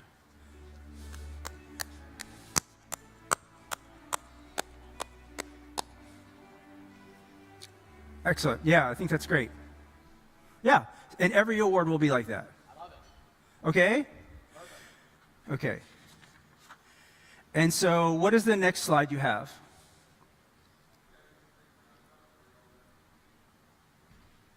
Okay. Because now we go on to the network. We're still in the network. Okay, so go to the next slide and let me see what you have. It's the title slide. And that's the award announcement. So we just put in the generic slide as a placeholder. Oh, okay. Okay. And so I'll say this year's so when will this come up? Not until you announce the winner of the award. Oh, this is got it. Can you go back to the other slide? Got it. So this year's Network Award of Excellence winner is the Orange County Network. Clap, clap, clap, clap, clap, clap. The Orange County Network Board is a dynamic force of collaboration and innovation representing 7 credit unions and 14 dedicated leaders. In this last year, they've hosted 7 impactful events that boost engagement, mentorship, and professional growth, especially for young credit union professionals. Their dedication makes them a standout example of excellence in our movement. Representing, and this is where we're going to bring up 8 people. Representing the Orange County Network are, do you have a video for this one as well?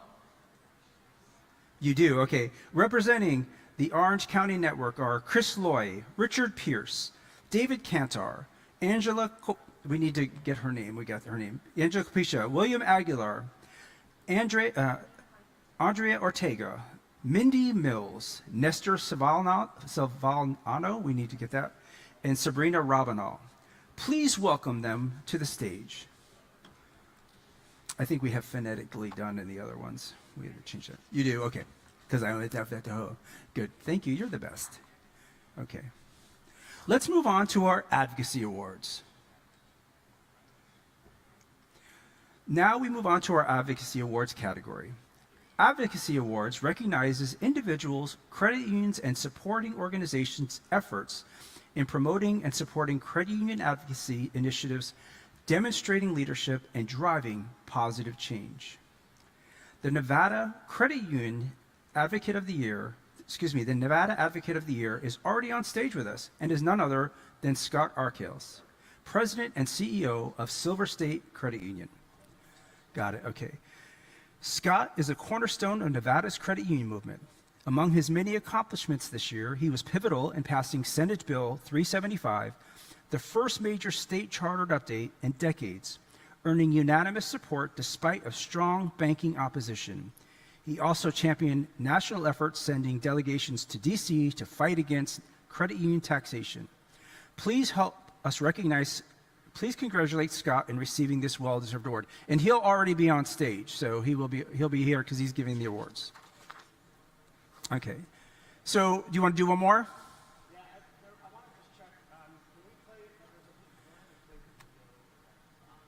I can't hear you if you're speaking.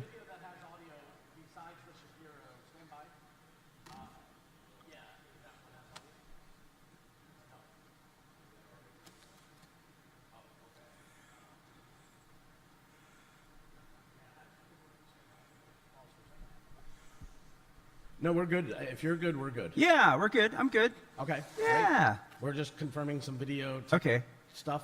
Okay. But if you're comfortable with that flow, Do you want to? Can we quickly run through to make sure we have them according to my binder Yeah. and your slides? yeah, we'll just do the slides, or you want with video? Don't do videos. Click Okay, through the just the videos. slides. Yeah. So can I take them uh, all? Graphics. So let's just run through each one of them if we could. Okay. First award. The first category is Network Excellence Awards. Individual award, Lindsay Shores. Do you want to click through these as we go? Yeah, go ahead. Graphics, go ahead and click. Okay. Stand by 1 minute.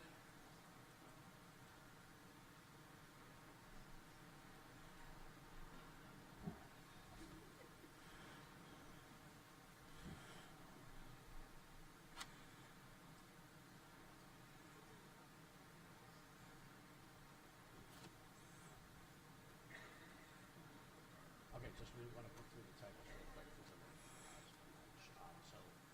Okay, yep. So that's Steve Langley. God, where'd you find that picture? Holy moly. I don't think I did. I don't think I gave you that one. I must have had a weak moment. All right. Okay, so can I run through them with my slides with you? Yeah. Okay, so Lindsay Shores, Individual Network Award of Excellence. Orange County Network, the Network of Excellence. The Advocacy Awards, the first one is Scott Arkills.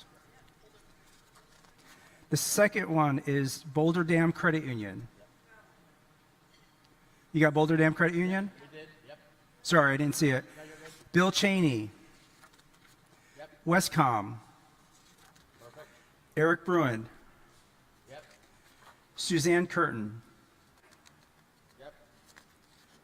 True Stage. Stand by. Hold on. Matt Martin. I played pickleball with him this morning. Pack of the Year, Nicholas Ambrosini. Kim Bannon, Eternal Flame. Winners, Jake Harbor. Wait, hold on. I got Jennifer Deneau. Oh, sorry. So Nicholas Ambrosini and Jennifer Deneau. Is it Deneau? Deneau. Let me hold on. Deneau.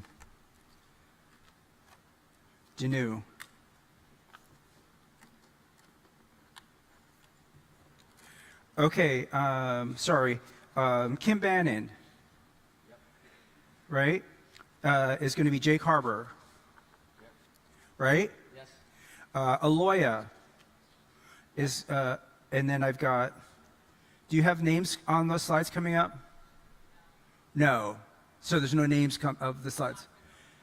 Okay. Is there videos for the organizations? Okay, good. Okay. Who?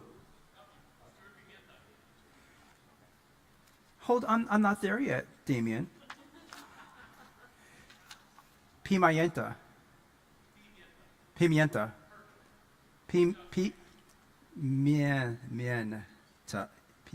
Hold on. We worked on this for a long time.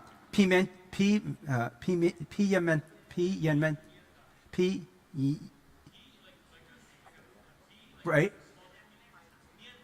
Nienta? With an N? Pinetia.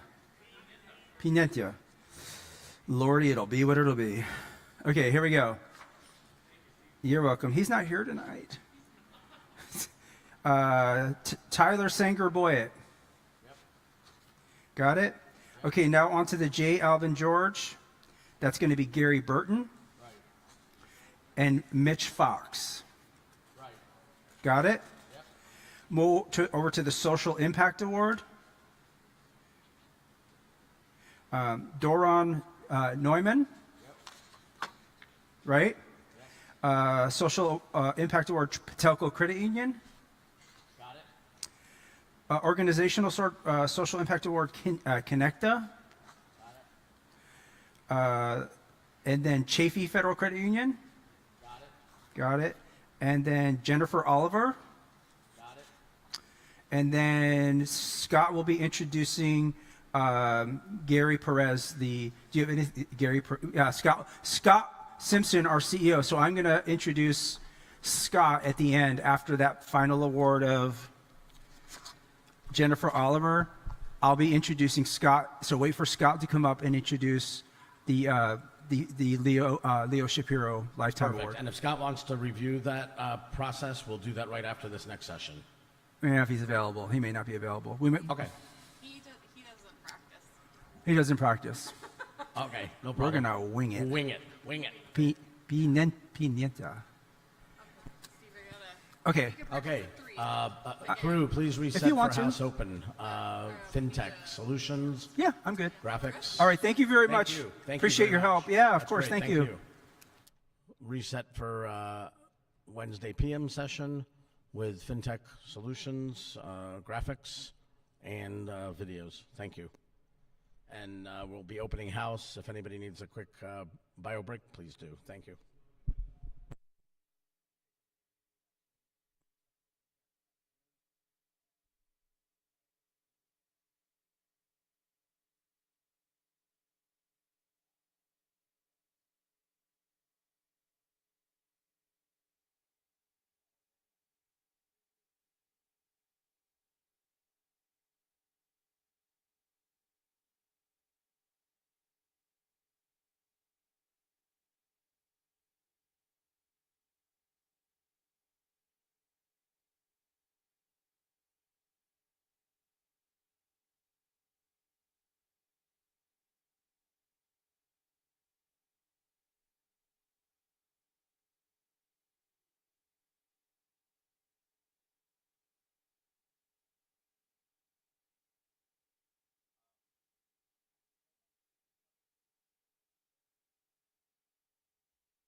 I will not drop it like it's hot.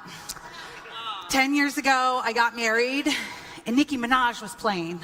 And I was dropping it like it's hot, and then I tore my MCL. So I'm repaired, but I am wiser as well. And y'all, I am so excited to be here with you for the final session here today before we party for the awards. And one of the things that I wanted to call your attention to is on the tables, for those of you in the back, the VIP seating, come on up. Feel free to grab it as you exit today. But on the tables, we are talking about some of the Credit Union for Kids events that are coming up. And I want to make sure you knew, we've got a wine auction, in Orange County coming up in March. We have a Credit Union Cherry Blossom Run. It could even be a fun run, depends how sick you are. That's in April, all right? I will be doing the 0.5K on that one.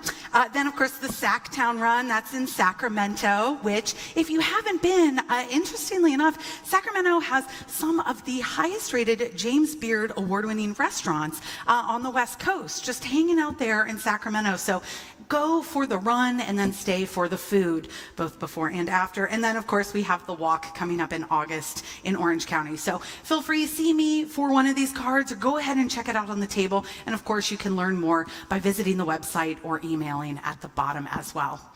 And now I am thrilled to introduce our next session. And I know my notes are going to be coming up here on the screen, but anyone who knows Larry Polochek knows we are in for a high energy time together. And this next section, well, of course, Larry's going to be guiding us through a couple different presenters with a lot to share. So without further ado, please welcome hold on, wait, my notes have come up. And you might be thinking, wow, how does she does it? I have notes. Let me tell you this. This is what I'm describing to you right now. We are talking all about innovation. And yes, we talked about it this morning. Just to confirm, did anybody go to all those AI websites and get completely overwhelmed after JR spoke? I have about 7 new tabs that I probably will never go back to. I hope you are different than me, but y'all, we are excited for this FinTech Solutions Showcase because it's your opportunity to look and learn from folks who honestly are experts in a totally different way. And the way that they're experts, their expertise, they're showing up to help you. So, as I mentioned, Larry Polochek is the one guiding us through today. He's the Executive Vice President and Executive Director of Fuel Solutions, who also serves as this year's FinTech Solutions Showcase moderator. Now, Larry, if you know him, he's got a deep expertise and a passion for helping credit unions embrace innovation. And Larry's going to be not only introducing the presenters, but he's going to be keeping the energy flowing, which is pretty much just what Larry does. So please, without further ado, give it up for Larry Polochek.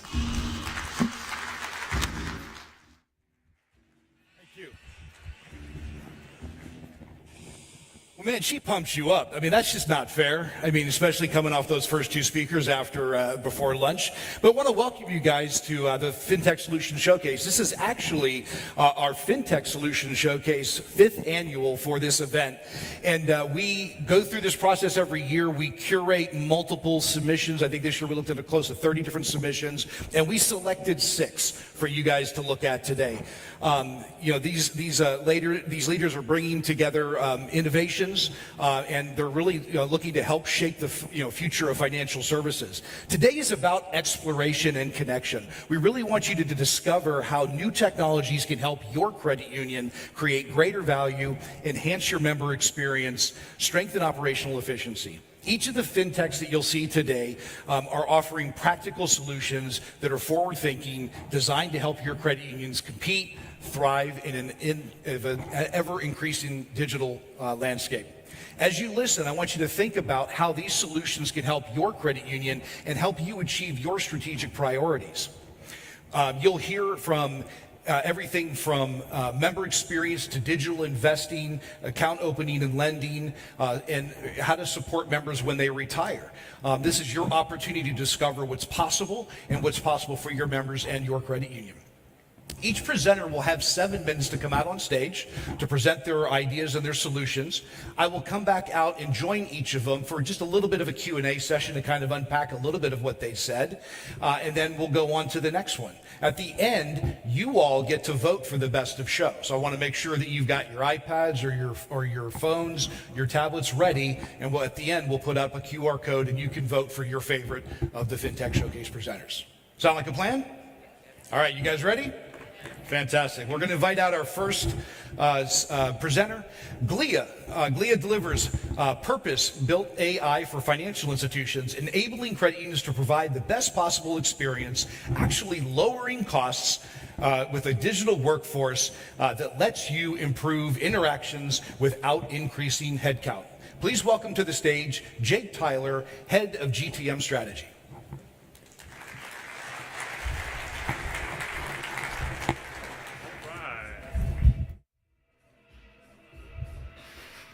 Good. I would have dropped it like it's hot, by the way. That would have been really, really embarrassing. All right, how are we going? We're all fueled up after lunch, ready to roll here. A little bit of FinTech Showcase. So I caught James Robert Lay's presentation earlier today, and I thought he did a really, really great job of outlining the case for AI, showing off some of its cool new capabilities. But the question it left me with, the question I hope it left all of you with, is where will AI have the biggest impact at my credit union, in the credit union industry? Without a doubt, at the top of that list is member service. So one of the folks that James spoke about a lot was OpenAI. Sam Altman at OpenAI predicts that as a result of all this fancy new AI and generative AI that we have, customer service jobs will be gone. Totally gone as a result of AI. Now, do we think that's going to happen in the credit union industry? I see people shaking their head. I agree with you. No, we like talking to our members. They like talking to us. But the direction of travel is very, very clear. AI will transform how you talk to your members, and as a result, it will free up all this capacity for you to reinvest and reallocate to better serve your communities. So that's what I'm going to talk about today. First up, a quick introduction to Glia. So Glia is the #1 platform for intelligent banking interactions.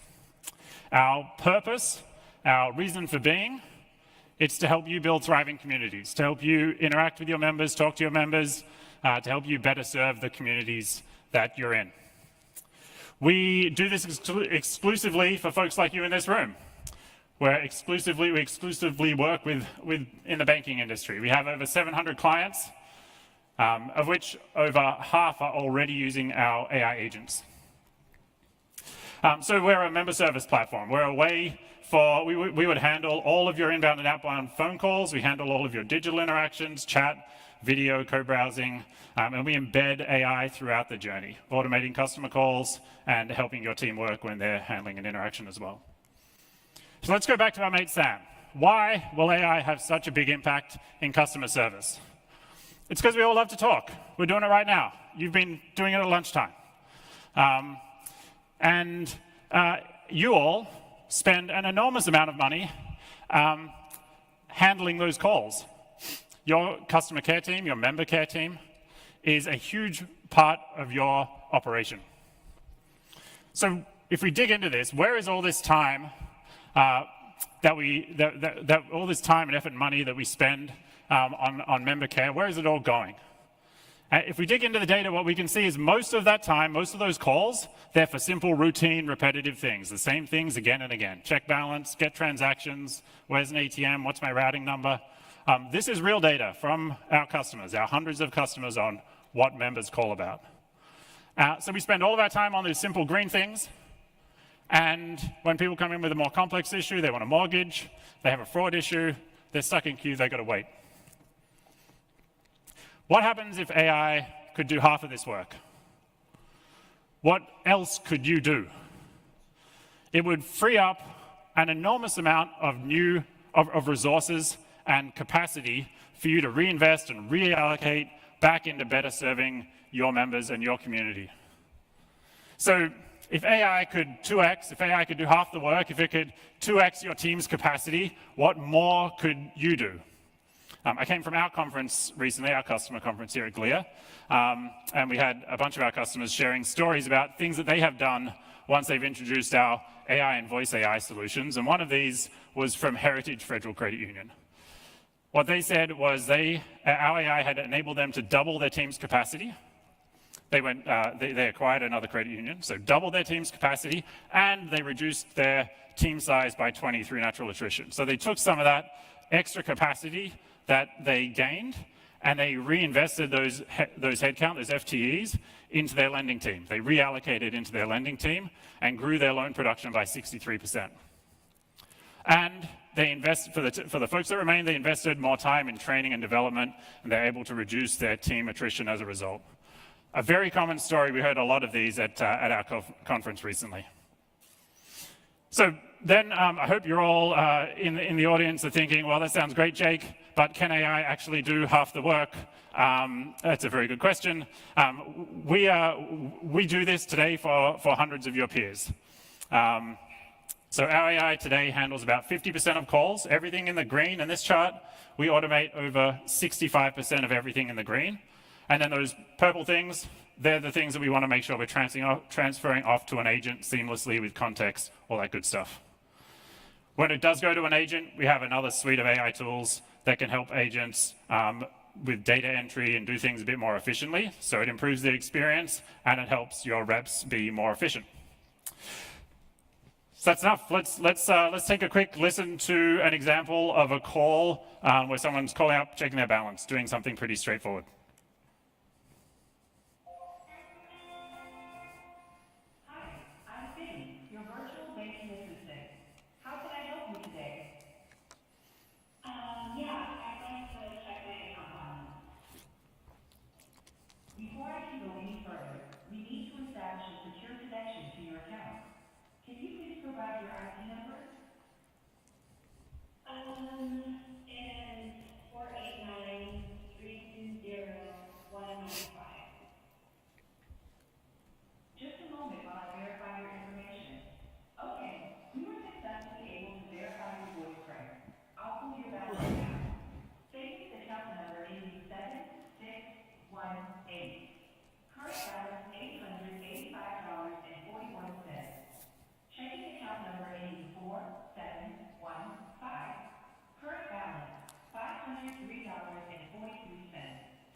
Okay, so if you want to hear it for yourself, we've got lots and lots of recordings of how AI is automating calls across our customers. We'd love to chat about the impact it can have, and I hope I leave you thinking about this question of, as AI does have an impact in all of your credit unions, how can you better use that capacity to do all of the things that you want to do on your 26 and 27 plans? Thank you very much.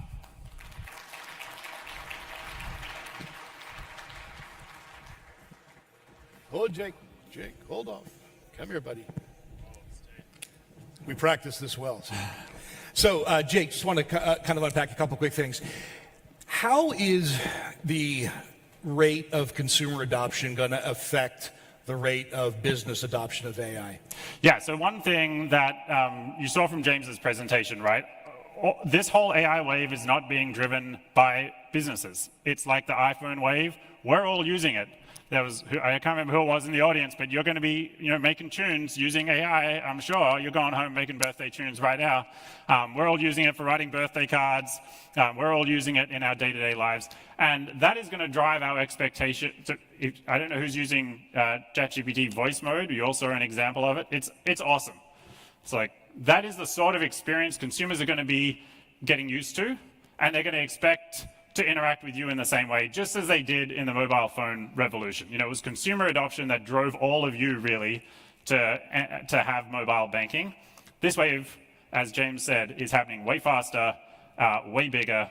I think, relative to mobile banking, he's like, it's 5 to 10 times as fast, the consumer adoption. Absolutely.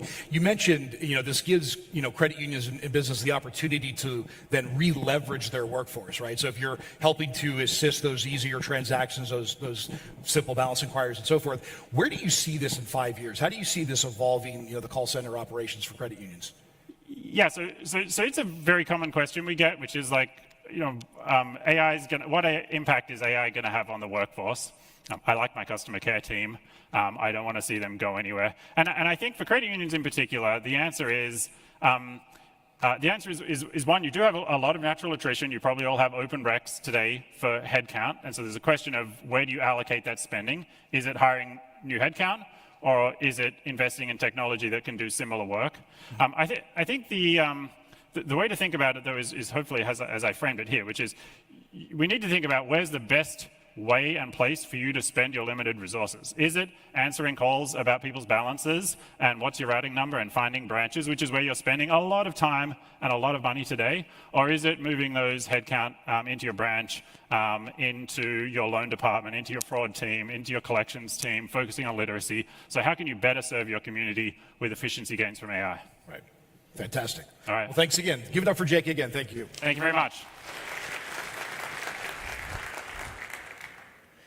All right, next up, we have Silver. Silver supports the 99% of members who retire. Whether it's their always-on digital retirement education or in-person Medicare service, Silver helps serve your largest depositors, your members that are 55 years and older. Please welcome Rion Horgan, founder and CEO, to the stage.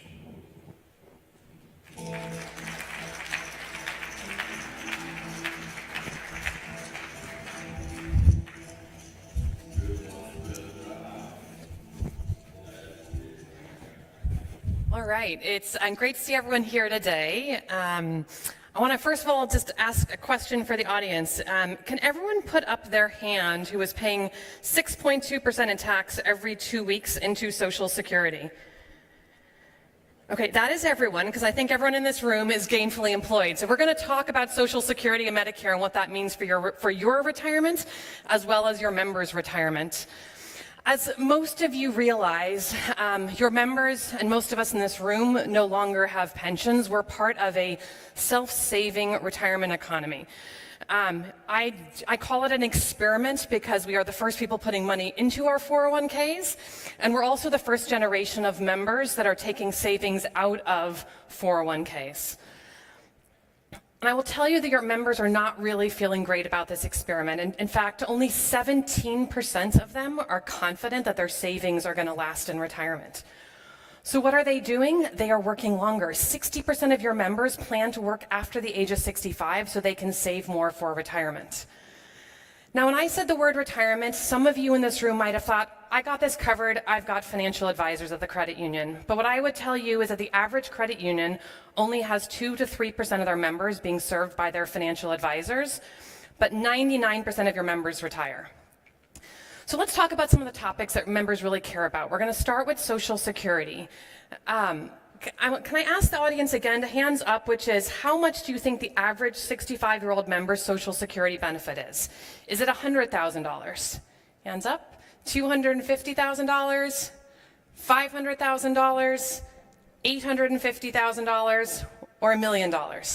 The average member's Social Security benefit is worth $500,000 over the course of retirement. That means it's their largest retirement asset, but it comes into the credit union as a 25-year direct deposit stream rather than a lump sum. And so we don't even think about the assets that we're missing because we don't even realize that we're not capturing their Social Security direct deposit. Some of you in this room might be aware that on Friday, Social Security announced the annual cost of living adjustment. This was the day that all of your members over the age of 62 found out what their pay raise is for 2026. It was a 2.8% increase.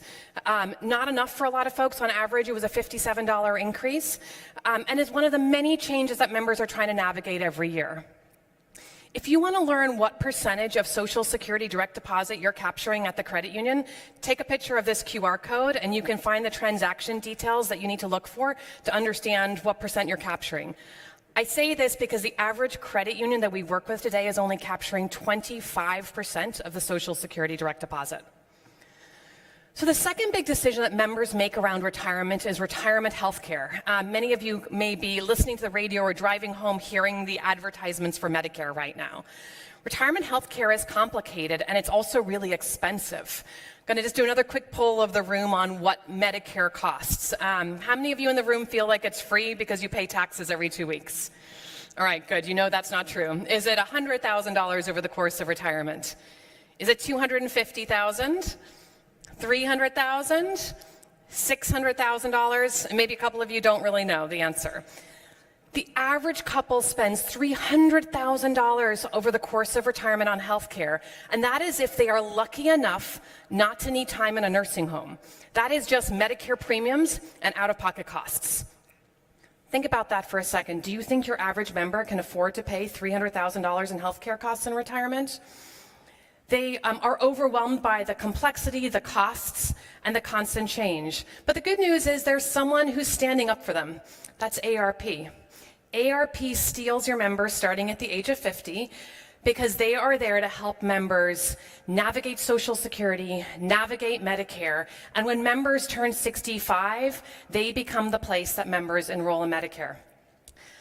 AARP generates $1 billion worth of commissions every single year from selling one Medicare policy, which is the United Healthcare policy. And when they're done selling Medicare to your members, they cross-sell direct deposits, annuities, credit cards, HSAs. But they come off as a very safe option because they advocate for members on solvency for Social Security and reduced healthcare costs. So let's talk about where Silver can help you. Silver is a platform that's dedicated to helping members over the age of 50 navigate retirement. We have 3 parts to our platform: our always-on digital experience that helps members navigate big decisions like Social Security, Medicare, taxes, and retirement. It's always on, providing members updates like last Friday when the cost of living adjustment came out, helping them navigate, what their new paycheck looks like. We collect a lot of data on the platform that helps us understand when members are rolling over IRAs, when they're getting ready to retire, when they're electing Social Security, so that we can help you capture more of the retirement wallet. And finally, we help members enroll in Medicare. We have a Medicare agency that is live in the state of California, our first partner, Mission Fed, and we provide members with this high-touch enrollment experience to really make sure that they're confident in one of the most complicated decisions that they're making around retirement. So today, we're really excited to partner with Golden One, with Valley Strong, and Mission Federal. These credit unions have committed to serving more of their members on their retirement journey. We also partner with about another 30 credit unions across the United States who are committed to supporting the 99% of members who retire. So today, I would encourage all of you, as we head on our way over the next couple of days, to really think about your members over the age of 50. They are your largest depositors. They are about to make their biggest decisions, and those big decisions result in money movement.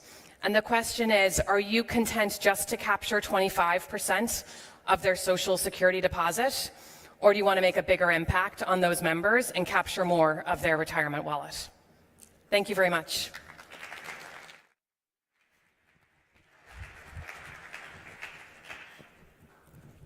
All right. I tell you, I love a fintech solution that is focused on a segment of the membership and the segment of society that we don't tend to think of. We think about technology younger, but we don't always think about the older. If credit unions have financial service providers, counselors, advisors, and so forth, how does Silver fit into that? And do they need Silver if they have this advisor? So the way I think about the member journey is that most members, when they start researching retirement, they don't start with a financial advisor or a financial counselor. They actually go online. They go to Dr. Google. They do their research. They then go to talk to family and friends. And then finally, they want to find those financial providers to help them make actual decisions.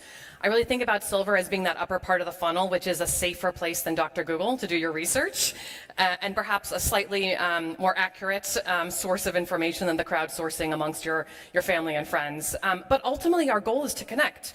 to your branch team to increase your direct deposit for Social Security to your financial advisor. So think about it as a upper funnel that is driving to all the products and services you have at the credit union. That makes sense. You know, one of the questions that we keep asking ourselves, and, you know, those of us who aren't at retirement age, we always wonder, you know, can we really rely on Social Security when we're reaching retirement age? Yeah, it's a good question, and I would say it's an anxiety or an item that's creating a lot of anxiety for members today. So some of you might be aware that Social Security will not be solvent starting in 2033. Whether you are a Republican or a Democrat, what I would just say is that the government can't afford for Social Security not to be solvent, so there will be some pretty significant rules changes made over the next decade to make sure that Social Security is solvent. It will either come with higher taxes or lower benefits, depending on which party's in charge when the rules go through. Historically, what that has meant is that your members who are already enrolled in Social Security, their benefits won't change. They will be protected, at least historically. But what it does mean, unfortunately, for a lot of us in the room is that our Social Security benefits will likely be lower than what is currently in the socialsecurity.gov kind of estimators. So, look, I think this is something that is creating a lot of anxiety for folks. I do think that for folks who are already retired, they are more likely to be protected. But, you know, when folks have retired, it's harder for them to make up for losses or changes from the government, and it is certainly creating a lot of anxiety, particularly for your more at-risk groups of the membership who maybe don't have a nest egg of a 401k to depend on. Makes sense. It sounds like, you know, we've got a pretty good advocacy engine, right? We might have to gear that up in a few years to help our members and help our families. Well, thank you so much. Okay, thank you very much. All right, next up, we've got Upstart. Upstart delivers modern, all-digital lending enabled by AI, helping credit unions grow with high-yield products, automating 90% of loans, enabling low-cost lending, and helping turn every new borrower into a lifelong member through their member cross-sell solution. Please welcome Max Rothstein, Senior Solutions Consultant, to the stage.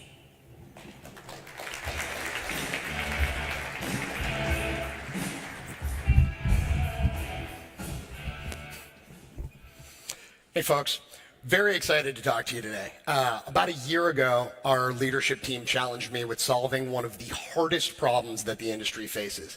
And that is, how can you pull in someone as a new member with a loan and then convert them into a lifelong member of the credit union with multiple products? And I'm very excited to tell you that after a year of just excruciating focus on this, I think we've actually cracked the code. So I'm going to tell you a little bit about Upstart. I'm going to tell you about what we call member cross-sell, which is our solution for that very problem. And then hopefully by the end of this, once you've seen how the product works, you too will believe that this is possible. So wanted to tell you a little bit about Upstart just to get you grounded first. Upstart is your strategic growth partner. We work with about 80 credit unions nationwide, many of whom are in this room. So very excited to have some of our partners already here, some of whom are working on getting set up on this solution. But what we do is we bring you new members and new high-performing loans. And we do that across multiple asset classes. So we can bring you loans that are personal loans, we can bring you HELOCs, and we can bring you auto loans. And then we have a platform that supports that whole process. So we're going to introduce your brand, we're going to help create a bridge between the Upstart brand and the credit union brand so that they really get to know who you are. And the key to doing that is allocating your capital across those asset classes and then working with our teams on what we call this member cross-sell initiative. So we've got Barry Roach in the audience. He is one of those strategic portfolio advisors you can see on that bottom level of the platform.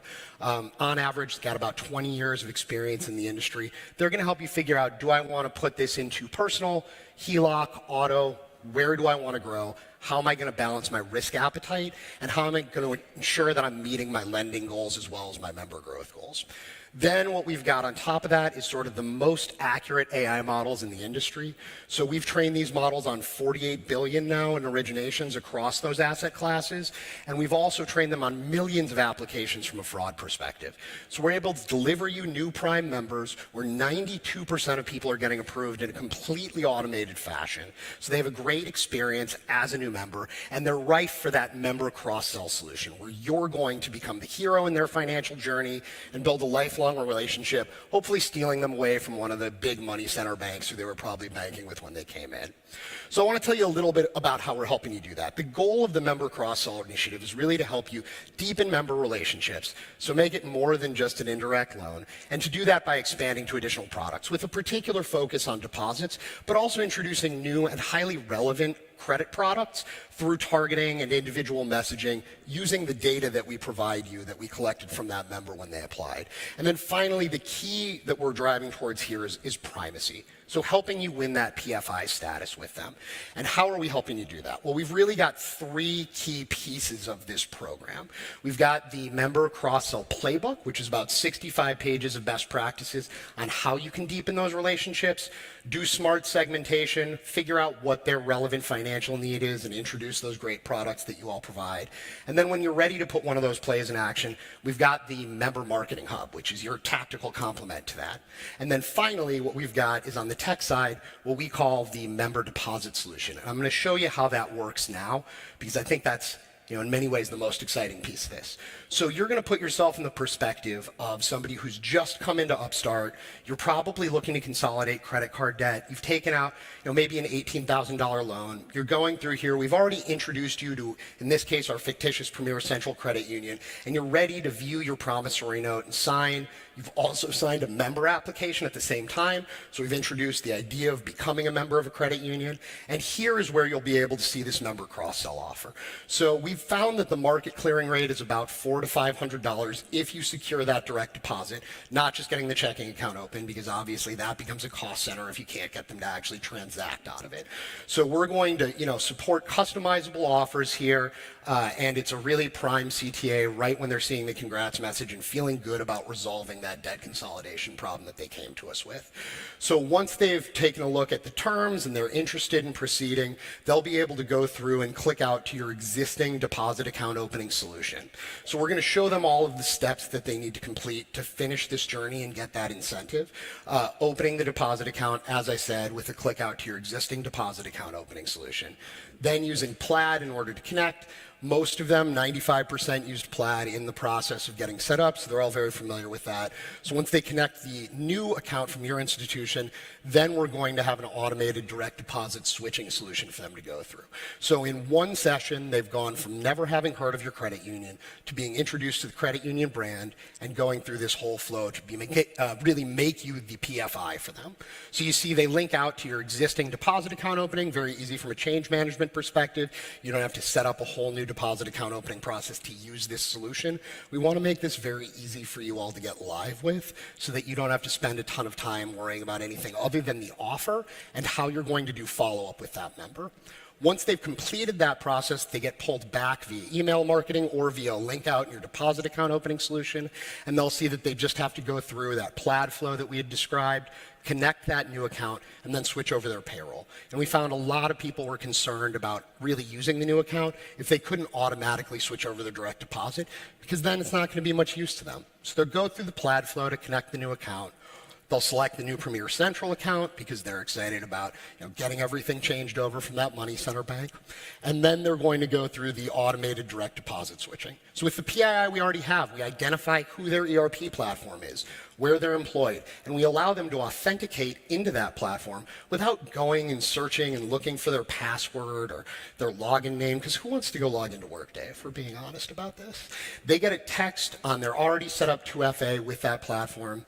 They use that to log in, and then they can select their payroll splits. So either full or partial paycheck. We see some folks just wanting to wade in and do the amount needed for the incentive, but a lot of folks are just switching over the whole amount to go with.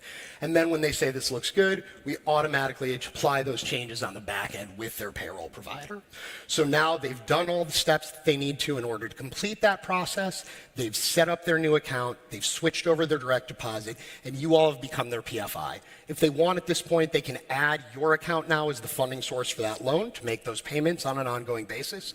And we're also working on setting up the ability to switch over recurring ACH transactions. So, if they want to move over their mortgage or utilities, et cetera. So, wanted to thank you all. Hopefully I've made you believers that it is actually possible now to bring somebody in as an indirect borrower and convert them into a full-time member. And we're looking forward to taking as many of you on this solution as we possibly can. So it says see me at the booth, but the booths are gone. So just come find me and we'll talk about this if you're interested. Thank you so much, folks.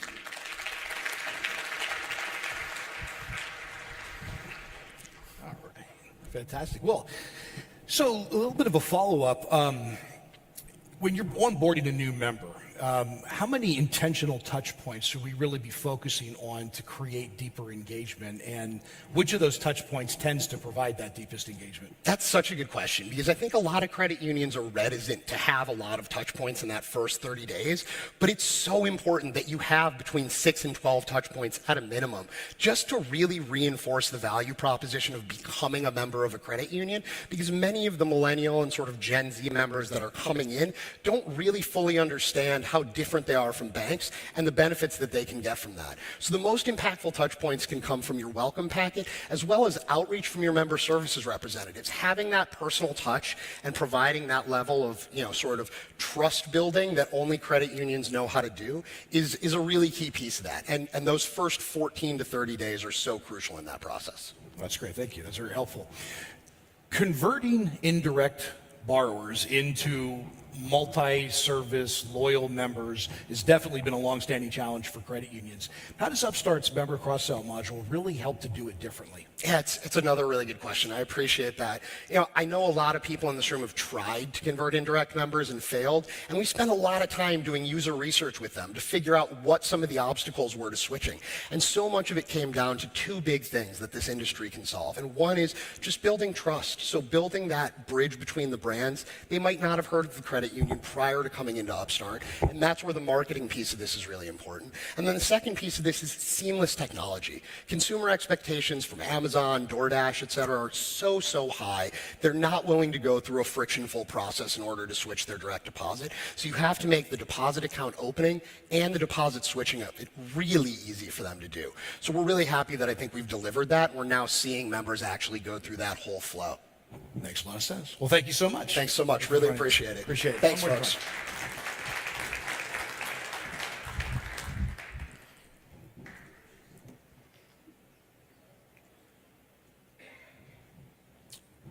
Well, we've got a blank screen. No, we don't. I was going to say, that's why I keep carrying this pad, just in case. Tap Engine's up next. Tap Engine empowers financial institutions to thrive in a digital age, providing enterprise-grade, cloud-native platform solutions to serve the digital-first, self-directed investor. Please welcome to the stage Will Dolan, President.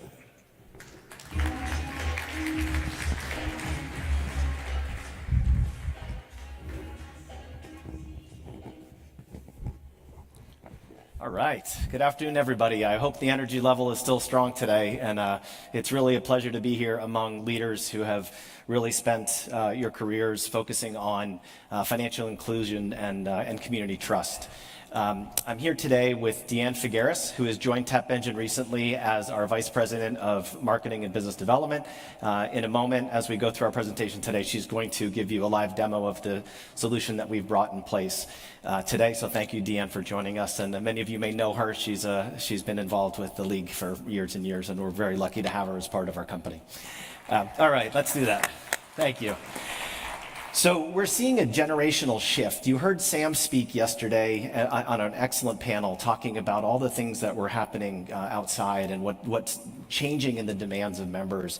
And credit unions are being required to think differently about member engagement and understand that there's an emerging trend in the need for better digital solutions and understanding that members want to take greater control over their own financial wellness and their financial life. And so The way to do that through, among many other things, is investing.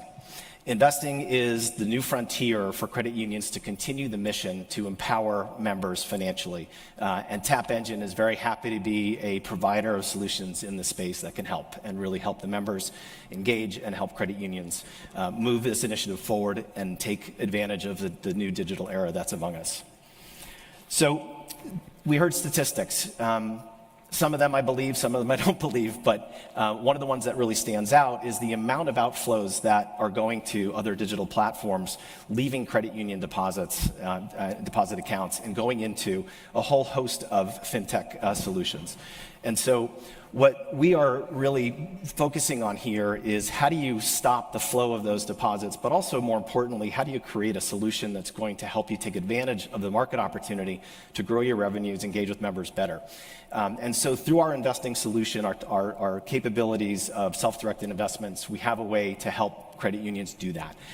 So on the screen, I've got a slide here that shows the pillars of the capabilities that we support across the broad spectrum of investment capabilities. TapEngine is a broker-dealer. We're a registered investment advisor. We built this infrastructure from the ground up. So we provide the backstop, the regulatory piece, the compliance management, the operations of the brokerage platform, and we integrate fully with the digital banking platforms in a white-labeled manner so we don't stand between credit unions and their members. This is a tool that becomes an extension of your services, powered by the infrastructure of TapEngine behind the scenes, and you don't see our logo anywhere. We want to make sure that we let credit unions maintain that connection with their members. So some of the other capabilities that are included in here are things like education and learning and practice trading, things that give members the opportunity to learn about investing before they commit their own capital. And that's a big deal because people who are new to investing, who don't have the means to have the understanding and the background to really manage their own portfolio, want to get started somehow, but they need to learn how to do that before they take the risks. And there is a lot of risk in trading, so you want to be careful and make sure you educate them. So we have the ability to let members step into this before they actually start putting their own money at risk.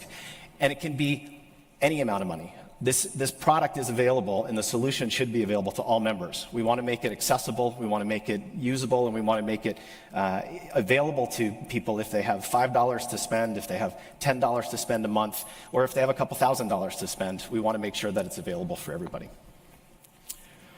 So I'm going to show you this in motion in a minute. One of the highlights, and just to recap a little bit, is our goal is really to help you compete with the institutions that are taking these deposits away from you, but to spin it around and to help you engage and attract new members, younger members, find new solutions that help you generate additional sources of revenue, keep up with the digital transformation that's among us, and also the big wealth transfer that's among us too, that you've heard about as well.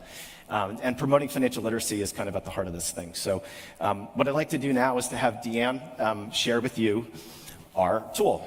So I'm going to put the clicker down because I'm done with that. And they told me I had to leave it on the counter before I leave. So this is SmartVest. So SmartVest is a brand that Achieva Credit Union out of Dunedin, Florida, created using TapEngine technology. She's using my phone. I'm a member of Achieva Credit Union. Eric and the team there were one of the first to go live with our solution, and they branded it and they created their own member experience off of our infrastructure. And this is live in the marketplace today. So Deanne's going to show you a little bit about the solution. The first thing she's doing is just scrolling through some of the available options that you can see on the page, and then she's going to move to practice investing.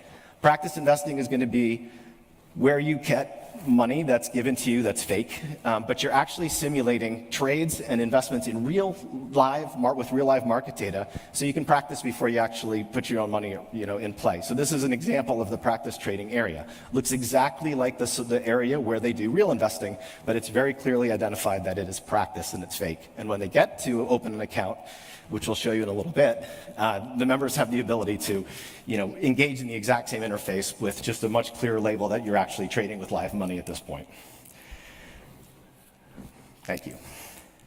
So let's take a look at the investment piece. So this is actually my portfolio in the Achieva Credit Union account.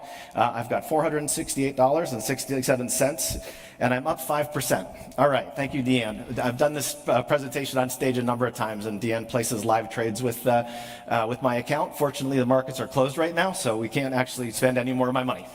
But I'm happy to say that this tool has been working fabulously. There's a lot that they can do with looking at the markets and learning and doing research and really understanding the dynamics of what's happening. But some members may not know how to pick a stock or don't know specifically what they want to invest in. So the next thing they can do is what we call goals-based investing. You might have heard of robo-advice or digital advice. This is a goal I set up. I aspire to buy a new car in the next couple of years. And so I went through a very rigorous process, filled out all this information about my financial position, what I'm making, what I'm spending, what my goal is, how much I want to spend on a car. And I didn't activate this yet, but when you go and look at the results that this kicks out, it'll recommend a series of ETF models that will help me achieve that goal. And if my inputs in the process don't work smoothly, it basically says, you got to redo this, you need more time or you need more money. So this is just an example. We're not going to walk you through much more of the interface. There's a lot there. There's personalization, there's AI chat tools that help educate and work with the members as they use this. There's a lot of great things there, and we encourage you to come see us when that's the case. Now, this is the end. I think I ran out just a little bit of time here, but the best time to work on this is now. The world is changing. There's lots of opportunities to engage with your members, and we have a significant amount of opportunity to backstop you in this. Let your members build wealth with your credit union. I'm Will Dolan. Thank you for your time today, and unfortunately the exhibit hall is closed, but come see us at dinner. We'll be joining you for the awards dinner. Come talk to me after the meeting today, and we'd love to share more with you. Thank you very much, and thank you, Deanne.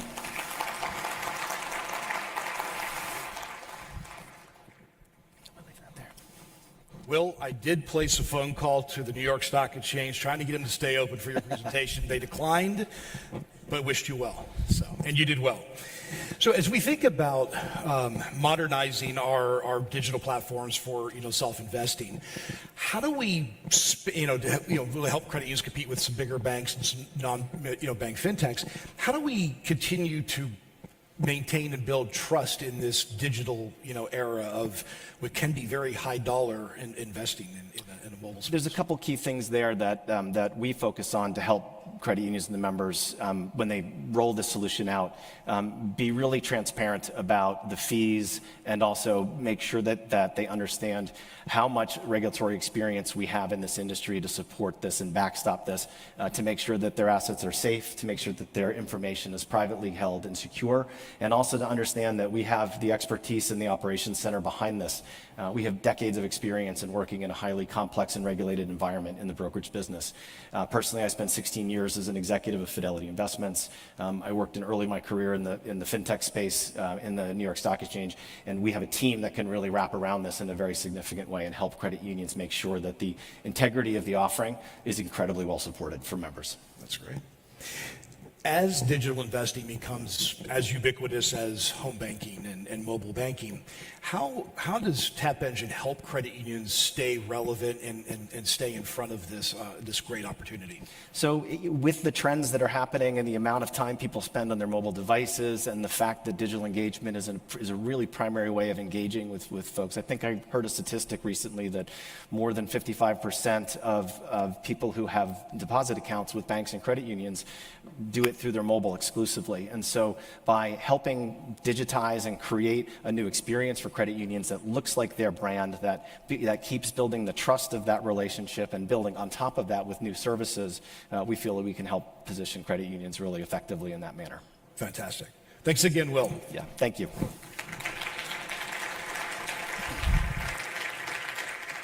All right, we're down to our last two. Next up, we have Clutch. Clutch is also not shy to this stage. They've been on here before the last couple of years. Clutch is an omni-channel origination platform built for modern credit unions. Whether members walk in, log on, or call, Clutch simplifies how you open accounts and fund loans, digitally, compliantly, and without friction. Please welcome to the stage Brian Knight, Head of Sales Engineering.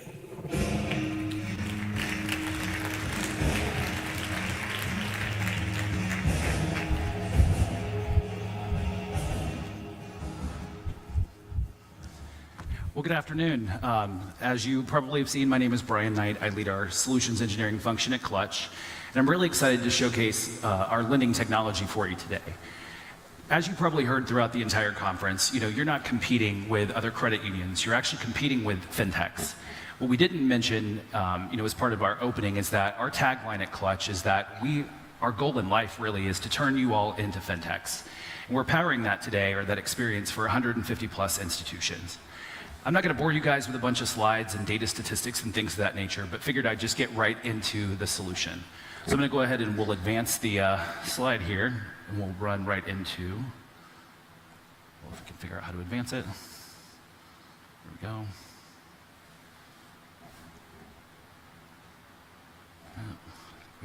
There we go.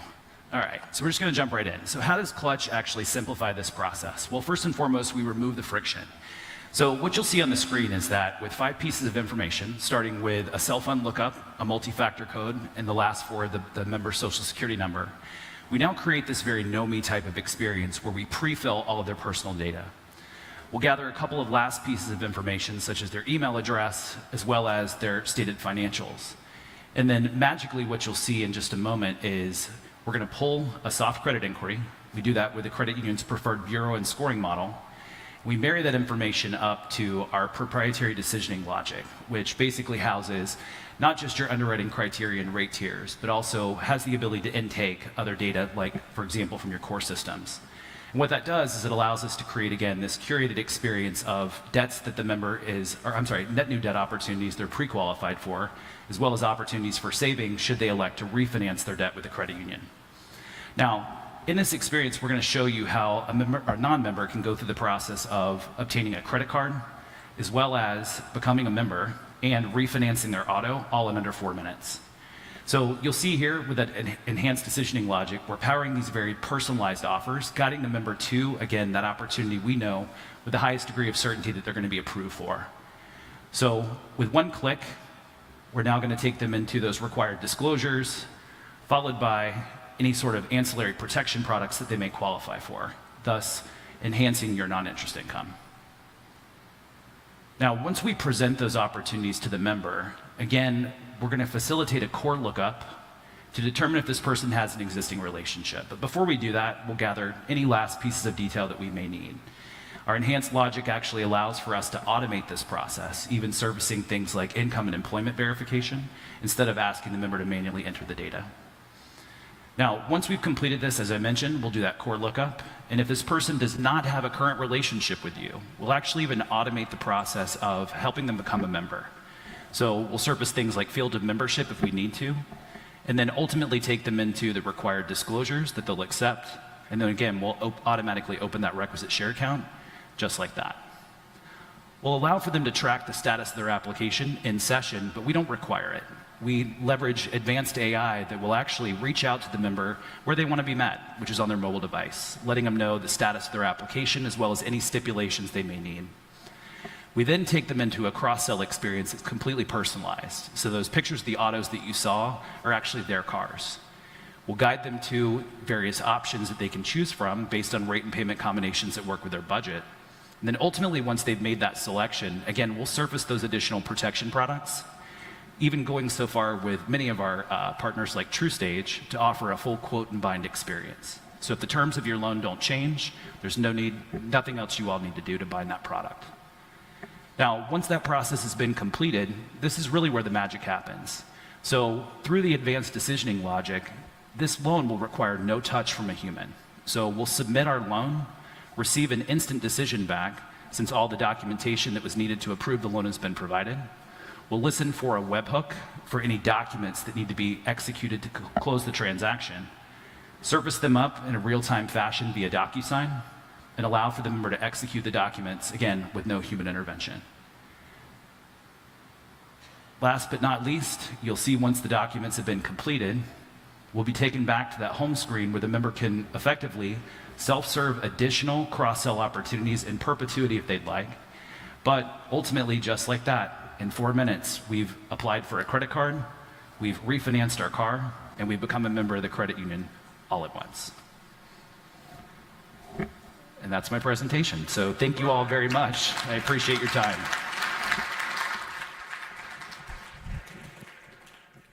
All right, Brian, thank you so much. Yeah, my pleasure. So you talked about HAL for follow-up with your members on the loan process, and also Fastlane for getting application completed in 5 minutes or less. How do those two work together, or do they not work together? No, they do. So Fastlane is really the kind of backbone, if you will, that allows for us to power those very curated and personalized offers, as well as help the credit union with efficiency by surfacing, things like stipulations within the application that we know are going to be required in order to approve the loan. When you think about HAL is more of the, for longer term process. So for example, what Fastlane can't instantly approve, HAL now facilitates, like I said, meeting the member where they want to be met on their mobile device to collect STIPs, follow-ups, things of that nature. That makes sense. And in the current iteration of HAL, makes a lot of sense in helping members. What's next for HAL? I mean, how's, we talked a lot today about AI and how it's continuing to really exponentially change. What's next for HAL? I would say HAL is actually now branching out. HAL has a new family member we call Emma that is now helping on the servicing side. So we've actually launched Emma with a couple of our credit union partners to handle collections. So those upfront 30, 60, 90-day situations, and we're seeing great success. In fact, would love to put you in touch with, anybody that's interested, would love to put you in touch with somebody on my team to show you a demo of the product and see how effective that is. Fantastic. Well, thanks again, Brian. No, thank you.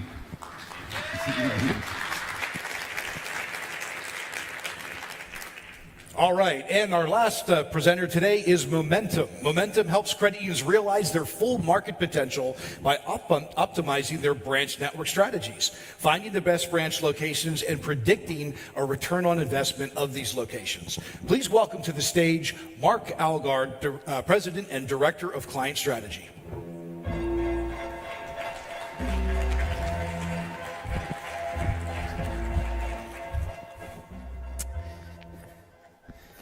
How's everyone doing today? What do we got here? All right, so I am with Momentum, and I'm here to talk to you about Momentum Location Intelligence.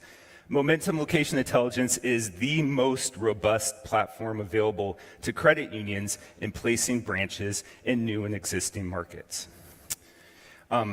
So building projects, they're really the most expensive capital projects that credit unions will undertake in your existence. But it's not the cost side of a branch project that's going to make or break the success of the branch. It's really the revenue side of the project. And we want to ensure that your credit union gets your branches placed in just the right location so that your membership and your credit union will thrive into the future. We need to get these branch investment decisions made just right. And you may notice my presentation, our product is quite a bit different from what you've seen from the previous presenters. And really, what we have here is a tool driven by machine learning and artificial intelligence that internal credit union decision makers can leverage to get the most out of the branch network and really connect with the membership and drive the business forward.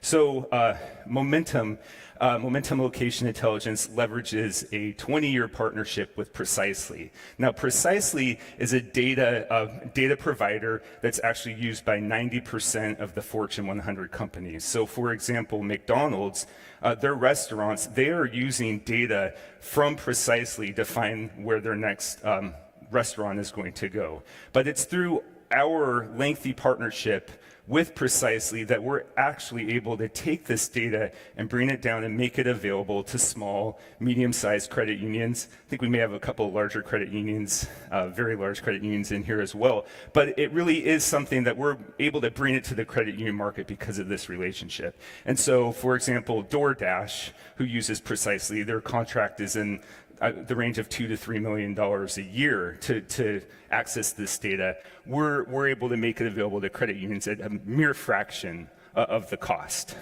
So in the past, many of you may have used descriptive analytics to find your next location. So descriptive analytics are things like population growth metrics coming from the US Census Bureau, or maybe household income data that might show you where there's pockets of loan opportunity in a market. You might have used what I call the Walmart strategy, which is basically follow the new Walmart and try to be the first credit union open, at the edge of the parking lot. But whatever approach you take, you aren't considering all the myriad of factors and inputs that may lead to the success of your branch in a market. And so what we do know is that whether a branch is stood up in a good market or a poor market, in either scenario, you're going to spend about the same amount of money standing up that branch.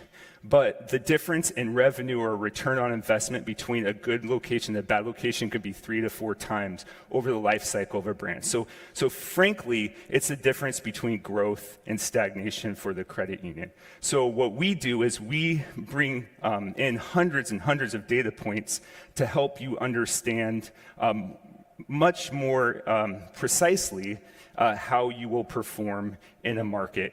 And it's a quantity of data and insights that no one of us would be able to comprehend or understand just by reading through different reports and assessments. It actually takes a machine model, artificial intelligence, to really predict where you will be the most successful. Okay, so what makes Momentum Location Intelligence the best tool for credit unions to start? It really is exclusive access to hundreds of data sets, and this includes tens of millions, it's approaching hundreds of millions of financial product account records. So we know across the state and across the country, down to the census block level, the exact demand for a wide variety of financial products, and we're able then in our models to understand how you can tap into that product demand. The second thing is we have the tool, our machine model called Winsight, that's actually been taught to comprehend your market in a way that's far beyond the capability of an individual. And lastly, it really is the wisdom of the team, the data scientists, the analytics team, people like myself who help credit unions turn insights into action. So many market studies, they're going to stop at the publicly available data level, right? Again, census growth, demographic characteristics of a market. The next level of data really comes for you. We can use your internal account data to better understand how you perform in a market and how you perform in different situations, different competitive situations, different market situations.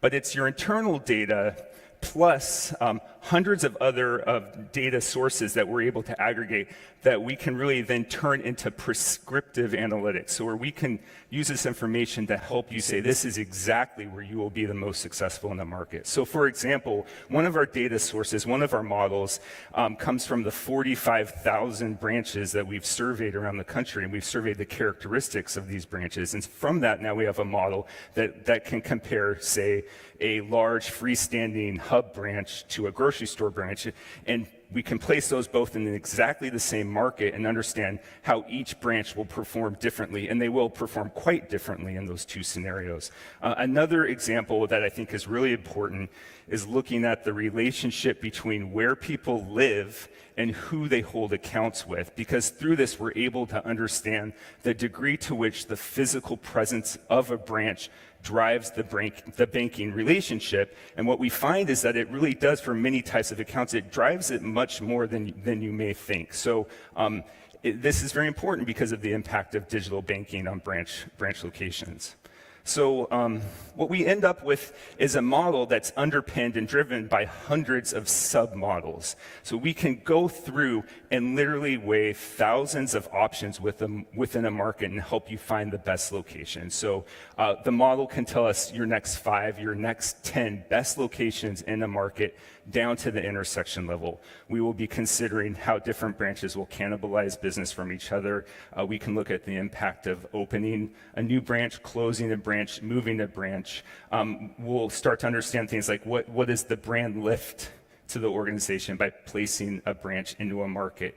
Again, a level of analysis that no one person can take on.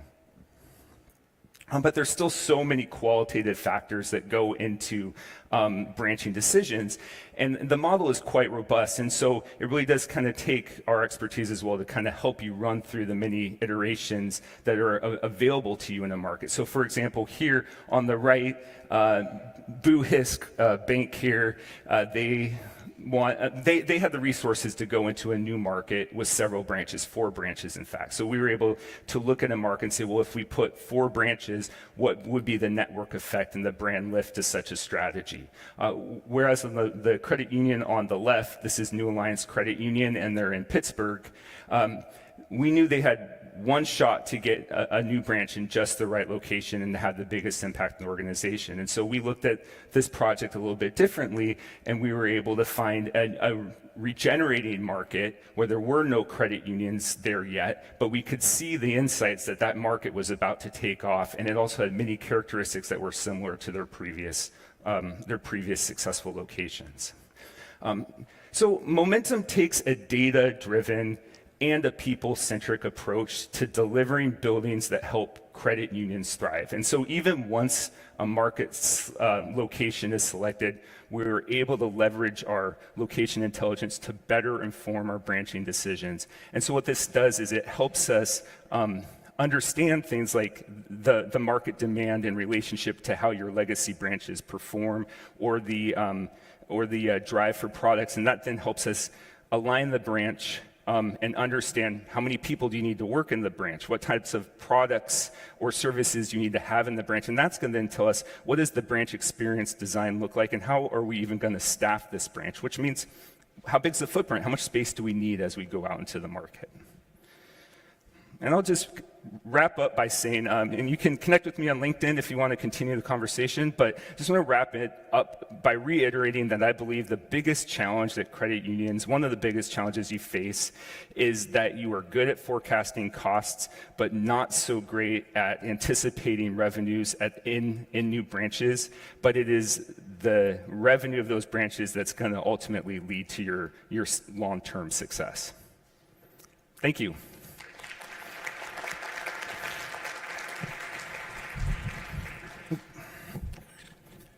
Fantastic.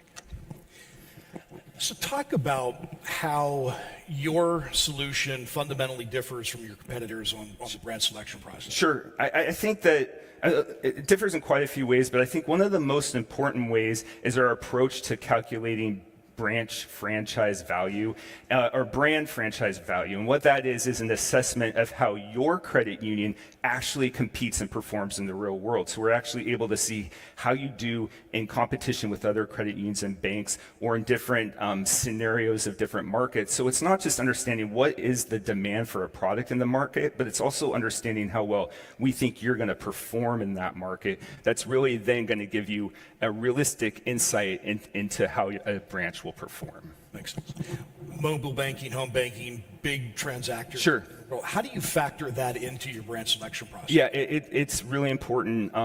Many of you have probably heard of the concept of bank at home versus bank at work, and that was a really big discussion point maybe 10 years ago. And things have really shifted as to where people conduct their daily banking transactions, but we have data, and we can understand through geofencing, and also through looking at who holds accounts with different financial institutions. We can see their correlation for different products, and how they are impacted by proximity of a branch. And what we know is that about 70% of a member or a consumer's decision to bank with you for your primary services is still based on physical proximity. Fantastic. Well, thank you again, Mark. Thank you. All right. Well, we talked about it in the beginning, and we said that now you would have the opportunity to vote for the best of show. So please go ahead and take out your cell phones, your iPads, your tablets. The QR code is going to appear on the screen. You'll have about a minute to get this done. So please go ahead, and we're going to hold off on the results until the end. So let's show the QR code. And while they're doing this, we're going to go ahead and invite back out our showcase contestants to join me on stage.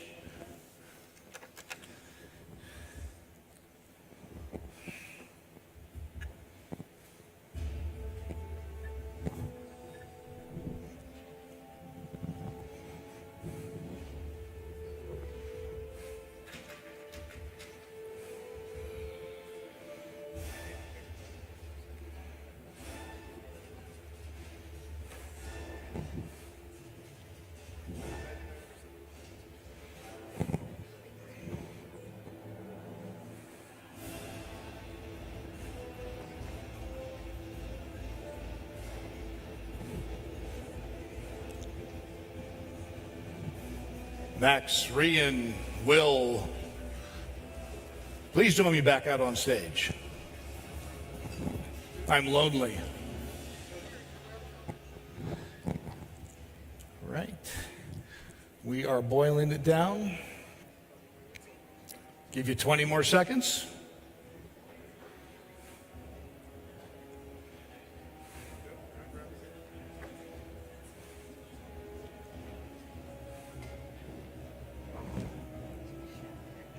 All right, and let's close the results.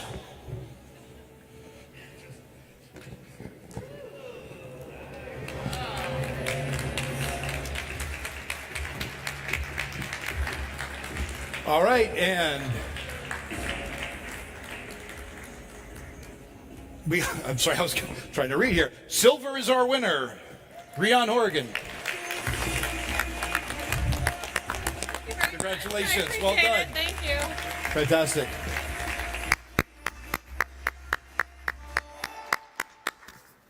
Thank you. Make sure we get all in here. We can get a nice picture with all of us. Just scooch in. Perfect.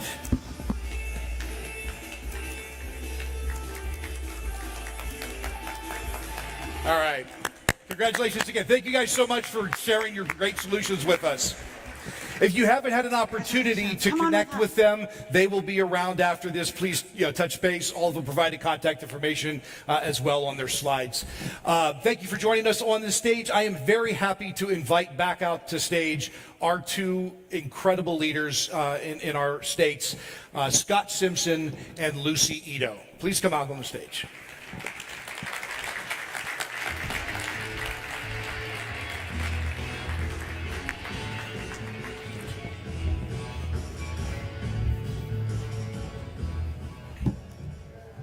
Well, we made it. We made it. Yes, indeed. Thank you for enduring, everybody. Give yourselves a round of applause. Thank you to everyone who's here with us this week, certainly all the credit unions, all of our partners, and especially we want to thank our staff here at the League. Just incredible putting this huge meeting on. Yeah, and if I could just make a special call out. We've got, on our staff, we've got education and training employees, we've got events employees, professional development employees, marketing and communications. They've all contributed to this, but I want to give a special call out to Liz White. You haven't seen her probably, but she's back here. Liz, would you give Liz a round of applause? She's worked her guts out. She's right there. She's getting pointed to, but I can tell you that this is her first reach. She has helped manage 3 significant events over the last 3 months, one in Anaheim, one up in Park City, and now here, and just worked hard. These flowers, Liz, are for you. I know you're horrified and probably swearing at me under your breath, but thank you for all the work that you've done. Absolutely amazing.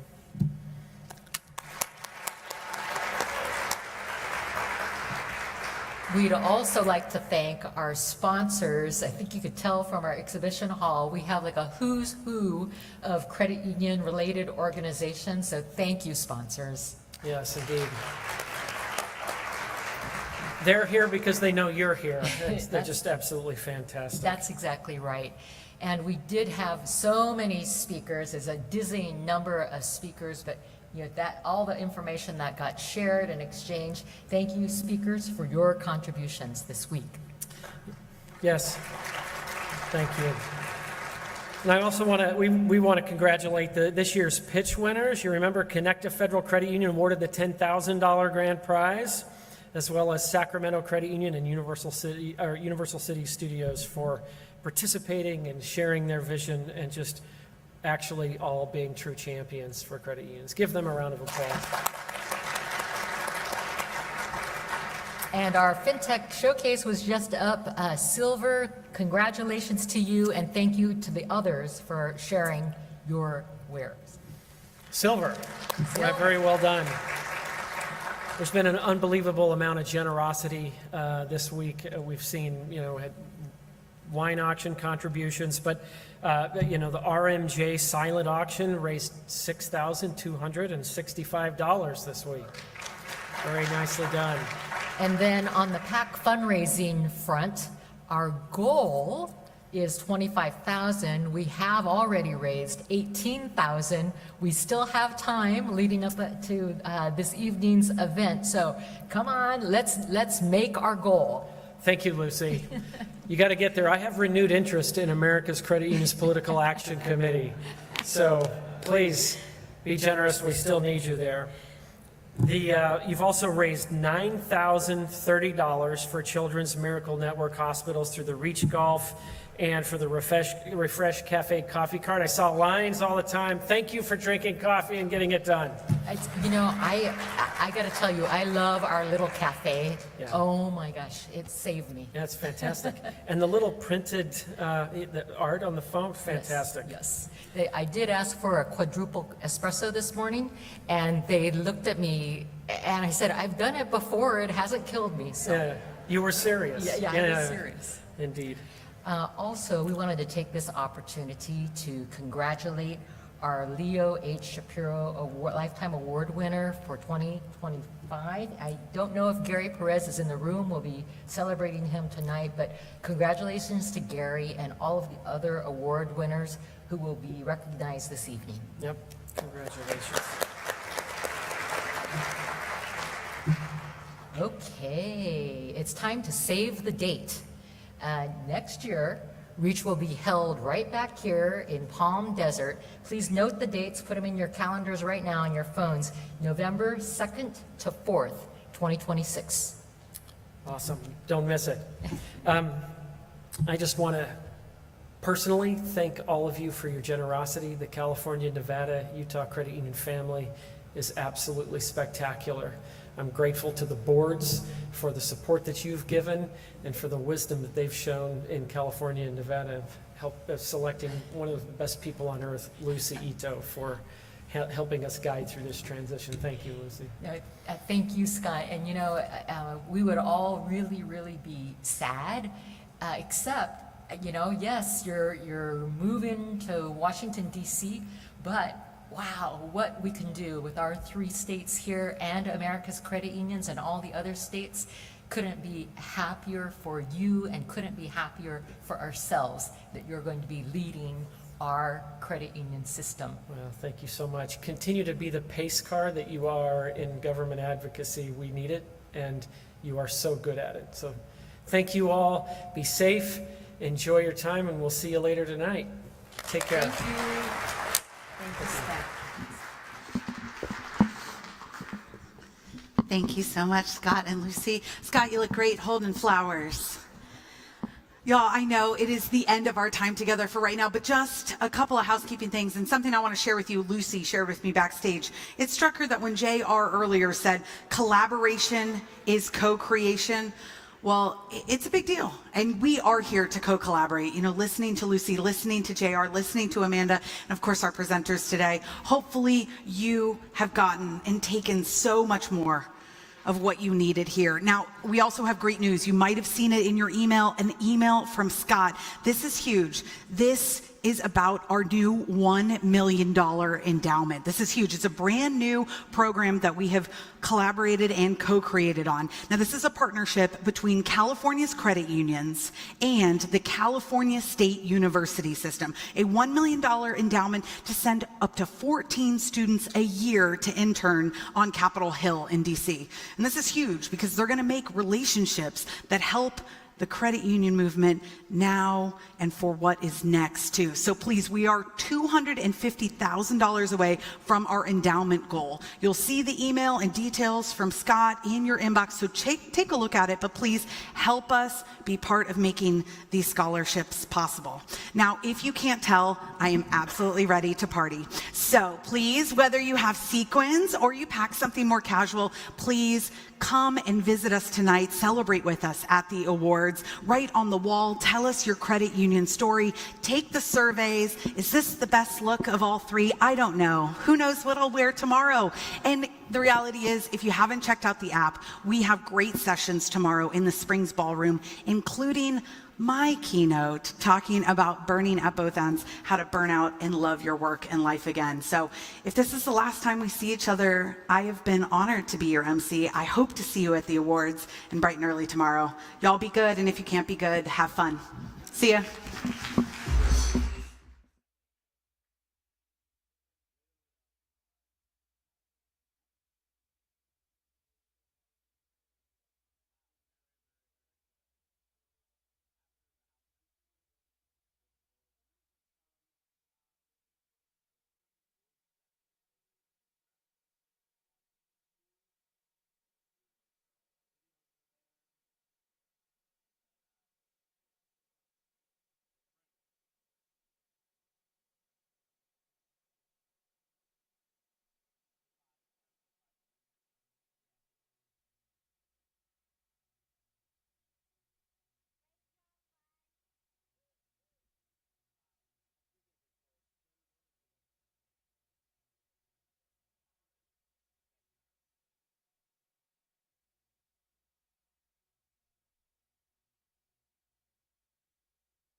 Test, test.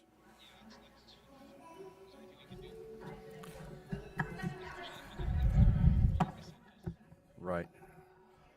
I'm going to tell them, I'll tell them to try to cheat and to go on top of the bases.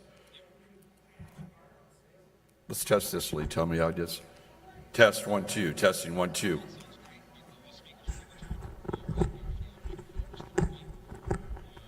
Test 1, 2. Test, test, test, test.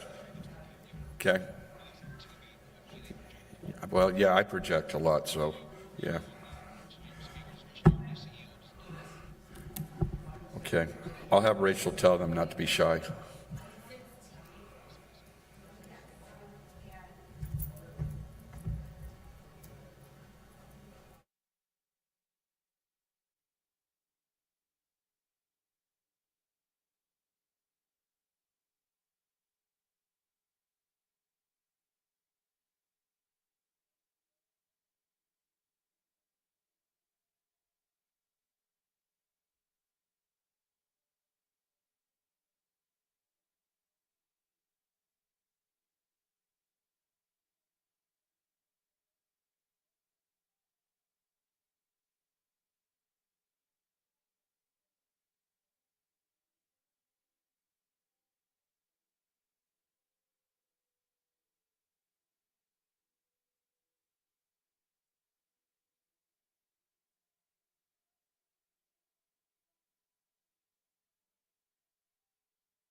Hello, welcome, welcome. Can you all hear me?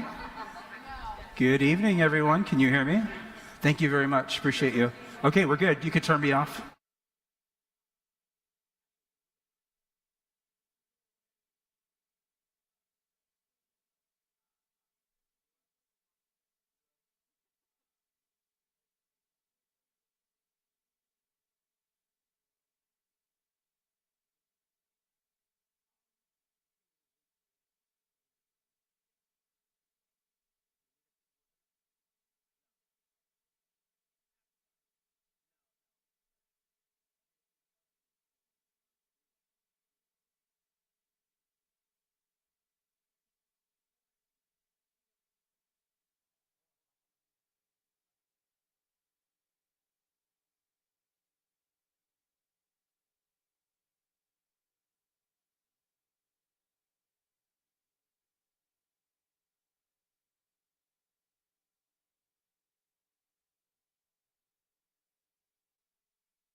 Yep. Yep.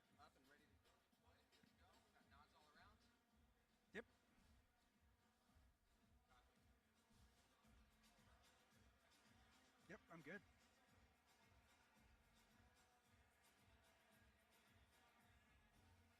What time do we start? 6:30? I have a feeling we might be a little late, only because 6:22.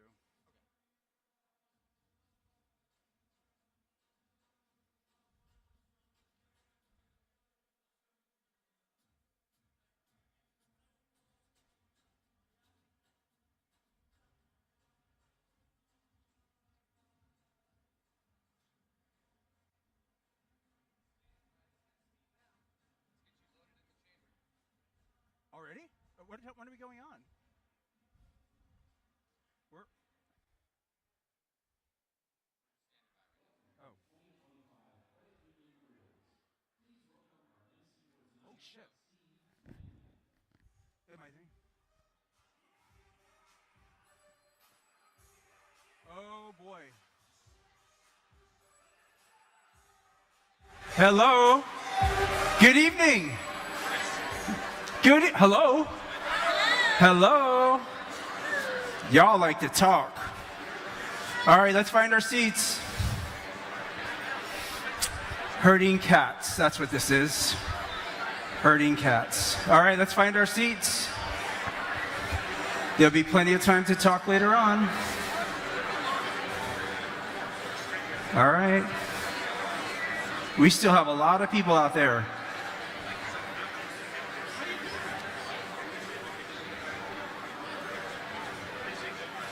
All right. Good job. I'll give you another moment or two to find your seats.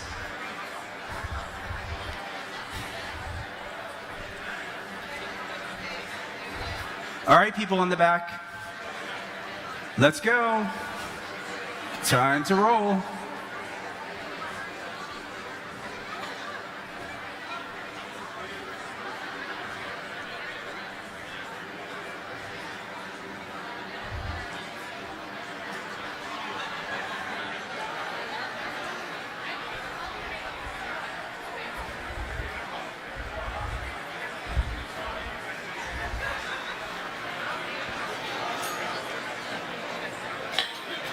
Everybody's hanging out at the bar over there.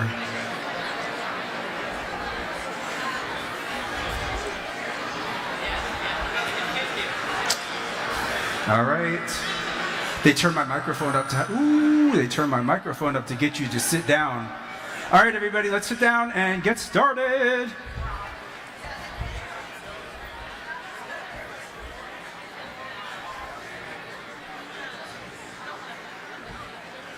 All right.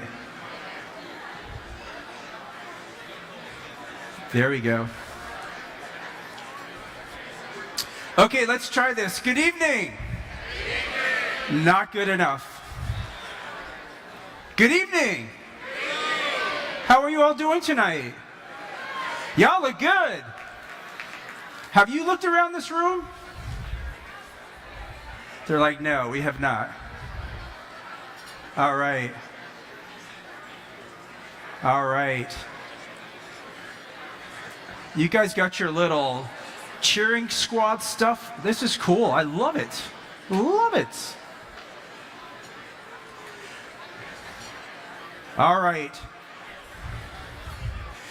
You all ready to get started? Are we ready to get started? So, for those of you who may not know me, my name is Steve Langley. I'm a 30-year California veteran of credit unions, and I retired 2 years ago from Schools First. Where's the Schools First peeps? Where are you? There you are. There's like 126 of them here today. Hello, Schools First. Miss you guys. So, here's the thing, is that I think that you all deserve extra jewels in your credit union crowns. And you know why? It's because tonight is what? Tonight is what? What's going on right now? Yeah, tonight's Game 5 of the World Series. The score oh, never mind. So boo. Yeah, don't boo. So I'm going to probably see a lot of this tonight, right, with the phones? This is what we're going to see. It's good to see you all. I know many of you. It's delightful to have you here. Where's my friend Nate Burns? Where are you, buddy? Where's Nate? I can't see out there. Where are you, Nate Burns? Oh, there you are. So, how many people know Nate Burns? Do we know Nate Burns from True Stage? Nate's been in the industry for a very, very long time. A very, very long time. And every time I see Nate, he tells me how dapper I look, and I tell him how dapper he looks. And so I was trying to work with the board this year to get a new category of like the most dapper credit union award out there. And sorry, Nate, couldn't make it happen this year. So I'll try. I tried. I really did. So Marcy Francisco, where are you? Where are you, girl? You're back there. So I promised I wouldn't pick on you tonight, and I'm not going to, because she's my credit union partner. Like every credit union conference we've ever gone to, we've always gone together. And so, but I'm not going to pick on you because I have a grudge, and I'm kind of mad tonight. So y'all you're like have a lot of energy, don't you? There's a lot of energy in this room, or is it at the bar? I have a grudge because anybody play pickleball in here? Any pickleball players? Woo! Anybody want to play pickleball? 7 a.m. tomorrow morning, right out here. They've got great courts. But I played pickleball this morning. I was invited out to play pickleball, and I played pickleball with Matt Martin. Where are you, Matt? From Patelco? Hey, Matt. So, you know, Matt's an award winner. He's going to be honored with an award tonight, and I'm going to do my best to screw up your name tonight, Matt. Because Matt beat the crap out of me on the pickleball court this morning. And he says, I'm not very good at it. I'm fairly new. But so just wait till your award's called, Matt, and we'll see what happens, right? So can I get the slide? Can I get my slide advanced here? There we go. A couple more folks in the audience. Scott, where are you, Scott Simpson? Oh my gosh. Scott Simpson last week, right? Give him a round of applause. Scott Simpson's last week with the league, and I had a private conversation with Scott. He probably doesn't want me to reveal it, but I'm going to. And so he's like, "Ooh, what are you going to say?" And I said, Scott, why did you really take the CEO, the president CEO role at America's Credit Unions? He said, Steve, it's easy. The answer was easy. He said, because of my title at the league. And I'm going to read it to you. Scott Simpson's the president and CEO, California's and Nevada's credit union leagues, and Utah's credit union leagues. That is quite the title. So it's simple now, right, Scott? President and CEO of America's credit unions. So anyway, Lucy. You guys know Lucy Ito? Give it up for Lucy Ito. Lucy Ito is in the house. I have known Lucy my whole career. She was at the league, I believe, when I met you, when I started in credit unions.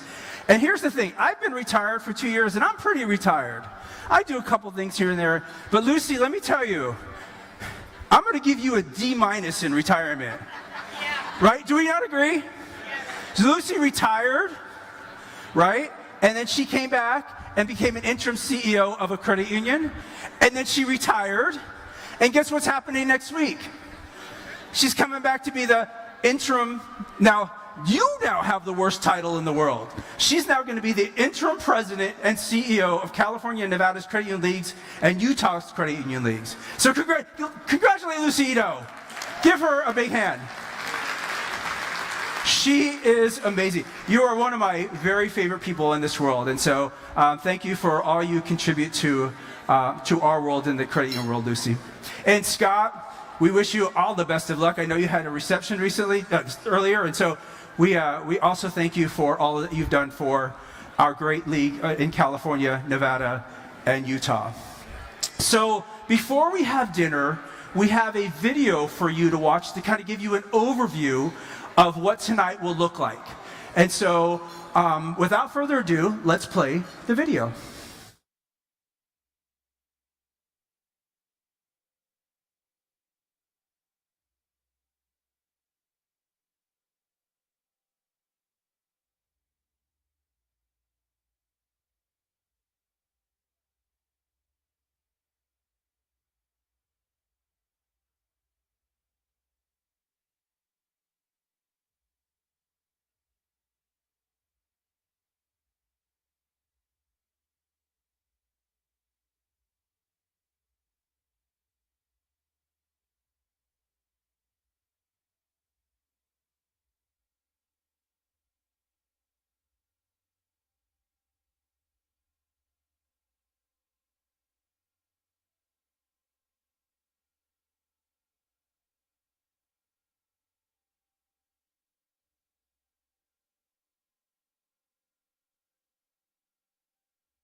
All right. So before we start dinner, I want to ask you, are you ready to have a good time tonight?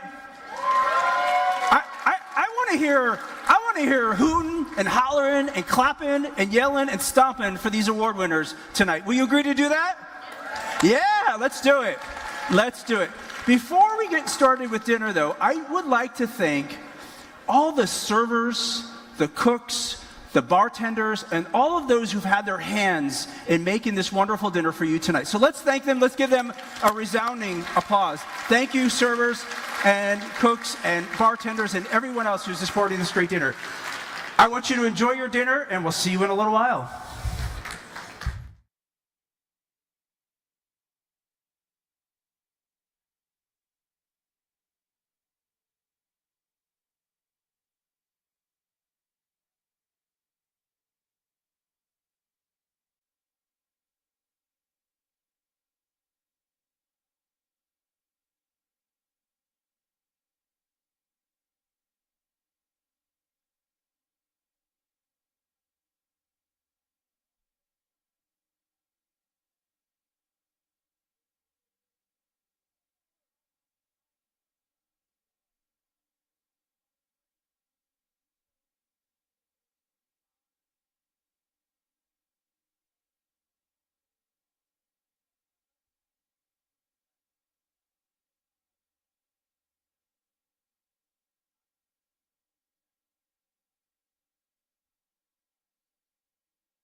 Oh boy.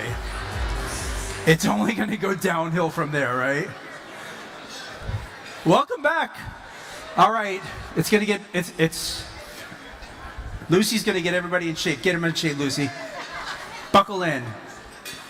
All right. So here's the thing. Matt, I got him really good. Because not only did I say I was going to screw up his name when I introduced him, I introduced that he was from Patelco and not Redwood. But Brett, the CEO, was like, just put him in the next table, good enough.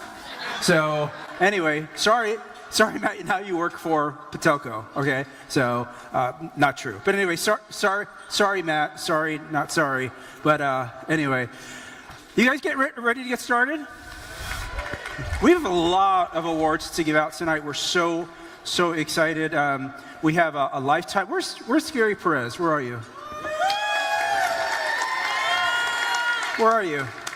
You stud, you. Like, he is getting look at him. He looks 25 and he's getting a Lifetime Achievement Award. Look at you. I thought he was getting the under 35 award tonight, but I guess that didn't work out, huh, Gary? But no, we're very proud of you and excited for you as you're going to be receiving this Lifetime Achievement Award, and we're so excited that's going to happen later in the evening. So before we get started with the awards, we wanted to always memorialize those who have served us in the past. And so we have a beautiful video of memorial of those who in our industry have passed away this year. And so please watch the video.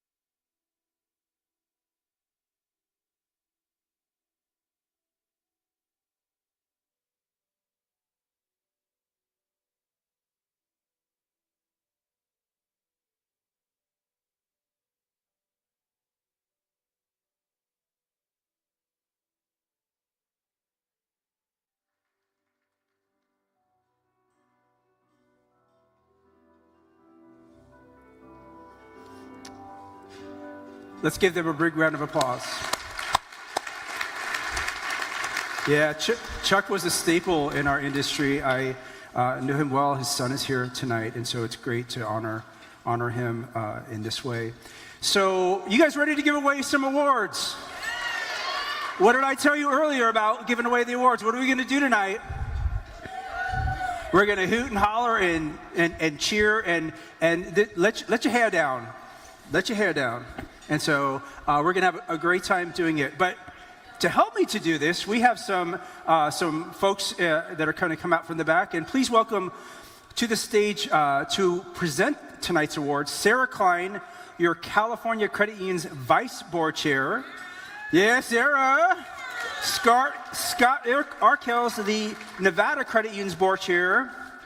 And of course, your President and CEO of California's and Nevada's credit union leagues and Utah credit unions, Scott Simpson. Let's hear it for them. All right. So you award winners, you eat it up tonight. You come up here and you smile and you give them all you got, because this is your night tonight. So we start this evening with the Network Excellence Awards. And the Network Excellence Awards recognizes individuals and local networks for their extraordinary impact and commitment to professional development, advocacy, and collaboration within credit unions in California and Nevada networks, and in the local community of credit unions. This year's Individual Network Award of Excellence winner is Lindsay Shores from the Sacramento Valley Network. Lindsay is the driving force behind the network's success and growth, coordinating every major event over the past 3 years. Her dedication to professional development, mentorship, and advocacy shines through her work like the Bite of Reality program.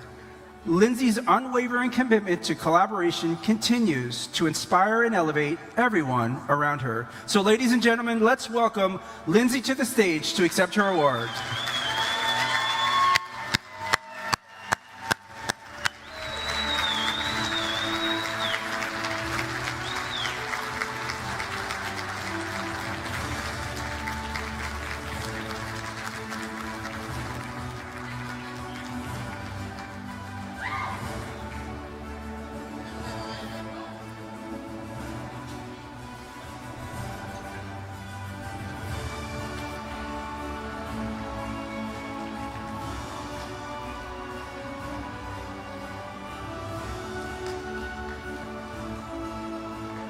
Yeah, they're ready. Yep.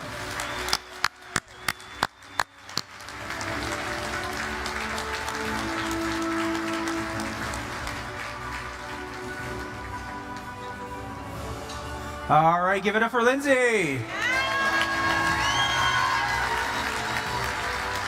Y'all are doing a good job. I like you. This year's Network Award of Excellence winner is Orange County Network.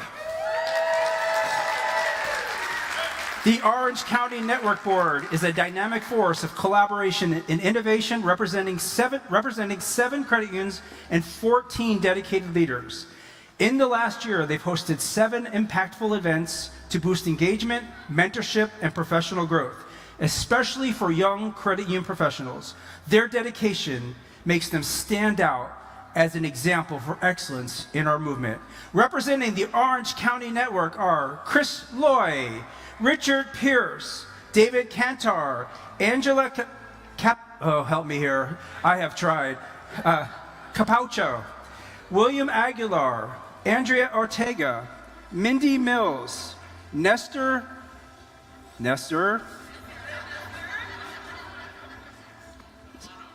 there you go, sorry brother, and Sabina Rabinal. Please warmly welcome them all to the stage to accept their award.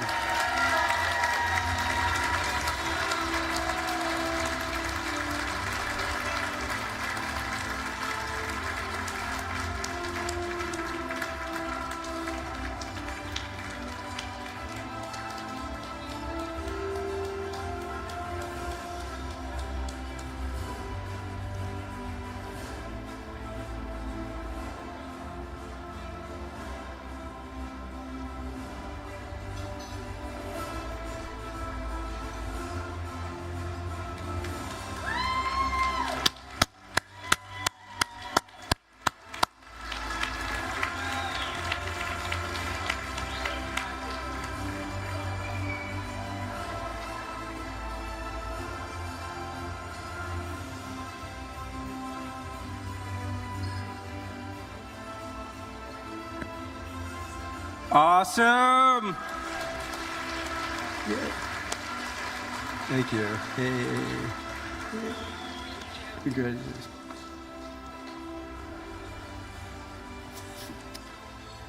I told them they had some of the most phonetically challenging names to, and I tried. There you go, Orange County. You go, Orange County. Yep. Great job. That was a wonderful picture as well. We now move on to awarding our Advocacy Awards. Advocacy Awards recognizes individuals, credit unions, and support organizations' exceptional effort in promoting and supporting credit union advocacy initiatives, demonstrating leadership, and driving positive change. Your Nevada Associate of the Year, Advocate of the Year, is already on stage with us, and it's none other than Scott Arkills. Scott's the president and CEO of Silver State Credit Union. He's the cornerstone of Nevada's credit union movement, and among his many accomplishments this year, he was pivotal in passing Senate Bill 375, the first major state charter update in decades, earning unanimous support despite of strong banking opposition. He also championed national efforts, sending delegations to DC to fight credit union taxation. Please help us congratulate Scott on receiving this amazing award. Congratulations, Scott.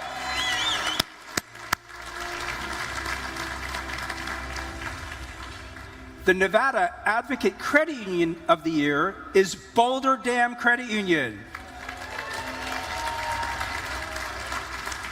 Boulder Dam has been an integral advocate for credit unions, Nevada's credit unions, and is a core contributor to their success. Boulder Dam sent the most Connect for the Cause messages for the Don't Tax My Credit Union campaign in Nevada this year, and also lobbied for the passage and signature of our Nevada's charter modernization bills.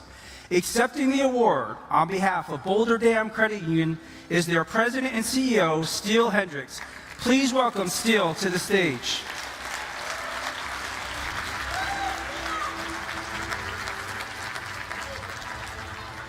Awesome. All right. This next guy is my former boss. This year's California Advocate of the Year recipient is Bill Cheney, CEO of Schools Federal Credit Union. Bill has long been a steady force in the credit union advocacy, and this year was no exception. Facing one of the biggest advocacy challenges in years, he led Schools First in sending over 209,000 Don't Tax My Credit Union messages, more than 24% of the national total. His team also played a key role in stopping harmful state legislation. Please congratulate Bill on this award. Good job.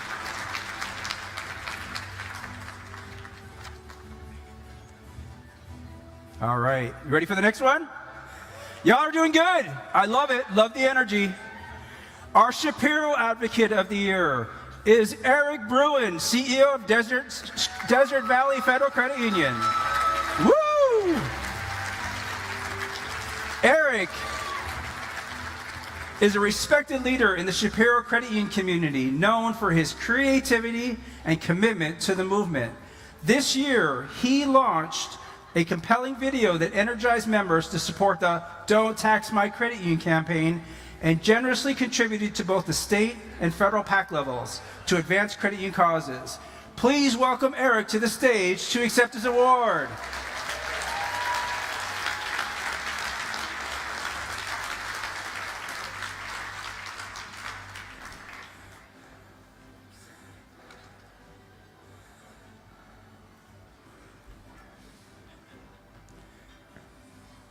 Y'all look good. Look at you. Nicely done. All right. Congratulations, Eric. Woo!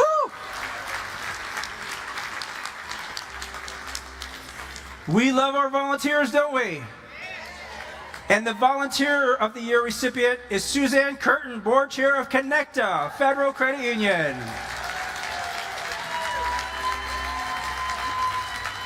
Suzanne has shown outstanding leadership as a volunteer advocate, representing Connecta at both the Governmental Affairs Conference in DC and the Government Relations Rally in Sacramento. She led a strong delegation actively championing the credit union priorities at the state and national levels.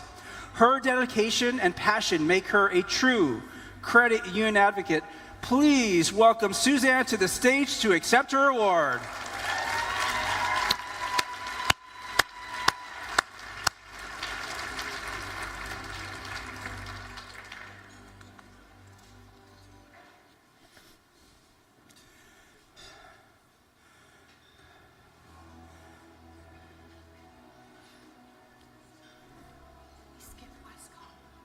We did?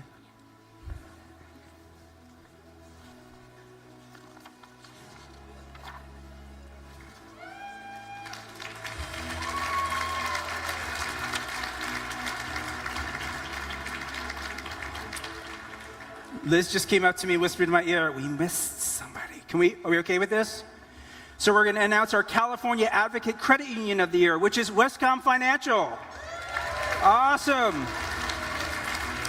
Westcom Financial has been a steadfast advocate for credit union movement for decades. ramping up its effort this year by contributing to the state PAC while maintaining their own robust PAC. Additionally, Westcop was a strong champion of Don't Tax My Credit Union, sending the second highest number of messages in California.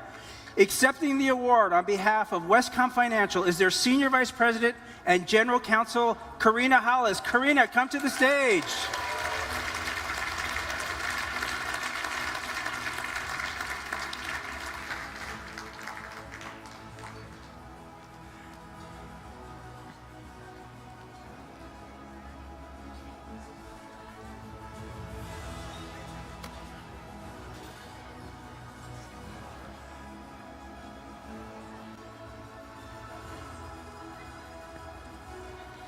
Awesome.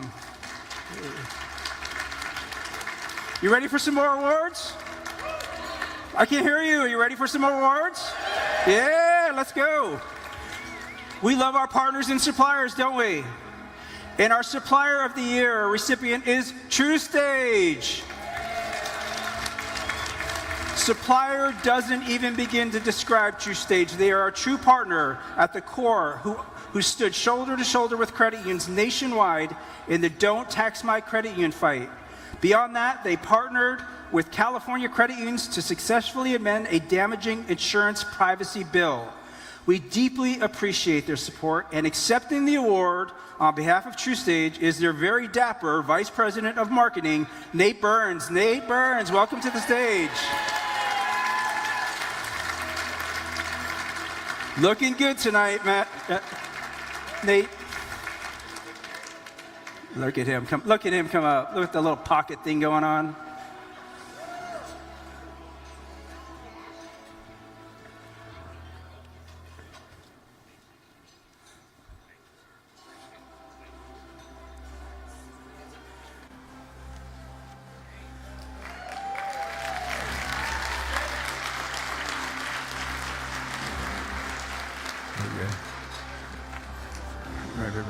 Yeah, take care. All right. Our Political Professional of the Year winner is Matt Martin, Senior Vice President of Community and Government Relations for Redwood Credit Union. Matt embodies both political expertise and community leadership. He's a respected voice statewide, and under his leadership, Redwood consistently ranks near the top for Connect the Cause messages, sometimes generating nearly 50% of the total. He also excels at building strong relations with elected officials. And please welcome my friend Matt to the stage.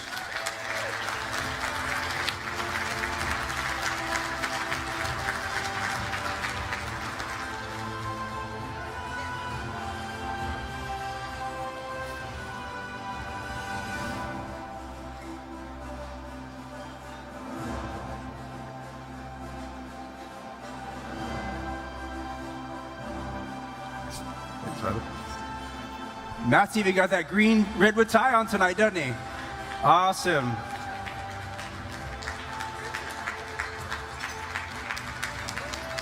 All right, let's continue on.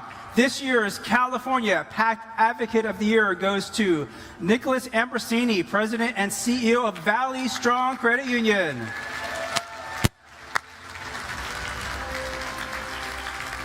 Nick goes above and beyond in donations. He inspires others to give. As PAC chair, he has led a 64% increase in state PAC contributions, personally maxed out to the federal PAC, and raised more than $24,000 for Congressman Valadao, sponsored a PAC golf tournament, and supported multiple fundraisers. He's a true champion. However, Nick's unable to attend tonight, but accepting the award on Nick's behalf is Steve Matika.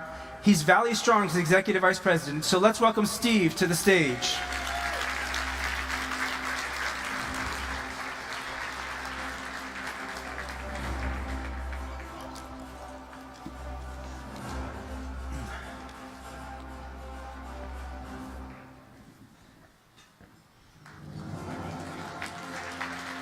Hey, Steve.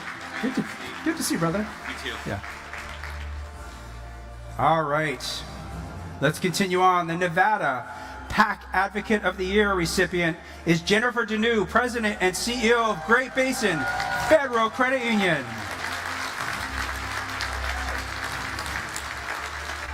Jennifer is a committed advocate for credit unions, and over the past year, she supported multiple credit union PAC sweepstakes and led her credit union to champion-level giving at the state PAC, helping ensure that Nevada credit unions maintain strong, united voices in the state legislature. So please welcome Jennifer to the stage.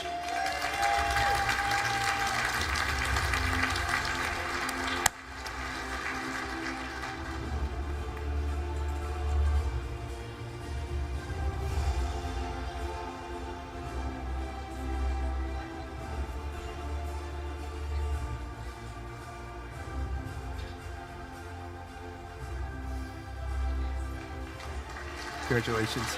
You're welcome. All right. Yeah, who, Jen? Let's hear some noise out there. Yeah, because we ain't done yet. It's now time to present the Kim Bannon Eternal Flame Awards, recognizing outstanding efforts to help Shapiro credit unions by organizations and individuals. This year's individual Kim Bannon Eternal Flame Award recipient is Jake Harbor, CEO of Santa Barbara Federal County Credit Union. Jake has been a cornerstone of the League's Shapiro Advisory Committee, offering consistent and dedication and thoughtful input that have helped shape the committee's direction and growth.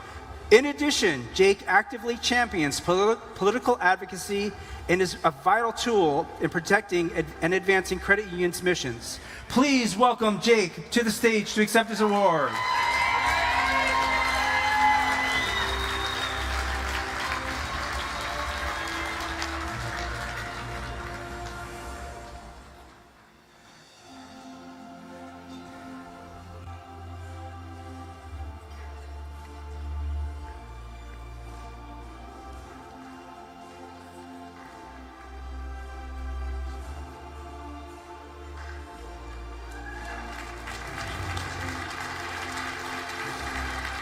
Congratulations. All right. Your 2025 organizational Kim Bannon Eternal Flame recipient is Aloya Corporate Federal Credit Union. Aloya has played a vital role in helping smaller credit unions thrive. Their reliability and high-touch service foster trust and confidence, allowing smaller credit unions to focus on what matters most, building strong member relationships and strengthening in their communities. Accepting the award on behalf of Aloya Corporate is Tim Brucaler, John Almade, and Nick Berman. Welcome to the stage.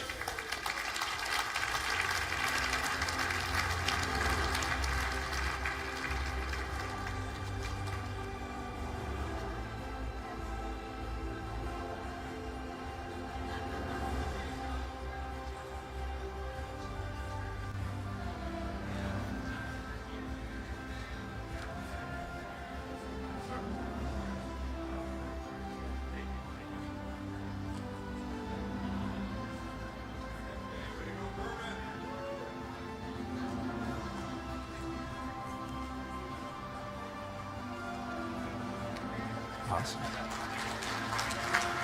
Awesome.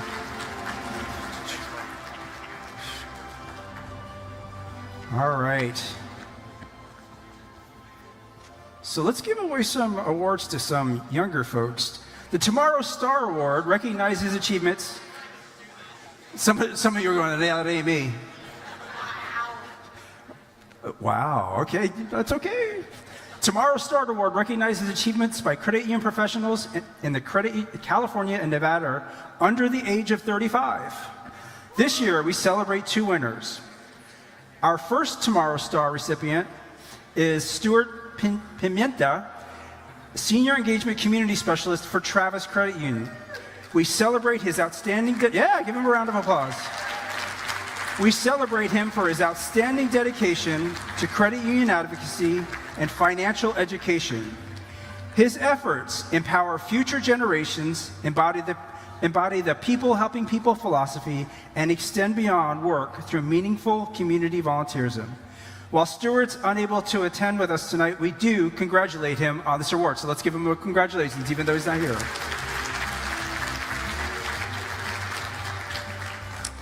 Our second Tomorrow Star Award recipient is Tyler Sanger-Boyett, Card Fraud Manager for Bay Federal Credit Union. Yeah!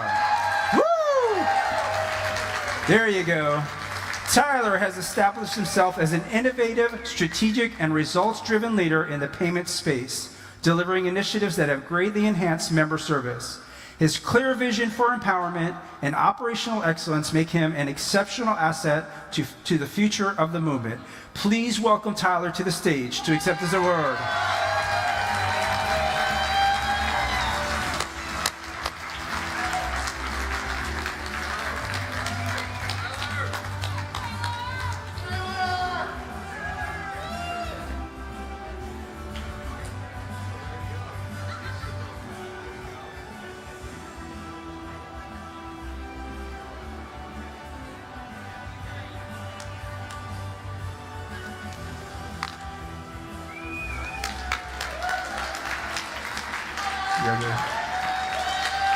You tell them, yeah. We now move on to the J. Alvin George Outstanding Volunteer Award. The J. Alvin George Outstanding Volunteer Award recognizes significant contributions by people who serve in credit unions in a voluntary capacity. It is named in honor of the late J. Alvin George, who epitomized volunteerism in the credit union movement. The first J. Alvin George Outstanding Volunteer Award recipient is Gary Burton, Board Chair of Orange County's Credit Union.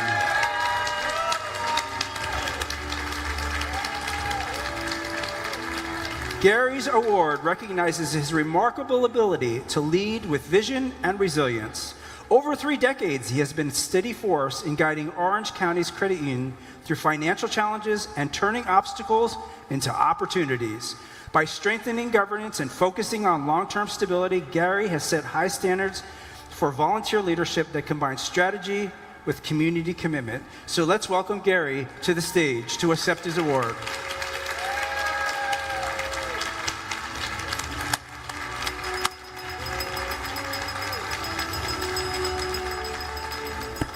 They like you, Gary.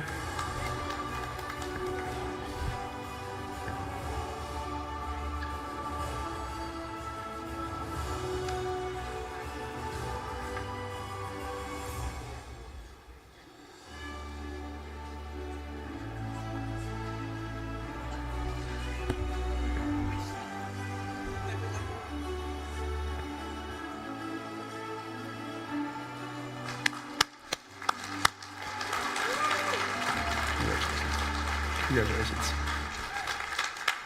All right. They were standing for you, by the way, Gary. Your people? That's right.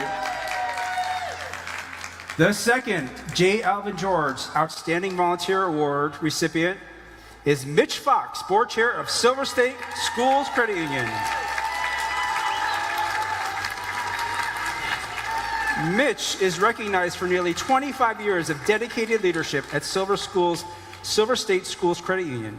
As board chair, he's passionate as an advocate for members, strengthening relationships with lawmakers, and championing community causes. His commitment to legislative advocacy, education, and people over profit has greatly expanded the credit union's impact across Nevada. Please welcome to the stage, Mitch Fox.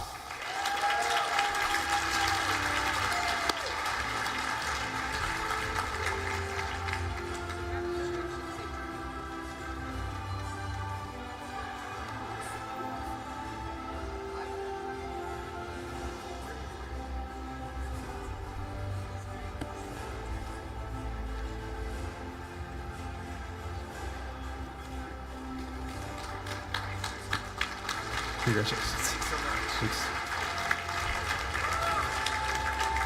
Let's hear it. Yeah. This is a night of celebration, people. This is a night of celebration. Let's move on to the Social Impact Award category. The Social Impact Award honors individuals and organizations that demonstrate the unyielding dedication to building stronger communities and improving members' lives. The recipient of the Individual Social Impact Award is Doron Neumann, Vice President of Business Development and Community Relations for Key Point Credit Union. Doron is a passionate social impact leader who combines his role at Key Point with deep personal commitment to volunteerism and nonprofit advocacy. He mentors students and drives initiatives that foster lasting community change. This year, Doron helped launch Key Point's first Day of Giving, leading with humility and genuine focus on building meaningful, lasting relations. Please welcome Doron to the stage to accept his award.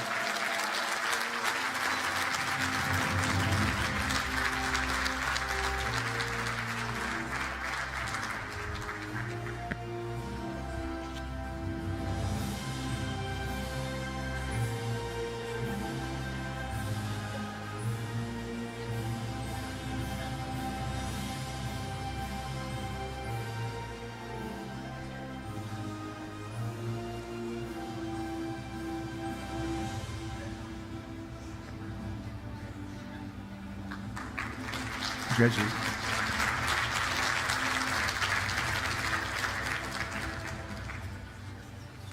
The first recipient of the Organizational Social Impact Award is Patelco Credit Union.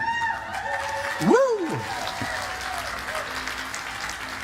Patelco Credit Union is honored for its innovative elder abuse prevention program, which is designed to protect seniors from financial exploitation. With a dedicated cross-functional team, the program has already prevented over $1.5 million in potential losses. It has reshaped internal practices, empowered members, and stands by the model of social responsibility and member protection in the credit union industry. Accepting the award on behalf of Patelco Credit Union is their Director of Member Experience and Financial Wellbeing, Jennifer Mink, and Director of Enterprise Business, Stephanie Shaw. Please welcome Jennifer and Stephanie to the stage.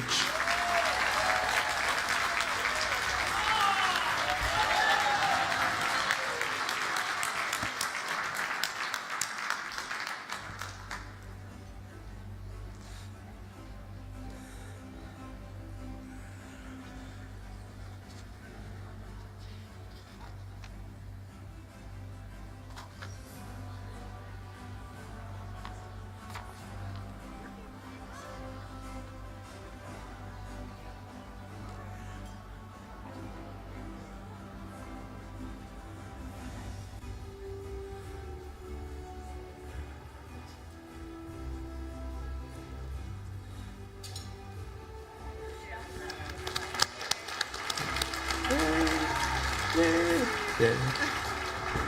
Good to see you. You're welcome. Good to see you.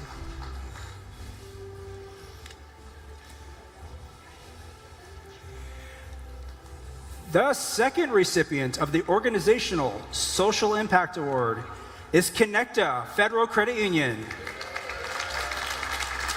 Connecta is celebrated for its outstanding commitment to diversity, equity, inclusion, and community impact. Over the past year, Connecta expanded its support for youth at risk, deepened its DEI efforts, and prioritized employee well-being. With over 7,000 volunteer hours, more than 200 community events, and $1.1 million donated, Connecta continues to uplift and empower the communities it serves. Accepting the award on behalf of Connecta Credit Union is their President and CEO, Keith Saltemeyer, and their DEI Engagement Manager, Kai McCann. Welcome, Keith and Kai, to the stage.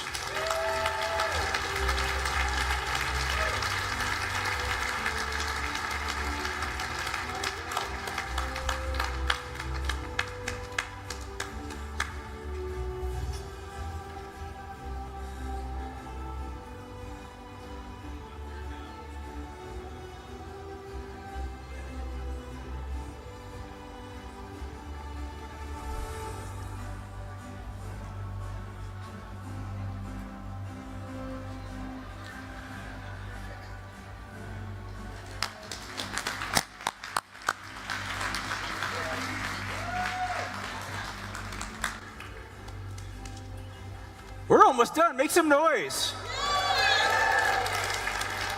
I saw this script and said we're going to be here 4 hours. We moved quick tonight, didn't we? Our third Organizational Social Impact Award recipient is Chafee Federal Credit Union. Chafee may be a small, but it's a mighty credit union as we recognize them for their outstanding commitment to financial education and community service. In the past year, the credit union reached over 3,100 students through workshops and simulations, launched the Personal Wise coaching program, and donated more than $34,000 to schools and nonprofits. With its new community charter, Chafee is expanding its mission to empower even more lives. Accepting the award on behalf of Chafee Federal Credit Union is their CEO, Diane Kotluski, and their Marketing and Business Development Director, Priscilla Delphin.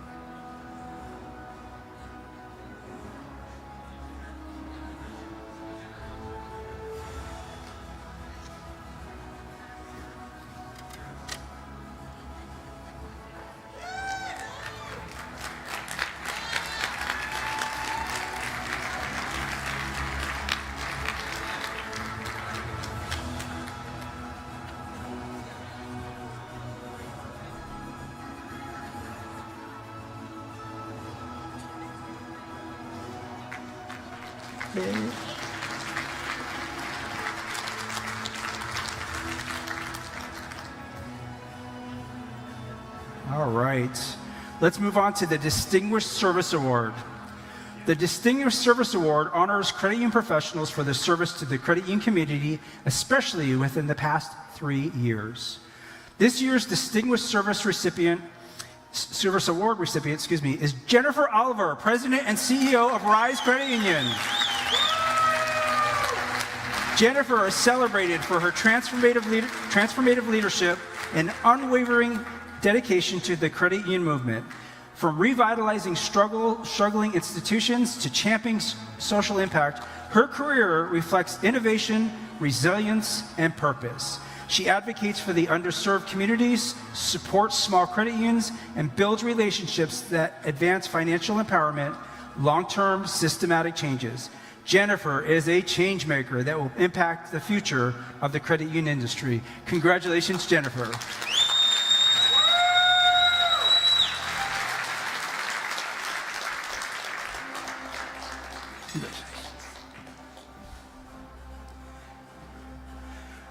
All right, folks, we're to the end. Can you believe it? You got another 2 or 3 hours? You're like, no. For our final award this evening, it's my privilege to invite our President and CEO, Scott Simpson, to the podium to announce the winner.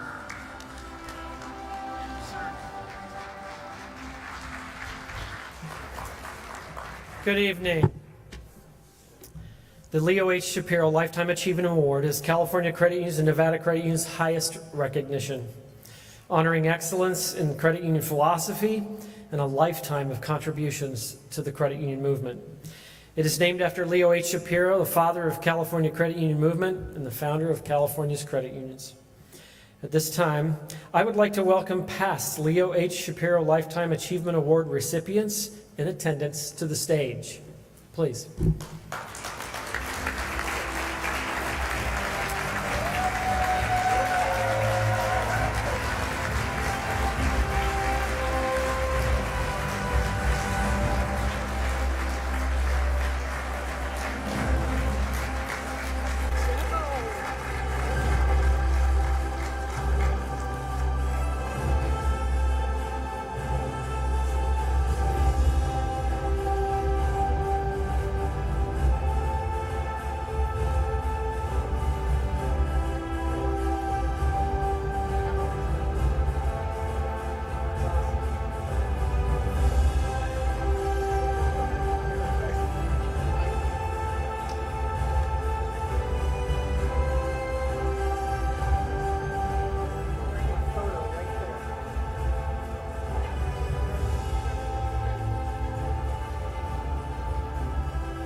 Thank you so much. You are all absolutely awesome. It is now my pleasure to announce Gary Perez, President and CEO of USC Credit Union, as our 2025 Leo H. Shapiro Lifetime Achievement Award recipient. Gary.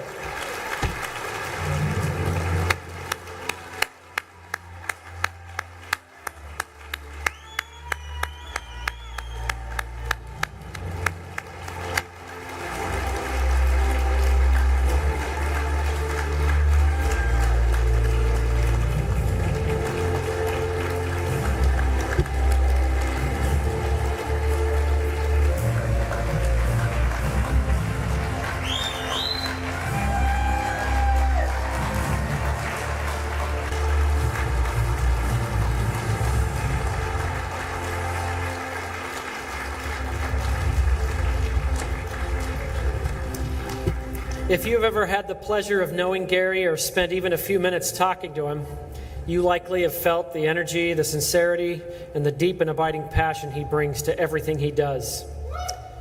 Here are a couple of messages from some of his peers sharing this sentiment.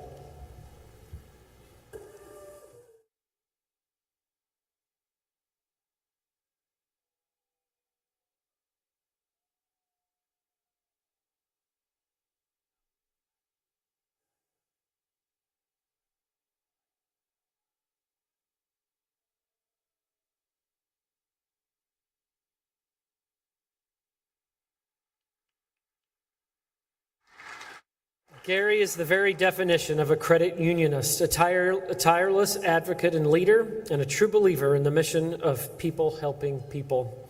For over 35 years, Gary has served as the CEO of USC Credit Union, guiding it with vision and purpose. Under his leadership, the credit union has grown to over $700 million in assets and now serves nearly 80,000 members, a testament to Gary's ability to lead with both strategy and soul. Gary has been an icon not just within his credit union, but across the entire industry, and has served on numerous boards, including the African American Credit Union Coalition and Inclusive, and on several committees here at the League. We admire him for always stepping up and offering of his time and wisdom to others. Comparing his passion between credit unions and his USC Trojans, it would be a tough call. But I think the credit union movement would always land on top. Gary has been a friend, a mentor, a champion to so many of this in this room, and I am proud to present Gary with this year's Leo H. Shapiro Lifetime Achievement Award.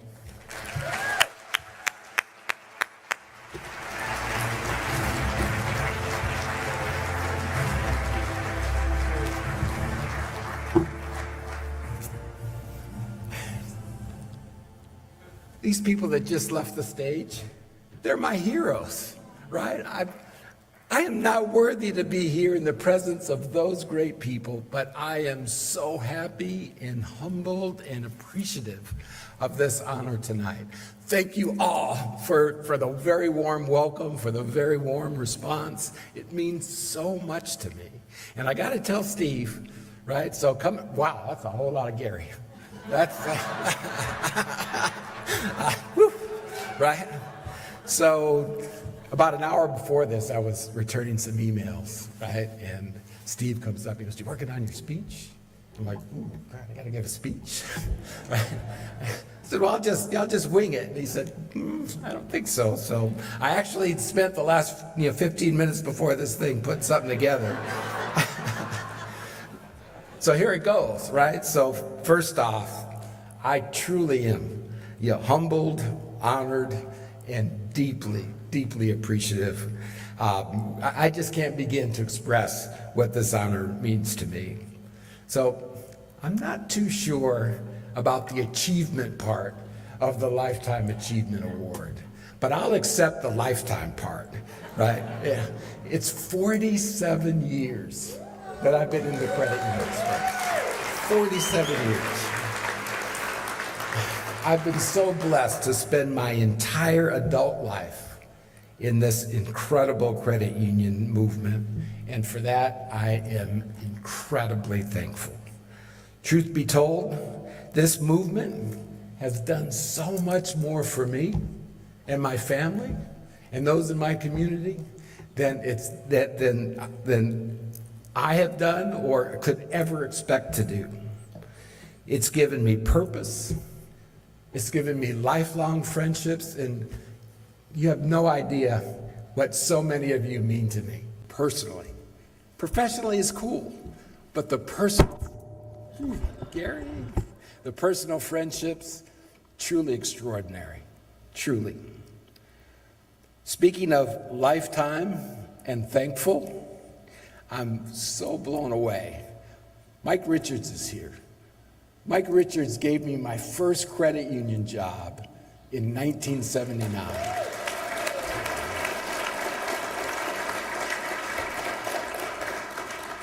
For Mike to be here and my first supervisor, Marcia Heath, to be here, thank you guys. Thank you so very much.